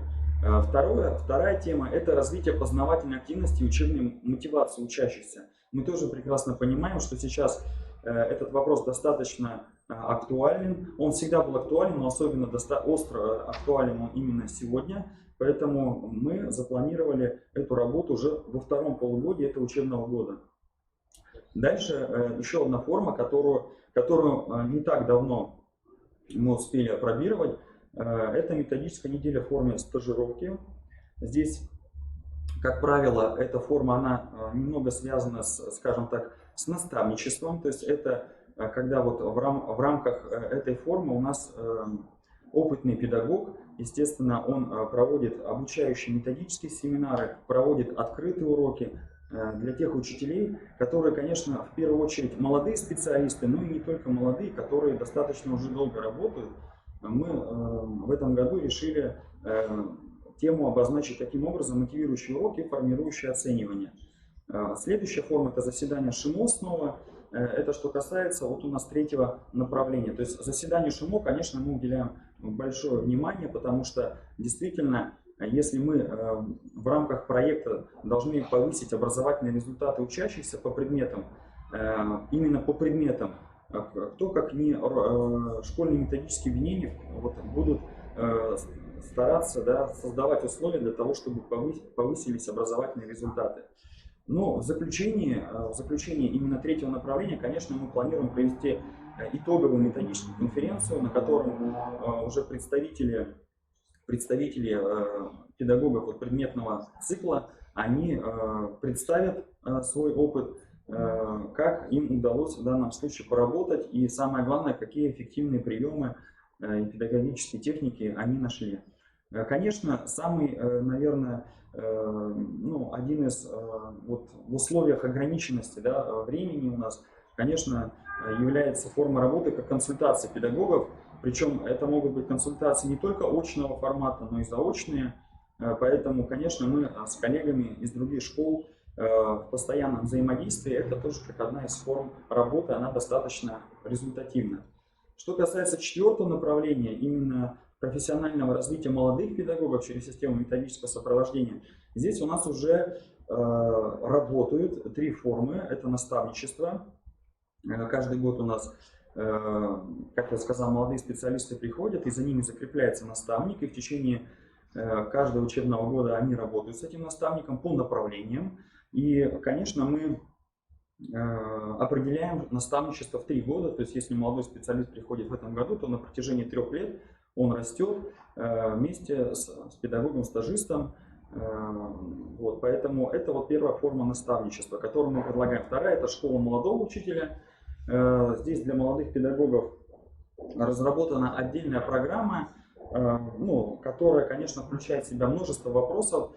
Вопросы необходимые для изучения, например, работа государственной информационной системы электронное образование ГИС, да, и вот это одно из направлений. Вот, и множество других направлений есть, которые проводятся тоже и в форме методических семинаров, и в форме круглых столов. Это все в рамках школы молодого учителя. Школа молодого классного руководителя у нас тоже есть. Здесь мы предложили нашим коллегам из 33-й и 15-й тоже посмотреть наш опыт, и в принципе у нас есть тоже план, и если, например, у нас будут какие-то совместные вопросы воспитательного характера, конечно, здесь мы всегда готовы с ними взаимодействовать. И пятое направление тьюторского сопровождения – это повышение уровня метапредметных и личностных результатов через развитие учебной мотивации. Здесь, конечно, мы постарались учесть, во-первых, те традиции нашей школы, которые имеются, и то конкурсное пространство, которое в нашей школе уже сложилось и реализуется. Первое, вы видите, форма работы – это конкурсы в рамках предметных декад. Они направлены именно на повышение уровня интеллектуального и творческого развития учащихся. Второе – это межсетевые внеурочные воспитательные мероприятия. Здесь у нас, конечно, напрямую эти мероприятия связаны с повышением уровня личностных результатов. И, конечно, в презентации мы не увидим, а в алгоритме коллеги могут увидеть то, что воспитательные мероприятия, конечно, там у нас есть несколько форм. Конечно, это и российское движение школьников, конечно, это и юнармия. Все эти первичные отделения у нас есть и работают достаточно успешно, поэтому со школами мы тоже активно взаимодействуем. Дальше мы предложили коллегам, исходя из того, что у нас есть опыт реализации проектной деятельности, провести единый классный час, который будет посвящен именно вопросу жизненного цикла проекта. Мы понимаем, что проект, он не сразу создается, да, он имеет определенные этапы. И для того, чтобы учащимся разъяснить, начиная с 5 класса, каким этапам нужно придерживаться, что такое проблема проекта, и так далее. Да? То есть вот эти вопросы как раз мы вынесем на единый классный час. Дальше, наверное, ключевая форма работы по 5-му направлению, которая обсуждалась очень активно с коллегами, это занятия внеурочной деятельности по предметам. То есть, в принципе, учителя, наши педагоги, они проводят занятия в рамках внеурочной деятельности, да, в том числе по подготовке государственной итоговой аттестации. Поэтому на эти занятия приходят не только учащиеся нашей школы, но и учащиеся школ, которые вместе с нами в нашем проекте школа 33 и школа 15. Еще несколько направлений. Форм работы вы видите, это занятия в рамках реализации программы спортивного клуба «Юниор», который у нас есть, совместный фестиваль битвы хоров, и множество других направлений, которые у нас имеются. Что касается шага 4-го, оценки результатов сопровождения, здесь, конечно, мы планируем выйти на следующие результаты. Первое – это реальное продвижение в решении профессиональных затруднений управленческих команд, педагогических коллективов. Второе – это положительная оценка мероприятий тьюторского сопровождения школами и оформление методических материалов по решению проблем образовательного процесса. Как мы будем в данном случае измерять вот эти результаты? Показателями достижения результатов является положительная динамика роста профессиональной компетентности учителей. И здесь, конечно, основными критериями являются у нас умение разрабатывать контрольно-измерительные материалы, применение механизмов формирующего оценивания и разработка также иных учебных материалов. Второй показатель – это формирование пар групп наставников наставляемых, оценка эффективности их работы наставляемыми. И третье, то, что опять же мы планируем по итогам конференции, которая была ранее озвучена, да, итоговая методическая конференция, это издание сборника универсальных учебных материалов по предметам разработка дидактических листов для реализации формирующего оценивания. Говоря вот о последнем, конечно, хочется еще отметить, что наша школа, она второй год подряд участвует во всероссийском проекте по именно формированию универсальных учебных материалов. Поэтому тот опыт, который у нас имеется, конечно, он позволит коллегам из других школ включиться в этот проект. И я думаю, что в качестве продукта нашего результата будет вот издание сборника универсальных учебных материалов. Вот это что касается основных наших шагов, основных этапов работы. Понятно, что мы находимся сейчас на втором этапе, на практическом. Часть мероприятий мы уже провели, часть мероприятий у нас, конечно, еще впереди. Вот. Но я думаю, что результаты, которые касаются школ, участников, да и школы-лидера, они будут иметь только позитивную динамику. Спасибо большое за внимание. Благодарим вас, Иван Николаевич. Иван Николаевич Бабков, заместитель директора по научно-методической работе средней школы номер 35 города Сыктывкара, раскрыл нам алгоритм, очень подробный пошаговый алгоритм, который можно взять за основу для того, чтобы выстраивать взаимодействие со школами, участниками проекта. Уважаемые коллеги, на этом завершается работа нашей онлайн-конференции «Повышение качества образования в школах с низкими результатами обучения, школах, функционирующих в неблагоприятных условиях путем реализации региональных проектов и распространения их результатов в субъектах Российской Федерации». Но продолжается работа форума образования государства, общества. И мы ждем вас завтра на площадках «Цифровая образовательная среда». И, конечно же, всех молодых педагогов приглашаем 4 октября на День молодого педагога. Очень интересная, насыщенная программа предусмотрена. Много интересного и полезного молодые педагоги получат в рамках этого мероприятия. А у нас, уважаемые коллеги,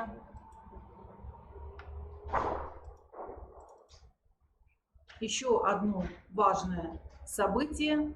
Завершился грантовый конкурс модели перевода школ в эффективный режим функционирования.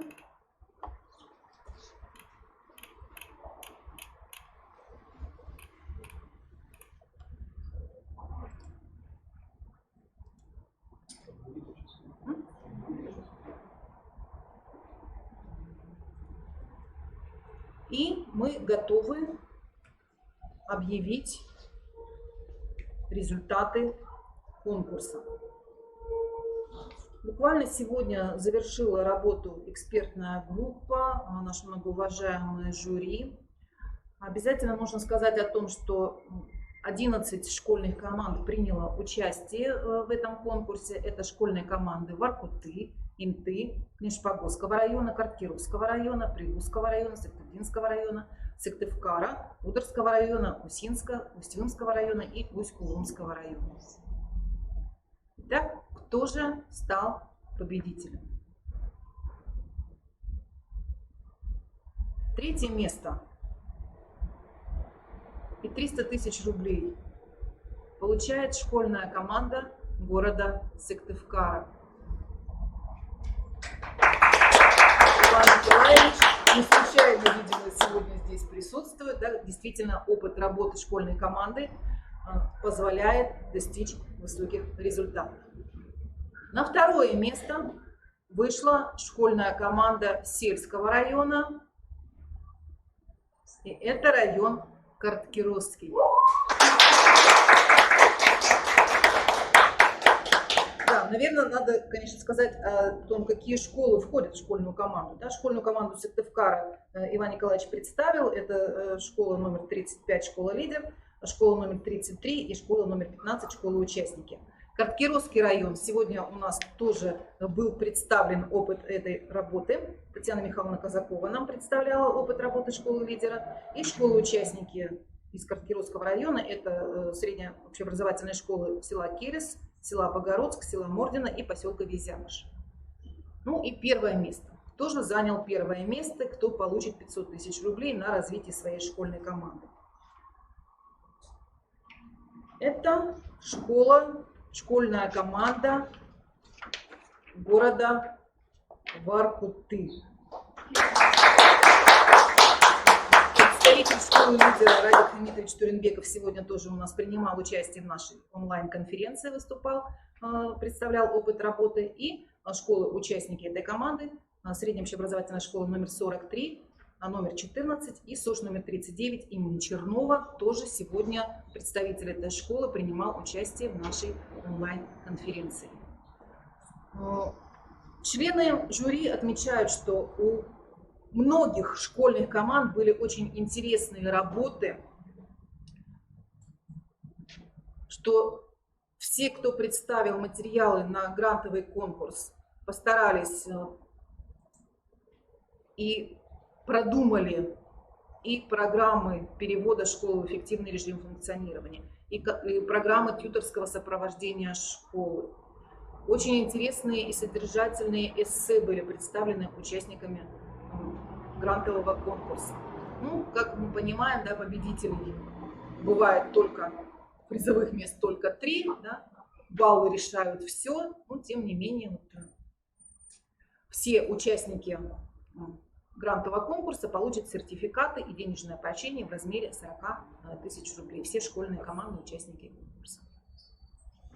Уважаемые коллеги, на этом завершается работа нашей онлайн-конференции. Желаем всем успешной реализации своих программ развития.